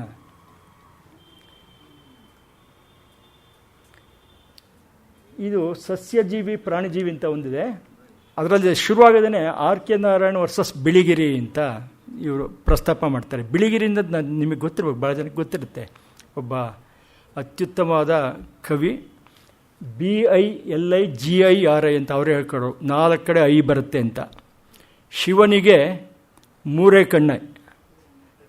ಕಣ್ಣೆ ಅಂತಾರೆ. ಶಿವನಿಗೆ 3 ಕಣ್ಣು ತಾನೇ ಇರೋದು. ಅದು ಬಿಳಿಗಿರಿ ನನಗೋ 4 ಐ ಅಂತಾರೆ. ಐ ಅಂದರೆ ಕಣ್ಣು, ಐ ಅಂತೇಳಿ. ಆಗ ಆ ಥರದ ಮನುಷ್ಯ ಇವರು. ಅಮೆರಿಕಾದಲ್ಲಿ ಕೂತ್ಕೊಂಡಾಗ ಒಂದು ಸತಿ ಆರ್ ಕೆ ನಾರಾಯಣ್ಗೆ ಬಿಳಿಗಿರಿಗೆ ವಾಗ್ವಾದ ನಡೆಯುತ್ತೆ, ಸಸ್ಯನ ತಿನ್ಬೋದಾ ಬೇಡವಾ ಅಂತ ಹೇಳ್ಬಿಟ್ಟು. ಆಗ ಏನು ತಿಂದೆ ಹೇಗಿರೋಕ್ಕೆ ಸಾಧ್ಯ, ಪ್ರಾಣಿ ತಿಂದೆ ಸಸ್ಯ ತಿನ್ಬೋದು.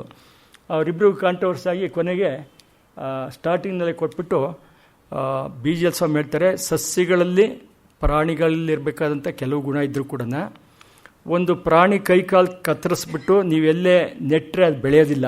ಆದರೆ ಸಸ್ಯ ಒಂದು ಕೊತ್ತಂಬರಿ ಸೊಪ್ಪು ಮೇಲ್ಗಡೆ ಚಿಗುಟ್ಬಿಟ್ಟು ಅದು ಹಾಕಿರು ಕೂಡ ಬೆಳೆಯುತ್ತೆ. ಎರಡನ್ನೂ ಹೋಲಿಸ್ಬೇಡಿ, ಜೀವ ಇದೆ. ಅದನ್ನು ನಮ್ಮ ಬೋಸ್ ಅವರೇ ಸಾಧನೆ ತೋರಿಸ್ತಾರೆ. ಜಗದೀಶ್ ಚಂದ್ರ ಬೋಸು ನಮ್ಮ ಇದಕ್ಕೆ ಬಾಟ್ನಿ ಇದರಲ್ಲಿ ಸಸ್ಯಗಳ ಜೀವ ಇದೆ ಅಂತ ತೋರಿಸ್ತಾರೆ. ಇವೆರಡನ್ನೂ ಹೋಲಿಕೆ ಮಾಡಬೇಡಿ ಅಂತ ಹೇಳ್ಬಿಟ್ಟು ಈ ಸಸ್ಯಜೀವಿ ಇದರಲ್ಲಿ ತುಂಬ ಚೆನ್ನಾಗಿ ಕೊಟ್ಟಿದ್ದಾರೆ. ಅದರಲ್ಲೇ ಬೆಟ್ಟದ ತುದಿಯಲ್ಲಿ ಹುಟ್ಟಿದ ವೃಕ್ಷಕ್ಕೆ ಕಟ್ಟೆಯನ್ನು ಕಟ್ಟಿ ನೀರಾದವರು ಯಾರು, ಕನಕದಾಸರು ಇರಬೇಕಿದು ಬಹುಶಃ ಅವರ ಒಂದು ಇರೋದು. ಅಲ್ಲಿ ಕೃಷ್ಣನೇ ಕಟ್ಟೆ ಕಟ್ಟಿ ತುಳಸಿಗೆ ನೀರು ಹಾಕ್ತಾರೆ. ಅದು ನೋಡಿ BGL ಸ್ವಾಮಿ ಮಾಡೋ ತಮಾಷೆಯಾಗಿದೆ. ಈ ತುಳಸಿನೇ ಶ್ರೀಕೃಷ್ಣ ವನಮಾಲಿ ಹಾಕ್ತೀವಿ ಅಂತ ಹೇಳ್ಬಿಟ್ಟು ಅಂದ್ಕೋಬೇಕಾದ್ರೆ ಶ್ರೀಕೃಷ್ಣನೇ ಒಂದು ಅದು ಏನು ಮಾಡ್ರನ್ನಿತ್ತು ಅಂದ್ಬಿಟ್ಟು ಕ್ಯಾನು ಈ ಕಟ್ಟೆ ಕಟ್ಬಿಟ್ಟು ತುಳಸಿಗೆ ನೀರು ಹರಿತಾ ಇರೋದು. ಇದಲ್ವಾ ಒಂದು ಸಾಹಿತ್ಯ ಅಂತಂದರೆ, ಇದಲ್ವಾ ವಿಜ್ಞಾನ ಅಂತಂದರೆ? ಎಲ್ಲಿ ಗೆರೆ ಎಳಿತೀರಿ ಸಾಹಿತ್ಯ ಮತ್ತು ವಿಜ್ಞಾನದ ನಡುವೆ? ಮುಂದಿನ ಚಿತ್ರ. ಇಲ್ಲಿ ಒಂದು ದೋಹದ ಪ್ರಕರಣ ಪಂಪ್ನಲ್ಲೂ ಬರುತ್ತೆ, ನಿಮ್ಮ ಕಾಳಿದಾಸನ ಮೇಘ ಸಂದೇಶದಲ್ಲಿ ಬರುತ್ತೆ. ದೋಹ ಅಂತಂದರೆ ಯುವತಿಯರು ನೀಟಾಗಿ ಇದು ಮಾಡ್ಕೊಂಡು ಕಾಲಿನಲ್ಲಿ ಕೆಲವು ವೃಕ್ಷಗಳಿಗೆ, ಅಶೋಕ ವೃಕ್ಷ, ಪ್ರಿಯಂಗು, ಈಗ ಇಂಥವಕ್ಕೆ ಒದ್ರೆ ಅವು ಹೂ ಬಿಡುತ್ತವೆ ಅಂತ ಅದು ಬಂದ್ಬಿಟ್ಟಿರೋದು. ಅದು ಬಹುಶಃ ಕವಿಗಳು ಕವಿ ಸಮಯ ಅಂತಂತಾರಲ್ಲ ಹಾಗೆ ಒಬ್ರಿಗೊಬ್ರಿಗೆ ಒಂದು ಬಂದಿದ್ದೀವಿ. ನೀವು ಯಾವ್ನಲ್ಲಿ ಕಾಲ್ನಲ್ಲಿ ಹೋದ್ರೂ ಕೂಡ ಯಾವ ಗಿಡ ಮರ ಕೂಡ ಹೂ ಬಿಡೋಕ್ಕೆ ಸಾಧ್ಯತೆ ಇಲ್ಲ ಅಂಥೇಳಿ. ಸಸ್ಯಗಳಿಗೆ ಭಾವನಾ ಶಕ್ತಿ ಇಲ್ಲ, ಅವುಗಳಿಗೆ ಮಾನಸಿಕತೆ ಸೋಂಕು ಇಲ್ಲ ಅಂತ ಹೇಳ್ಬಿಟ್ಟು ಅದನ್ನ ಕನ್ಕ್ಲೂಡ್ ಮಾಡ್ತಾರೆ. ಚೆನ್ನಾಗಿದೆ. ಅದನ್ನ ನಮ್ಮ ಇವರೇ ತಂದಿದ್ದಾರೆ, ಕನ್ನಡ ವಿಜ್ಞಾನ ಪರಿಷತ್ನವರೇ. ಮುಂದಿಂದ ಇದೆ ಅಶೋಕ ವೃಕ್ಷ ಗಿಡ ಹೂ ಬಿಟ್ರೆ ಅಂತ. ಇದು ದೋಹದ ಪ್ರಕರಣ. ಸಾಮಾನ್ಯಕ್ಕೆ ಅಶೋಕ ವೃಕ್ಷ ಕುರಿತಂತೆ ಅತ್ತೆ ಅಶೋಕವನ ಸೀತೆ ಇದ್ದಂಥ ಜಾಗದಲ್ಲಿ ಈಗ ಇಂಥ ಮರಗಳು ಜಾಸ್ತಿ ಇದ್ವು ಅಂತ ಹೇಳ್ಬಿಟ್ಟು ರಾಮಾಯಣದಲ್ಲಿ ಕೂಡ ಬರುತ್ತೆ. ಒಂದಿಂದ ಸಸ್ಯ ಪುರಾಣ ಅಂತ ಒಂದಿದೆ. ಇದು ಈ ಸ್ವಾಮಿಯವರು ಹೋದ್ಮೇಲೆ ಏನಾಯಿತು ಅಂತಂದರೆ ಒಂದಷ್ಟು ಆರ್ಟಿಕಲ್ಸು ಅಲ್ಲಿ ಇಲ್ಲಿ ಎಲ್ಲ ಚೆದರೋಗ್ಬಿಟ್ಟಿದ್ವು. ಅವರ ಬ್ರದರ್ ಅಂತ ಕಾಣುತ್ತೆ, ಕೃಷ್ಣಮೂರ್ತಿ ಅಂತ, ಅವ್ರು ಬಂದು ನವಕರ್ನಾಟಕಕ್ಕೆ ತಂದುಕೊಟ್ರು. ನಾನು ಕೂಡ ಅಲ್ಲಿದ್ದೆ. ನವಕರ್ನಾಟಕದವರು ನನಗೆ ವಹಿಸಿದ್ರು, ನೋಡಪ್ಪ ಇದಕ್ಕೆ ಏನಾರು ಒಂದು ಹೆಸರು ಕೊಡು, ಎಲ್ಲ ಚೆದರೋಗ್ಬಿಟ್ಟು ಅಂತ. ಸಾಮಾನ್ಯಕ್ಕೆ ಸ್ವಾಮಿಗಳಿಗೆ ಪುರಾಣ ಅಂತಂದರೆ ತುಂಬ ಇಷ್ಟ ಅಂತ ಹೇಳ್ಬಿಟ್ಟು ನಾನೇ ಮಾಡಿದೆ, ಅದನ್ನ ಸಸ್ಯ ಪುರಾಣ ಅಂತ ಹೆಸರು ಕೊಟ್ಟೆ. ಅದು ಹಾಗೆ ನಿಂತುಬಿಡ್ತದು. ಇದರಲ್ಲಿ ಏನು ಹೇಳ್ತಾರೆ ಅಂತ ಮುಂದಿಂದವರ ಹರಿಹರನ ಪುಷ್ಪರಗಳಿಗೆ ಹೋಗ್ತಾರೆ ಈ ಮನುಷ್ಯ ಏಕ್ದಮ್. ಎಲ್ಲಿ ಕನ್ನಡ ಪಂಡಿತರೇ ಪುಷ್ಪರಗಳೇ ಓದೋ ಅಂಥ ಸಂದರ್ಭ ಇಲ್ಲ. ಈ BGL ಸ್ವಾಮಿ ಪುಷ್ಪರಗಳೇ ಓದಿ ಅದರಲ್ಲಿ ಆದಿಪಂಪನ ಕೃತಿಗಳಲ್ಲಿ ಇದು 2ನೇ ಭಾಗ, ದೋಹದ ಪ್ರಕರಣ. ಪಂಪನ ಕಾವ್ಯಗಳಲ್ಲಿ ಹೂಗಿಡ ಮರ ಬಳ್ಳಿಗಳು ಅಂತ ಅದನ್ನೇ ಒಂದು ಪಟ್ಟಿ ಮಾಡ್ತಾರೆ. ಬಸವಣ್ಣನವರ ಸಸ್ಯ ಸಂಬಂಧವಾದ ಸೂಕ್ತಿಗಳು ಅಂತ. ಎಲ್ಲಿ ತರ್ತಾರಪ್ಪ, ಎಲ್ಲಿಂದ ಎಲ್ಲಿಗೆ ಹೋಗ್ತಾರ ಮನುಷ್ಯ ಅಂತಂದರೆ ಮುಂದಿನ ಚಿತ್ರ. ಹರಿಹರನ ಪುಷ್ಪರಗಳಿನಲ್ಲಿ 30 ಬಗೆಯ ಮರಗಳನ್ನ ಹೆಸರಿಸ್ತಾರೆ. ಕೆಲವು ಶಿವನ ಪ್ರತ್ಯೇಕ ಅಂಗಗಳಿಗೆ, ಕೈಗೊಂದು, ಕಾಲ್ಗೊಂದು, ಮೂಗೊಂದು, ತಲೆಗೊಂದು ಸಸ್ಯಗಳು, ಈ ಎಲ್ಲ ಹೆಸರಿಸ್ತಾ ಹೋಗ್ತಾರೆ. ಅದರಲ್ಲಿ ಗ್ರೇಟ್ನೆಸ್ ಇರೋದು ಎಲ್ಲಿ ಅಂತಂದರೆ ಪ್ರತಿಯೊಂದು ಸಸ್ಯಕ್ಕೆ ವೈಜ್ಞಾನಿಕ ಹೆಸರು ಕೊಡ್ತಾರೆ. ಈ ನೋಡಿ, ಉದಾಹರಣೆಗೆ ಈ ಇರುವಂತಿಗೆ ಇದಕ್ಕೆ ಜಾಸ್ಮಿನಮ್ ಸಾಂಬ್ಯಾಕ್ ಅಂತ ಹೇಳಿ, ಇದಕ್ಕೆ ಇಷ್ಟು ಹೆಸರು ಕನ್ನಡದಲ್ಲಿ ಅಂತ ಹೇಳ್ಬಿಟ್ಟು ಇದ್ರ ಗುಣ ತೋರಿಸ್ತಾರೆ. ಆಮೇಲೆ ನಮಗೆ ತಗೊಳ್ಳೋದು ಇವರು ಹರಿಹರನ ಪುಷ್ಪರಗಳೇ, ಅವರು ಹೇಳೋದು ಬಾಟ್ನಿ. ಮುಂದಕ್ಕೆ ನಮಗೆ ಪ್ರಾಚೀನ ಕಾವ್ಯಗಳನ್ನ ಓದಬೇಕು ಅಂತ ಪ್ರೇರಣೆ ಕೊಡ್ತಾರೆ BGL ಸ್ವಾಮಿ.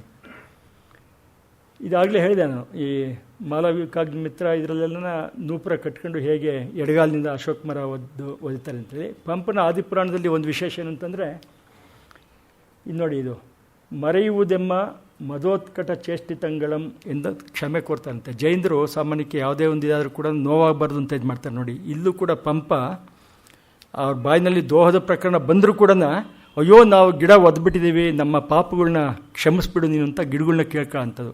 ಅಲ್ಲಿ ಆ ಔನ್ನತ್ಯಕ್ಕೆ ಹೋಗೋ ಅಂಥ ಒಂದು ಪ್ರಸಂಗ. ಅದನ್ನು ಆದಿಪುರಾಣದಿಂದ ಸ್ವಾಮಿಯವರು ಕೋಟ್ ಮಾಡ್ತಾರೆ. ಇದೆಲ್ಲ ಸ್ವಾಮಿಯವ್ರದ್ದು, ನಂದೇನೂ ಇಲ್ಲ ಅದರಲ್ಲಿ. ಇದುವರೆಗೂ ಹೇಳೋದು ಪೂರ್ತಿ ಸ್ವಾಮಿಯವರ ವೈಜ್ಞಾನಿಕ ಮನೋಭಾವ. ಬೃಹದಾರಣ್ಯಕ ಅಂತ ನಿಮಗೆ ಗೊತ್ತಿದೆ, ಉಪನಿಷತ್ತು ಒಂದು. ಅದರಲ್ಲಿ BGL ಸ್ವಾಮಿ ಅವರು ಹೋದ್ಮೇಲೆ ಇದು ಬಂದಿರೋ ಅಂಥ ಗ್ರಂಥ. ತುಂಬ ಆಸೆ ಇತ್ತಂತೆ ದೊಡ್ಡ ಗ್ರಂಥ ಮಾಡಬೇಕು ಅಂತ, ಆಗಲಿಲ್ಲ. ಎಷ್ಟು ಸಿಕ್ತೋ ಅಷ್ಟನ್ನು ತಂದರು. ಬಹುಶಃ ಅಂಕಿತ ಪ್ರಕಾಶನದವರು ಇದು ತಂದರು ಅಂತ ಕಾಣುತ್ತೆ. ಮುಂದಿನ ಚಿತ್ರ ಕಾಡು ಮರಗಳು ಕಾಡು ಪ್ರಾಣಿಗಳು ಕುರಿತ ಸಂಕ್ಷಿಪ್ತ ವಿವರ ಇದರಲ್ಲಿದೆ. ವೃಕ್ಷಲೋಕ, ನಿತ್ಯ ವಸಂತ, ಕಾಡಿನ ವಾಸ್ತು ಅಂತಂದ್ರೆ ಅವ್ರೇನು ಮಾಡ್ತಾರೆ, ಮೇಲಿಂದ ಕೆಳಕ್ಕೆ ABCD ಅಂತ ಮಹಡಿ ಮನೆಗಳು ಹೇಗಿರುತ್ತೋ ಹಾಗೆ ಕಾಡಿನಲ್ಲೂ ವರ್ಗೀಕರಣ ಇರುತ್ತೆ. ಅದ್ರ ಛಾತ್ರ ಅಂತಾರೆ, ಆ ಕ್ಯಾನೋಪಿ ಅಂತ. ಆಗ ಅದರಿಂದ ವಿಭಾಗ ಮಾಡ್ತಾ ಹೋಗ್ತಾರದು. ಇದರಲ್ಲಿ ಎಲ್ಲದಕ್ಕಿಂತ ಮುಖ್ಯವಾಗಿ ಗಮನಿಸಬೇಕಾದ ಈ ಆನೆಗಳ ವಿಚಾರ. ಅವ್ರ ಆನೆಗಳ ವಿಚಾರ ಹೇಳ್ತಾನೆ, ಗಂಡು ಆನೆಗಷ್ಟೇ ಎಲ್ಲ ಆನೆಗಳಿಗೂ ದಂತ ಇರೋದಿಲ್ಲ, ಕೆಲವು ಗಂಡು ಆನೆಗಳು ಕೂಡ ದಂತ ಇಲ್ಲದೆ ಇರುತ್ತವೆ ಅಂತ ಹೇಳ್ಬಿಟ್ಟು ಒಂದು ತಮಾಷೆ ಪ್ರಸಂಗ ತರ್ತಾರೆ. ಒಬ್ಬರು ಭಾಗವತರಿಗೆ ತುಂಬ ಚೆನ್ನಾಗಿ ಇದು ಪ್ರವಚನ ಮಾಡೋರಂತೆ. ಅವ್ರಿಗೆ ಏನಾರು ಮಾಡಿ ಮರ್ಯಾದೆ ಕೊಡಬೇಕಲ್ಲ ಅಂತ ಹೇಳ್ಬಿಟ್ಟು ಆನೆ ಮೇಲೆ ಹತ್ತಿಸ್ಬಿಟ್ಟು ಮೆರವಣಿಗೆ ಮಾಡಬೇಕು ಅಂಥೇಳಿ ಅವ್ರ ಶಿಷ್ಯಂದ್ರಿಗೆಲ್ಲ ಖುಷಿಯಾಗೋಯ್ತು. ಸರಿ, ಗುರುಗಳು ಮೇಲೆ ಹತ್ತಿದ್ರು ಒಂದು ಆನೆ ಮೇಲೆ. ಅದಕ್ಕೆ ಮಸ್ತಿ ಬಂದಿದೆ ಅಂತಲೇ ಅದಕ್ಕೆ ಒಂದು ಆ ಕಾಲ, ಸಂಭೋಗದ ಕಾಲ. ಇವರು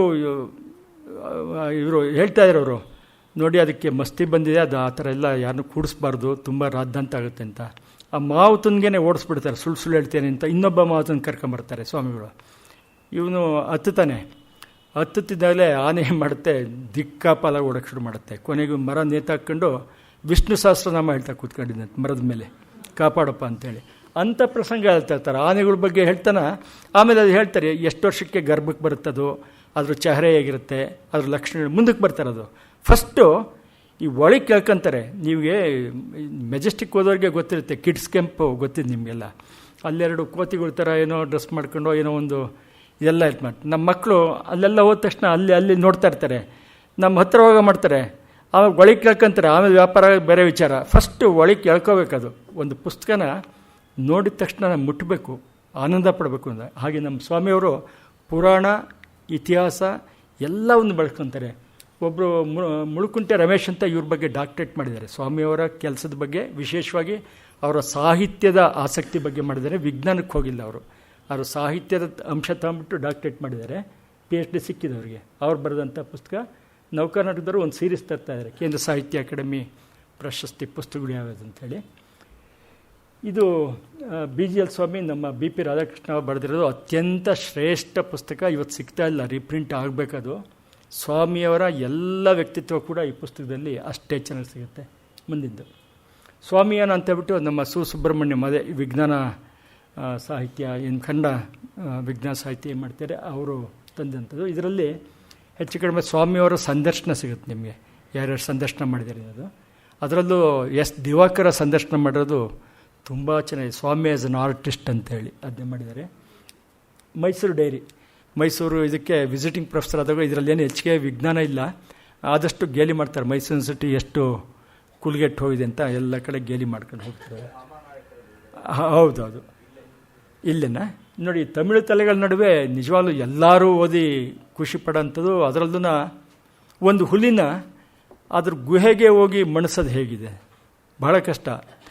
ಅವ್ರು ತಮಿಳರು ಎಷ್ಟು ಇದಾಗಿದ್ದಾರೆ, ಗಟ್ಟಿಯಾಗಿದ್ದಾರೆ ಅಂದರೆ ಅವ್ರ ಸಾಹಿತ್ಯದ ಬಗ್ಗೆ. ಅವರೆಲ್ಲ ಕ್ರಿಸ್ತಪೂರ್ವ ವರ್ಷಕ್ಕೆ ಚಂಗ ಸಾಹಿತ್ಯನ ತಗೊಂಡೋಗ್ತಾರೆ. ಸ್ವಾಮಿ ಹೇಳ್ತಾರೆ, ಅಪ್ಪ ದ್ರಾವಿಡ ಭಾಷೆಗಳಲ್ಲಿ ಇದು ಕೂಡ ಒಂದು, ಉಳಿದಂತೆ ತೆಲುಗು, ಮಲಯಾಳಮ್ಮು, ಈ ಕನ್ನಡ ಹೇಗೆ ಬಂದಿದೆಯೋ ಅಷ್ಟೇ ಪ್ರಾಚೀನ ಹೊರತು ಅದಕ್ಕಿಂತ ಪ್ರಾಚೀನತೆ ಇಲ್ಲ ಅಂತ ಹೇಳ್ಬಿಟ್ಟು ಅವ್ರಿಗೇ ತಮಿಳಿನಲ್ಲೇ ಹೇಳ್ಬಿಟ್ಟು ಅವ್ರನ್ನ ಒಪ್ಪಿಸ್ತಾರೆ. ಎಂಥ ಗ್ರೇಟ್ ಇದು.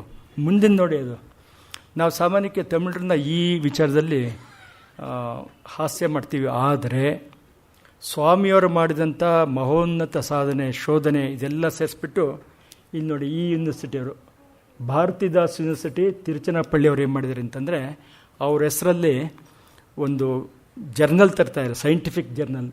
ಅದೇನು ಅಂತಂದರೆ ಡಿಪಾರ್ಟ್ಮೆಂಟ್ ಆಫ್ ಪ್ಲಾಂಟ್ ಸೈನ್ಸ್ ಇದ್ರದ್ದು, ಭಾರತೀಯ ಇರೋದು. The journal of the Swamy botanical club ಅಂತ ಮಾಡ್ಕೊಂಡಿದ್ದಾರೆ. 25 ವರ್ಷದಿಂದ ಮ್ಯಾಗಝೈನ್ ಬರ್ತಾ ಇದೆ ನೋಡಿ, ಇಲ್ಲಿ 25ನೇ ವಾಲ್ಯೂಮ್ ಇದು. ಸ್ವಾಮಿ ಬಟಾನಿಕಲ್ ಕ್ಲಬ್ ಅಂದರೆ it is BGL Swamy only. ಅದಲ್ವೇನ್ರಿ ಮರ್ಯಾದೆ ಕೊಡೋದು ಅಂತಂದರೆ ಹೊಡೆದಾಡಿ, ಭಾಷೆ ಬಗ್ಗೆ ಹೊಡೆದಾಡಿ, ಸ್ವಾಮಿ ಅವ್ರನ್ನ ಎಷ್ಟೇ ಗೇಲಿ ಮಾಡಿರ್ಬೋದು, ಆದರೆ Swamy as an excellent researcher, excellent teacher. ನೋಡಿ ಅವರು ತಮಿಳರಿಗೆ ಕೆಲವೆಲ್ಲ ಇದೆ. MG ರಾಮಚಂದ್ರನ್ ತಮಿಳ್ನಾಡನ, ಎಲ್ಲಿಂದ ಬೇರೆ ಕಡೆ ಬಂದನು, ಜಯಲಲಿತಾ ಯಾರು ಬೇರೆ ಕಡೆಯಿಂದ ಮಾಡು, ಆದರೆ ಅವ್ರು ನಾಡಿಗೆ ಹೋದ್ಮೇಲೆ ಅಬ್ಸರ್ವ್ ಆಗಿಬಿಡ್ತಾರೆ ಅವರು. ಸ್ವಾಮಿನ ಆ ಮಟ್ಟಕ್ಕೆ ತಗೊಂಡೋಗಿ ಇವತ್ತು ಇಂಟರ್ನ್ಯಾಷನಲ್ ಜರ್ನಲ್ ಆಗಿದೆ ಇದು the journal of the Swamy botanical club ಅಂತ. ಎಂತೆಂಥ ಲೇಖನಗಳು ಬರ್ತೀವಿ ಅಂತಂದರೆ ಅಂತಾರಾಷ್ಟ್ರೀಯ ಮಟ್ಟದ ಸಂಶೋಧನಾ ಗ್ರಂಥಗಳು ಬರ್ತಾಯಿದೆ. ಇದು ಸ್ವಾಮಿಗೆ ತೋರಿಸ್ಬೋದಾದಂಥ ಅತ್ಯಂತ ದೊಡ್ಡ ಗೌರವ. ನಮ್ಮೆಲ್ಲಿ ಕರ್ನಾಟಕದಲ್ಲಿ ಯಾರೇನು ಮಾಡಿದ್ರು, ಮೈಸೂರು ಯೂನಿವರ್ಸಿಟಿನಲ್ಲಿ 1 ವರ್ಷ ಕರೆದ್ರು, ಅದಾದಮೇಲೆ ಪಾಪ ಸ್ವಾಮಿನೇ ಹೋಗ್ಬಿಟ್ರು. ಆದರೂ ಕೂಡ ಸ್ವಾಮಿಯವರ ಹೆಸರಲ್ಲಿ ಅಂಥ ದೊಡ್ಡ ಇದು ಏನಿದೆ, ಒಂದು ರಸ್ತೆಗಾರ ಸ್ವಾಮಿ ಹೆಸರು ಇಟ್ಟಿದ್ದೀರಾ? ಇಲ್ಲ. ನಾವು ಕೃತಜ್ಞರು. ನಮಗೇನು ಅವ್ರು ತಮಿಳ್ನಾಡಿನಲ್ಲಿದ್ದರು ಅಲ್ಲಿ ಇದು ಮಾಡಿದ್ರು ಅಂತ ಅಂದ್ಕೊಂತೀವಿ ಹೊರತು ಸ್ವಾಮಿ ನಮ್ಮವರು ಅಂತ ಹೇಳ್ಬಿಟ್ಟು ನಾವು ಭಾವಿಸೋದಕ್ಕೆ ಹೋಗಿಲ್ಲ. ಇದಿಷ್ಟು ಹೇಳಿ ತಾವು ತಾಳ್ಮೆಯಿಂದ ಕೇಳಿದ್ದಕ್ಕೆ ನಿಮಗೆ ಧನ್ಯವಾದ ಅರ್ಪಿಸ್ತೀನಿ. ನಮಸ್ಕಾರ.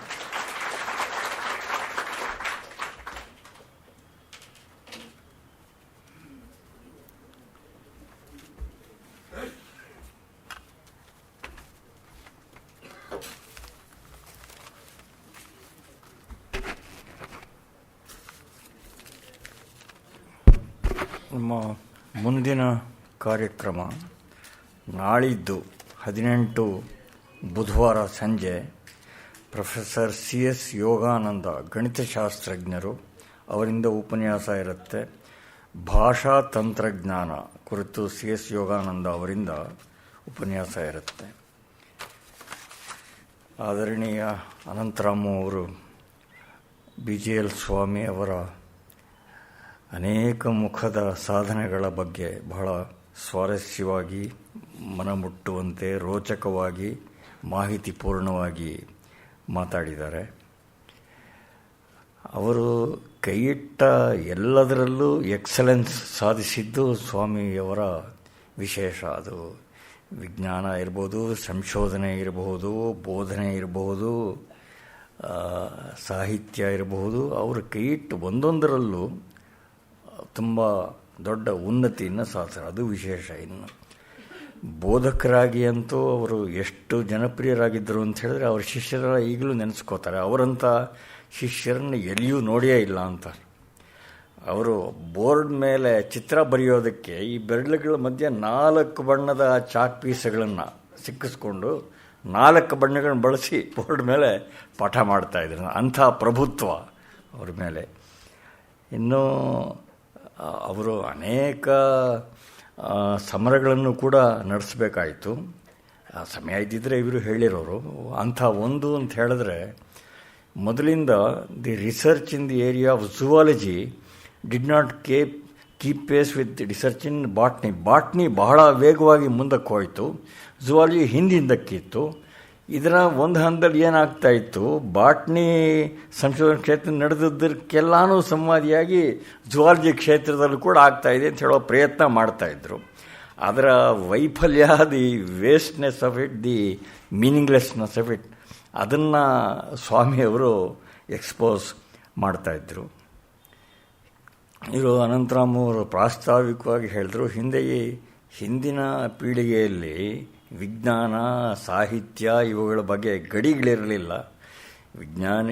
ಶ್ರೇಷ್ಠ ವಿಜ್ಞಾನ ಬೋಧಕರು ಎಲ್ಲರೂ ಸಾಹಿತ್ಯದಲ್ಲೂ ಕೃತಪರಿಶ್ರಮರಾಗಿರ್ತಾ ಇದ್ರು ಅಂತ ಅನೇಕ ಉದಾಹರಣೆಗಳಿದೆ. CN ಶ್ರೀನಿವಾಸ ಅಯ್ಯಂಗಾರ್ ಮ್ಯಾಥಮೆಟಿಕ್ಸಿನ ಪ್ರೊಫೆಸರು. ಅವರು ನಿವೃತ್ತರಾದ ಕ್ಷಣದಿಂದ ಅವರು ರಾಮಾಯಣದ ತುಂಬ ಶ್ರೇಷ್ಠವಾದ ರಾಮಾಯಣದ ಗದ್ಯಾನುವಾದವನ್ನು ಕನ್ನಡಕ್ಕೆ ಕೊಟ್ಟರು. ಪ್ರೊಫೆಸರ್ B ವೆಂಕಟೇಶಾಚಾರ್ಯರು ಸೆಂಟ್ರಲ್ ಕಾಲೇಜಲ್ಲಿ ಫಿಸಿಕ್ಸ್ ಪ್ರೊಫೆಸರ್ ಆಗಿದ್ದವರು. ಅವರು ನಿವೃತ್ತರಾದ ದಿನದಿಂದ ಮನೆಯಲ್ಲಿ ವೇದಾಂತ ಪಾಠ ಮಾಡೋದಕ್ಕೆ ಶುರು ಮಾಡಿದ್ರು. ಹೀಗೆ ಆಗಿನ ಪೀಳಿಗೆನೇ ಹಾಗೆ ಇತ್ತು ಅಂತ ಅನಿಸುತ್ತೆ. ಇನ್ನು ಈ ಗಡಿಗಳಿಲ್ಲ ಅನ್ನೋದ್ರ ಬಗ್ಗೆ ಸ್ವಾಮಿಯವರೇ ತಮಾಷೆಯಾಗಿ ಹೇಳ್ತಾ ಇದ್ದುದುಂಟು. ನಾನು ವಿಜ್ಞಾನ ಅಂತ ಬರೆದಿದ್ದು ಸಾಹಿತ್ಯ ಆಗಿಬಿಡ್ತು, ನಾನು ಸಾಹಿತ್ಯ ಅಂತ ಬರೆದಿದ್ದು ಹ್ಯೂಮರ್ ಆಗಿಬಿಡ್ತು ಅಂತ ಸ್ವಾಮಿಯೇ ಹೇಳ್ತಾ ಇದ್ರು. ಮತ್ತು ಅವರ ಈ ಹ್ಯೂಮರು ಅವರ ರಕ್ತದ ಕಣಕಣಗಳಲ್ಲೂ ಸೇರ್ಕೊಂಡ್ಬಿಟ್ಟಿತ್ತು. ಹಾಸ್ಯ, ವ್ಯಂಗ್ಯ, ವಿನೋದ ಇದು ಅಂತ ಎಷ್ಟೋ ನೆನಪಾಗತ್ತೆ. ಸುಮ್ಮನೆ ಒಂದು ಚುಟುಕು ಹೇಳಬೇಕು ಅಂತ ಹೇಳಿದ್ರೆ, ಒಬ್ಬ ಕನ್ನಡದ ಪ್ರಸಿದ್ಧ ಲೇಖಕಿ ಈಗಲೂ ಇದ್ದಾರೆ, ಹೆಸರು ಹೇಳಲ್ಲ. ಅವರು ಪ್ರಸಿದ್ಧ ಸಾಹಿತಿಗಳ ಪತ್ನಿಯರ ಬಗ್ಗೆ ಒಂದು ಲೇಖನ ಮಾಲೆಯನ್ನು ಬರೆದರು. ಅದರಲ್ಲಿ DVGಯವರ ಪತ್ನಿ ಬಗ್ಗೆ ನಮಗೆ ತಿಳಿಸಿ ಅಂತ BGL ಸ್ವಾಮಿಗೆ ಅವರು ಪತ್ರ ಬರೆದರು. ಸ್ವಾಮಿ ಒಂದು ಪೋಸ್ಟ್ ಕಾರ್ಡ್ನಲ್ಲಿ ಉತ್ತರ ಬರೆದರು, ನನಗೆ ಅವರ ಪರಿಚಯ ಇಲ್ಲ, ಇನ್ನೊಬ್ಬರ ಹೆಂಡತಿಯರ ಬಗ್ಗೆ ಮಾತಾಡೋ ಅಭ್ಯಾಸ ನನಗಿಲ್ಲ. ಅವ್ರ ತಾಯಿ ಅವರ ಸ್ವಭಾವದಲ್ಲಿಯೇ ಈ ರೀತಿಯ ಒಂದು ವ್ಯಂಗ್ಯ, ಹಾಸ್ಯ ಇದು ಸೇರಿಕೊಂಡ್ಬಿಟ್ಟಿತ್ತು. ಇಂಥ ಒಬ್ಬ ಶ್ರೇಷ್ಠ ವಿಜ್ಞಾನ ಸಾಧಕರ ಬಗ್ಗೆ ತುಂಬ ರೋಚಕವಾಗಿ ಮಾಹಿತಿಪೂರ್ಣವಾಗಿ ತಿಳಿಸಿಕೊಟ್ಟ TR ಅನಂತರಾಮ್ ಅವರಿಗೆ, ಈ ಕಾರ್ಯಕ್ರಮವನ್ನು ಪ್ರಾಯೋಜನೆ ಮಾಡಿದ ಕನ್ನಡ ವಿಜ್ಞಾನ ಪರಿಷತ್ ಸಂಸ್ಥೆಯವರಿಗೆ, ಸುಬ್ರಹ್ಮಣ್ಯ ಅವರಿಗೆಲ್ಲ ವಂದನೆ ಸಲ್ಲಿಸ್ತಾ ಗೌರವಾರ್ಪಣೆ.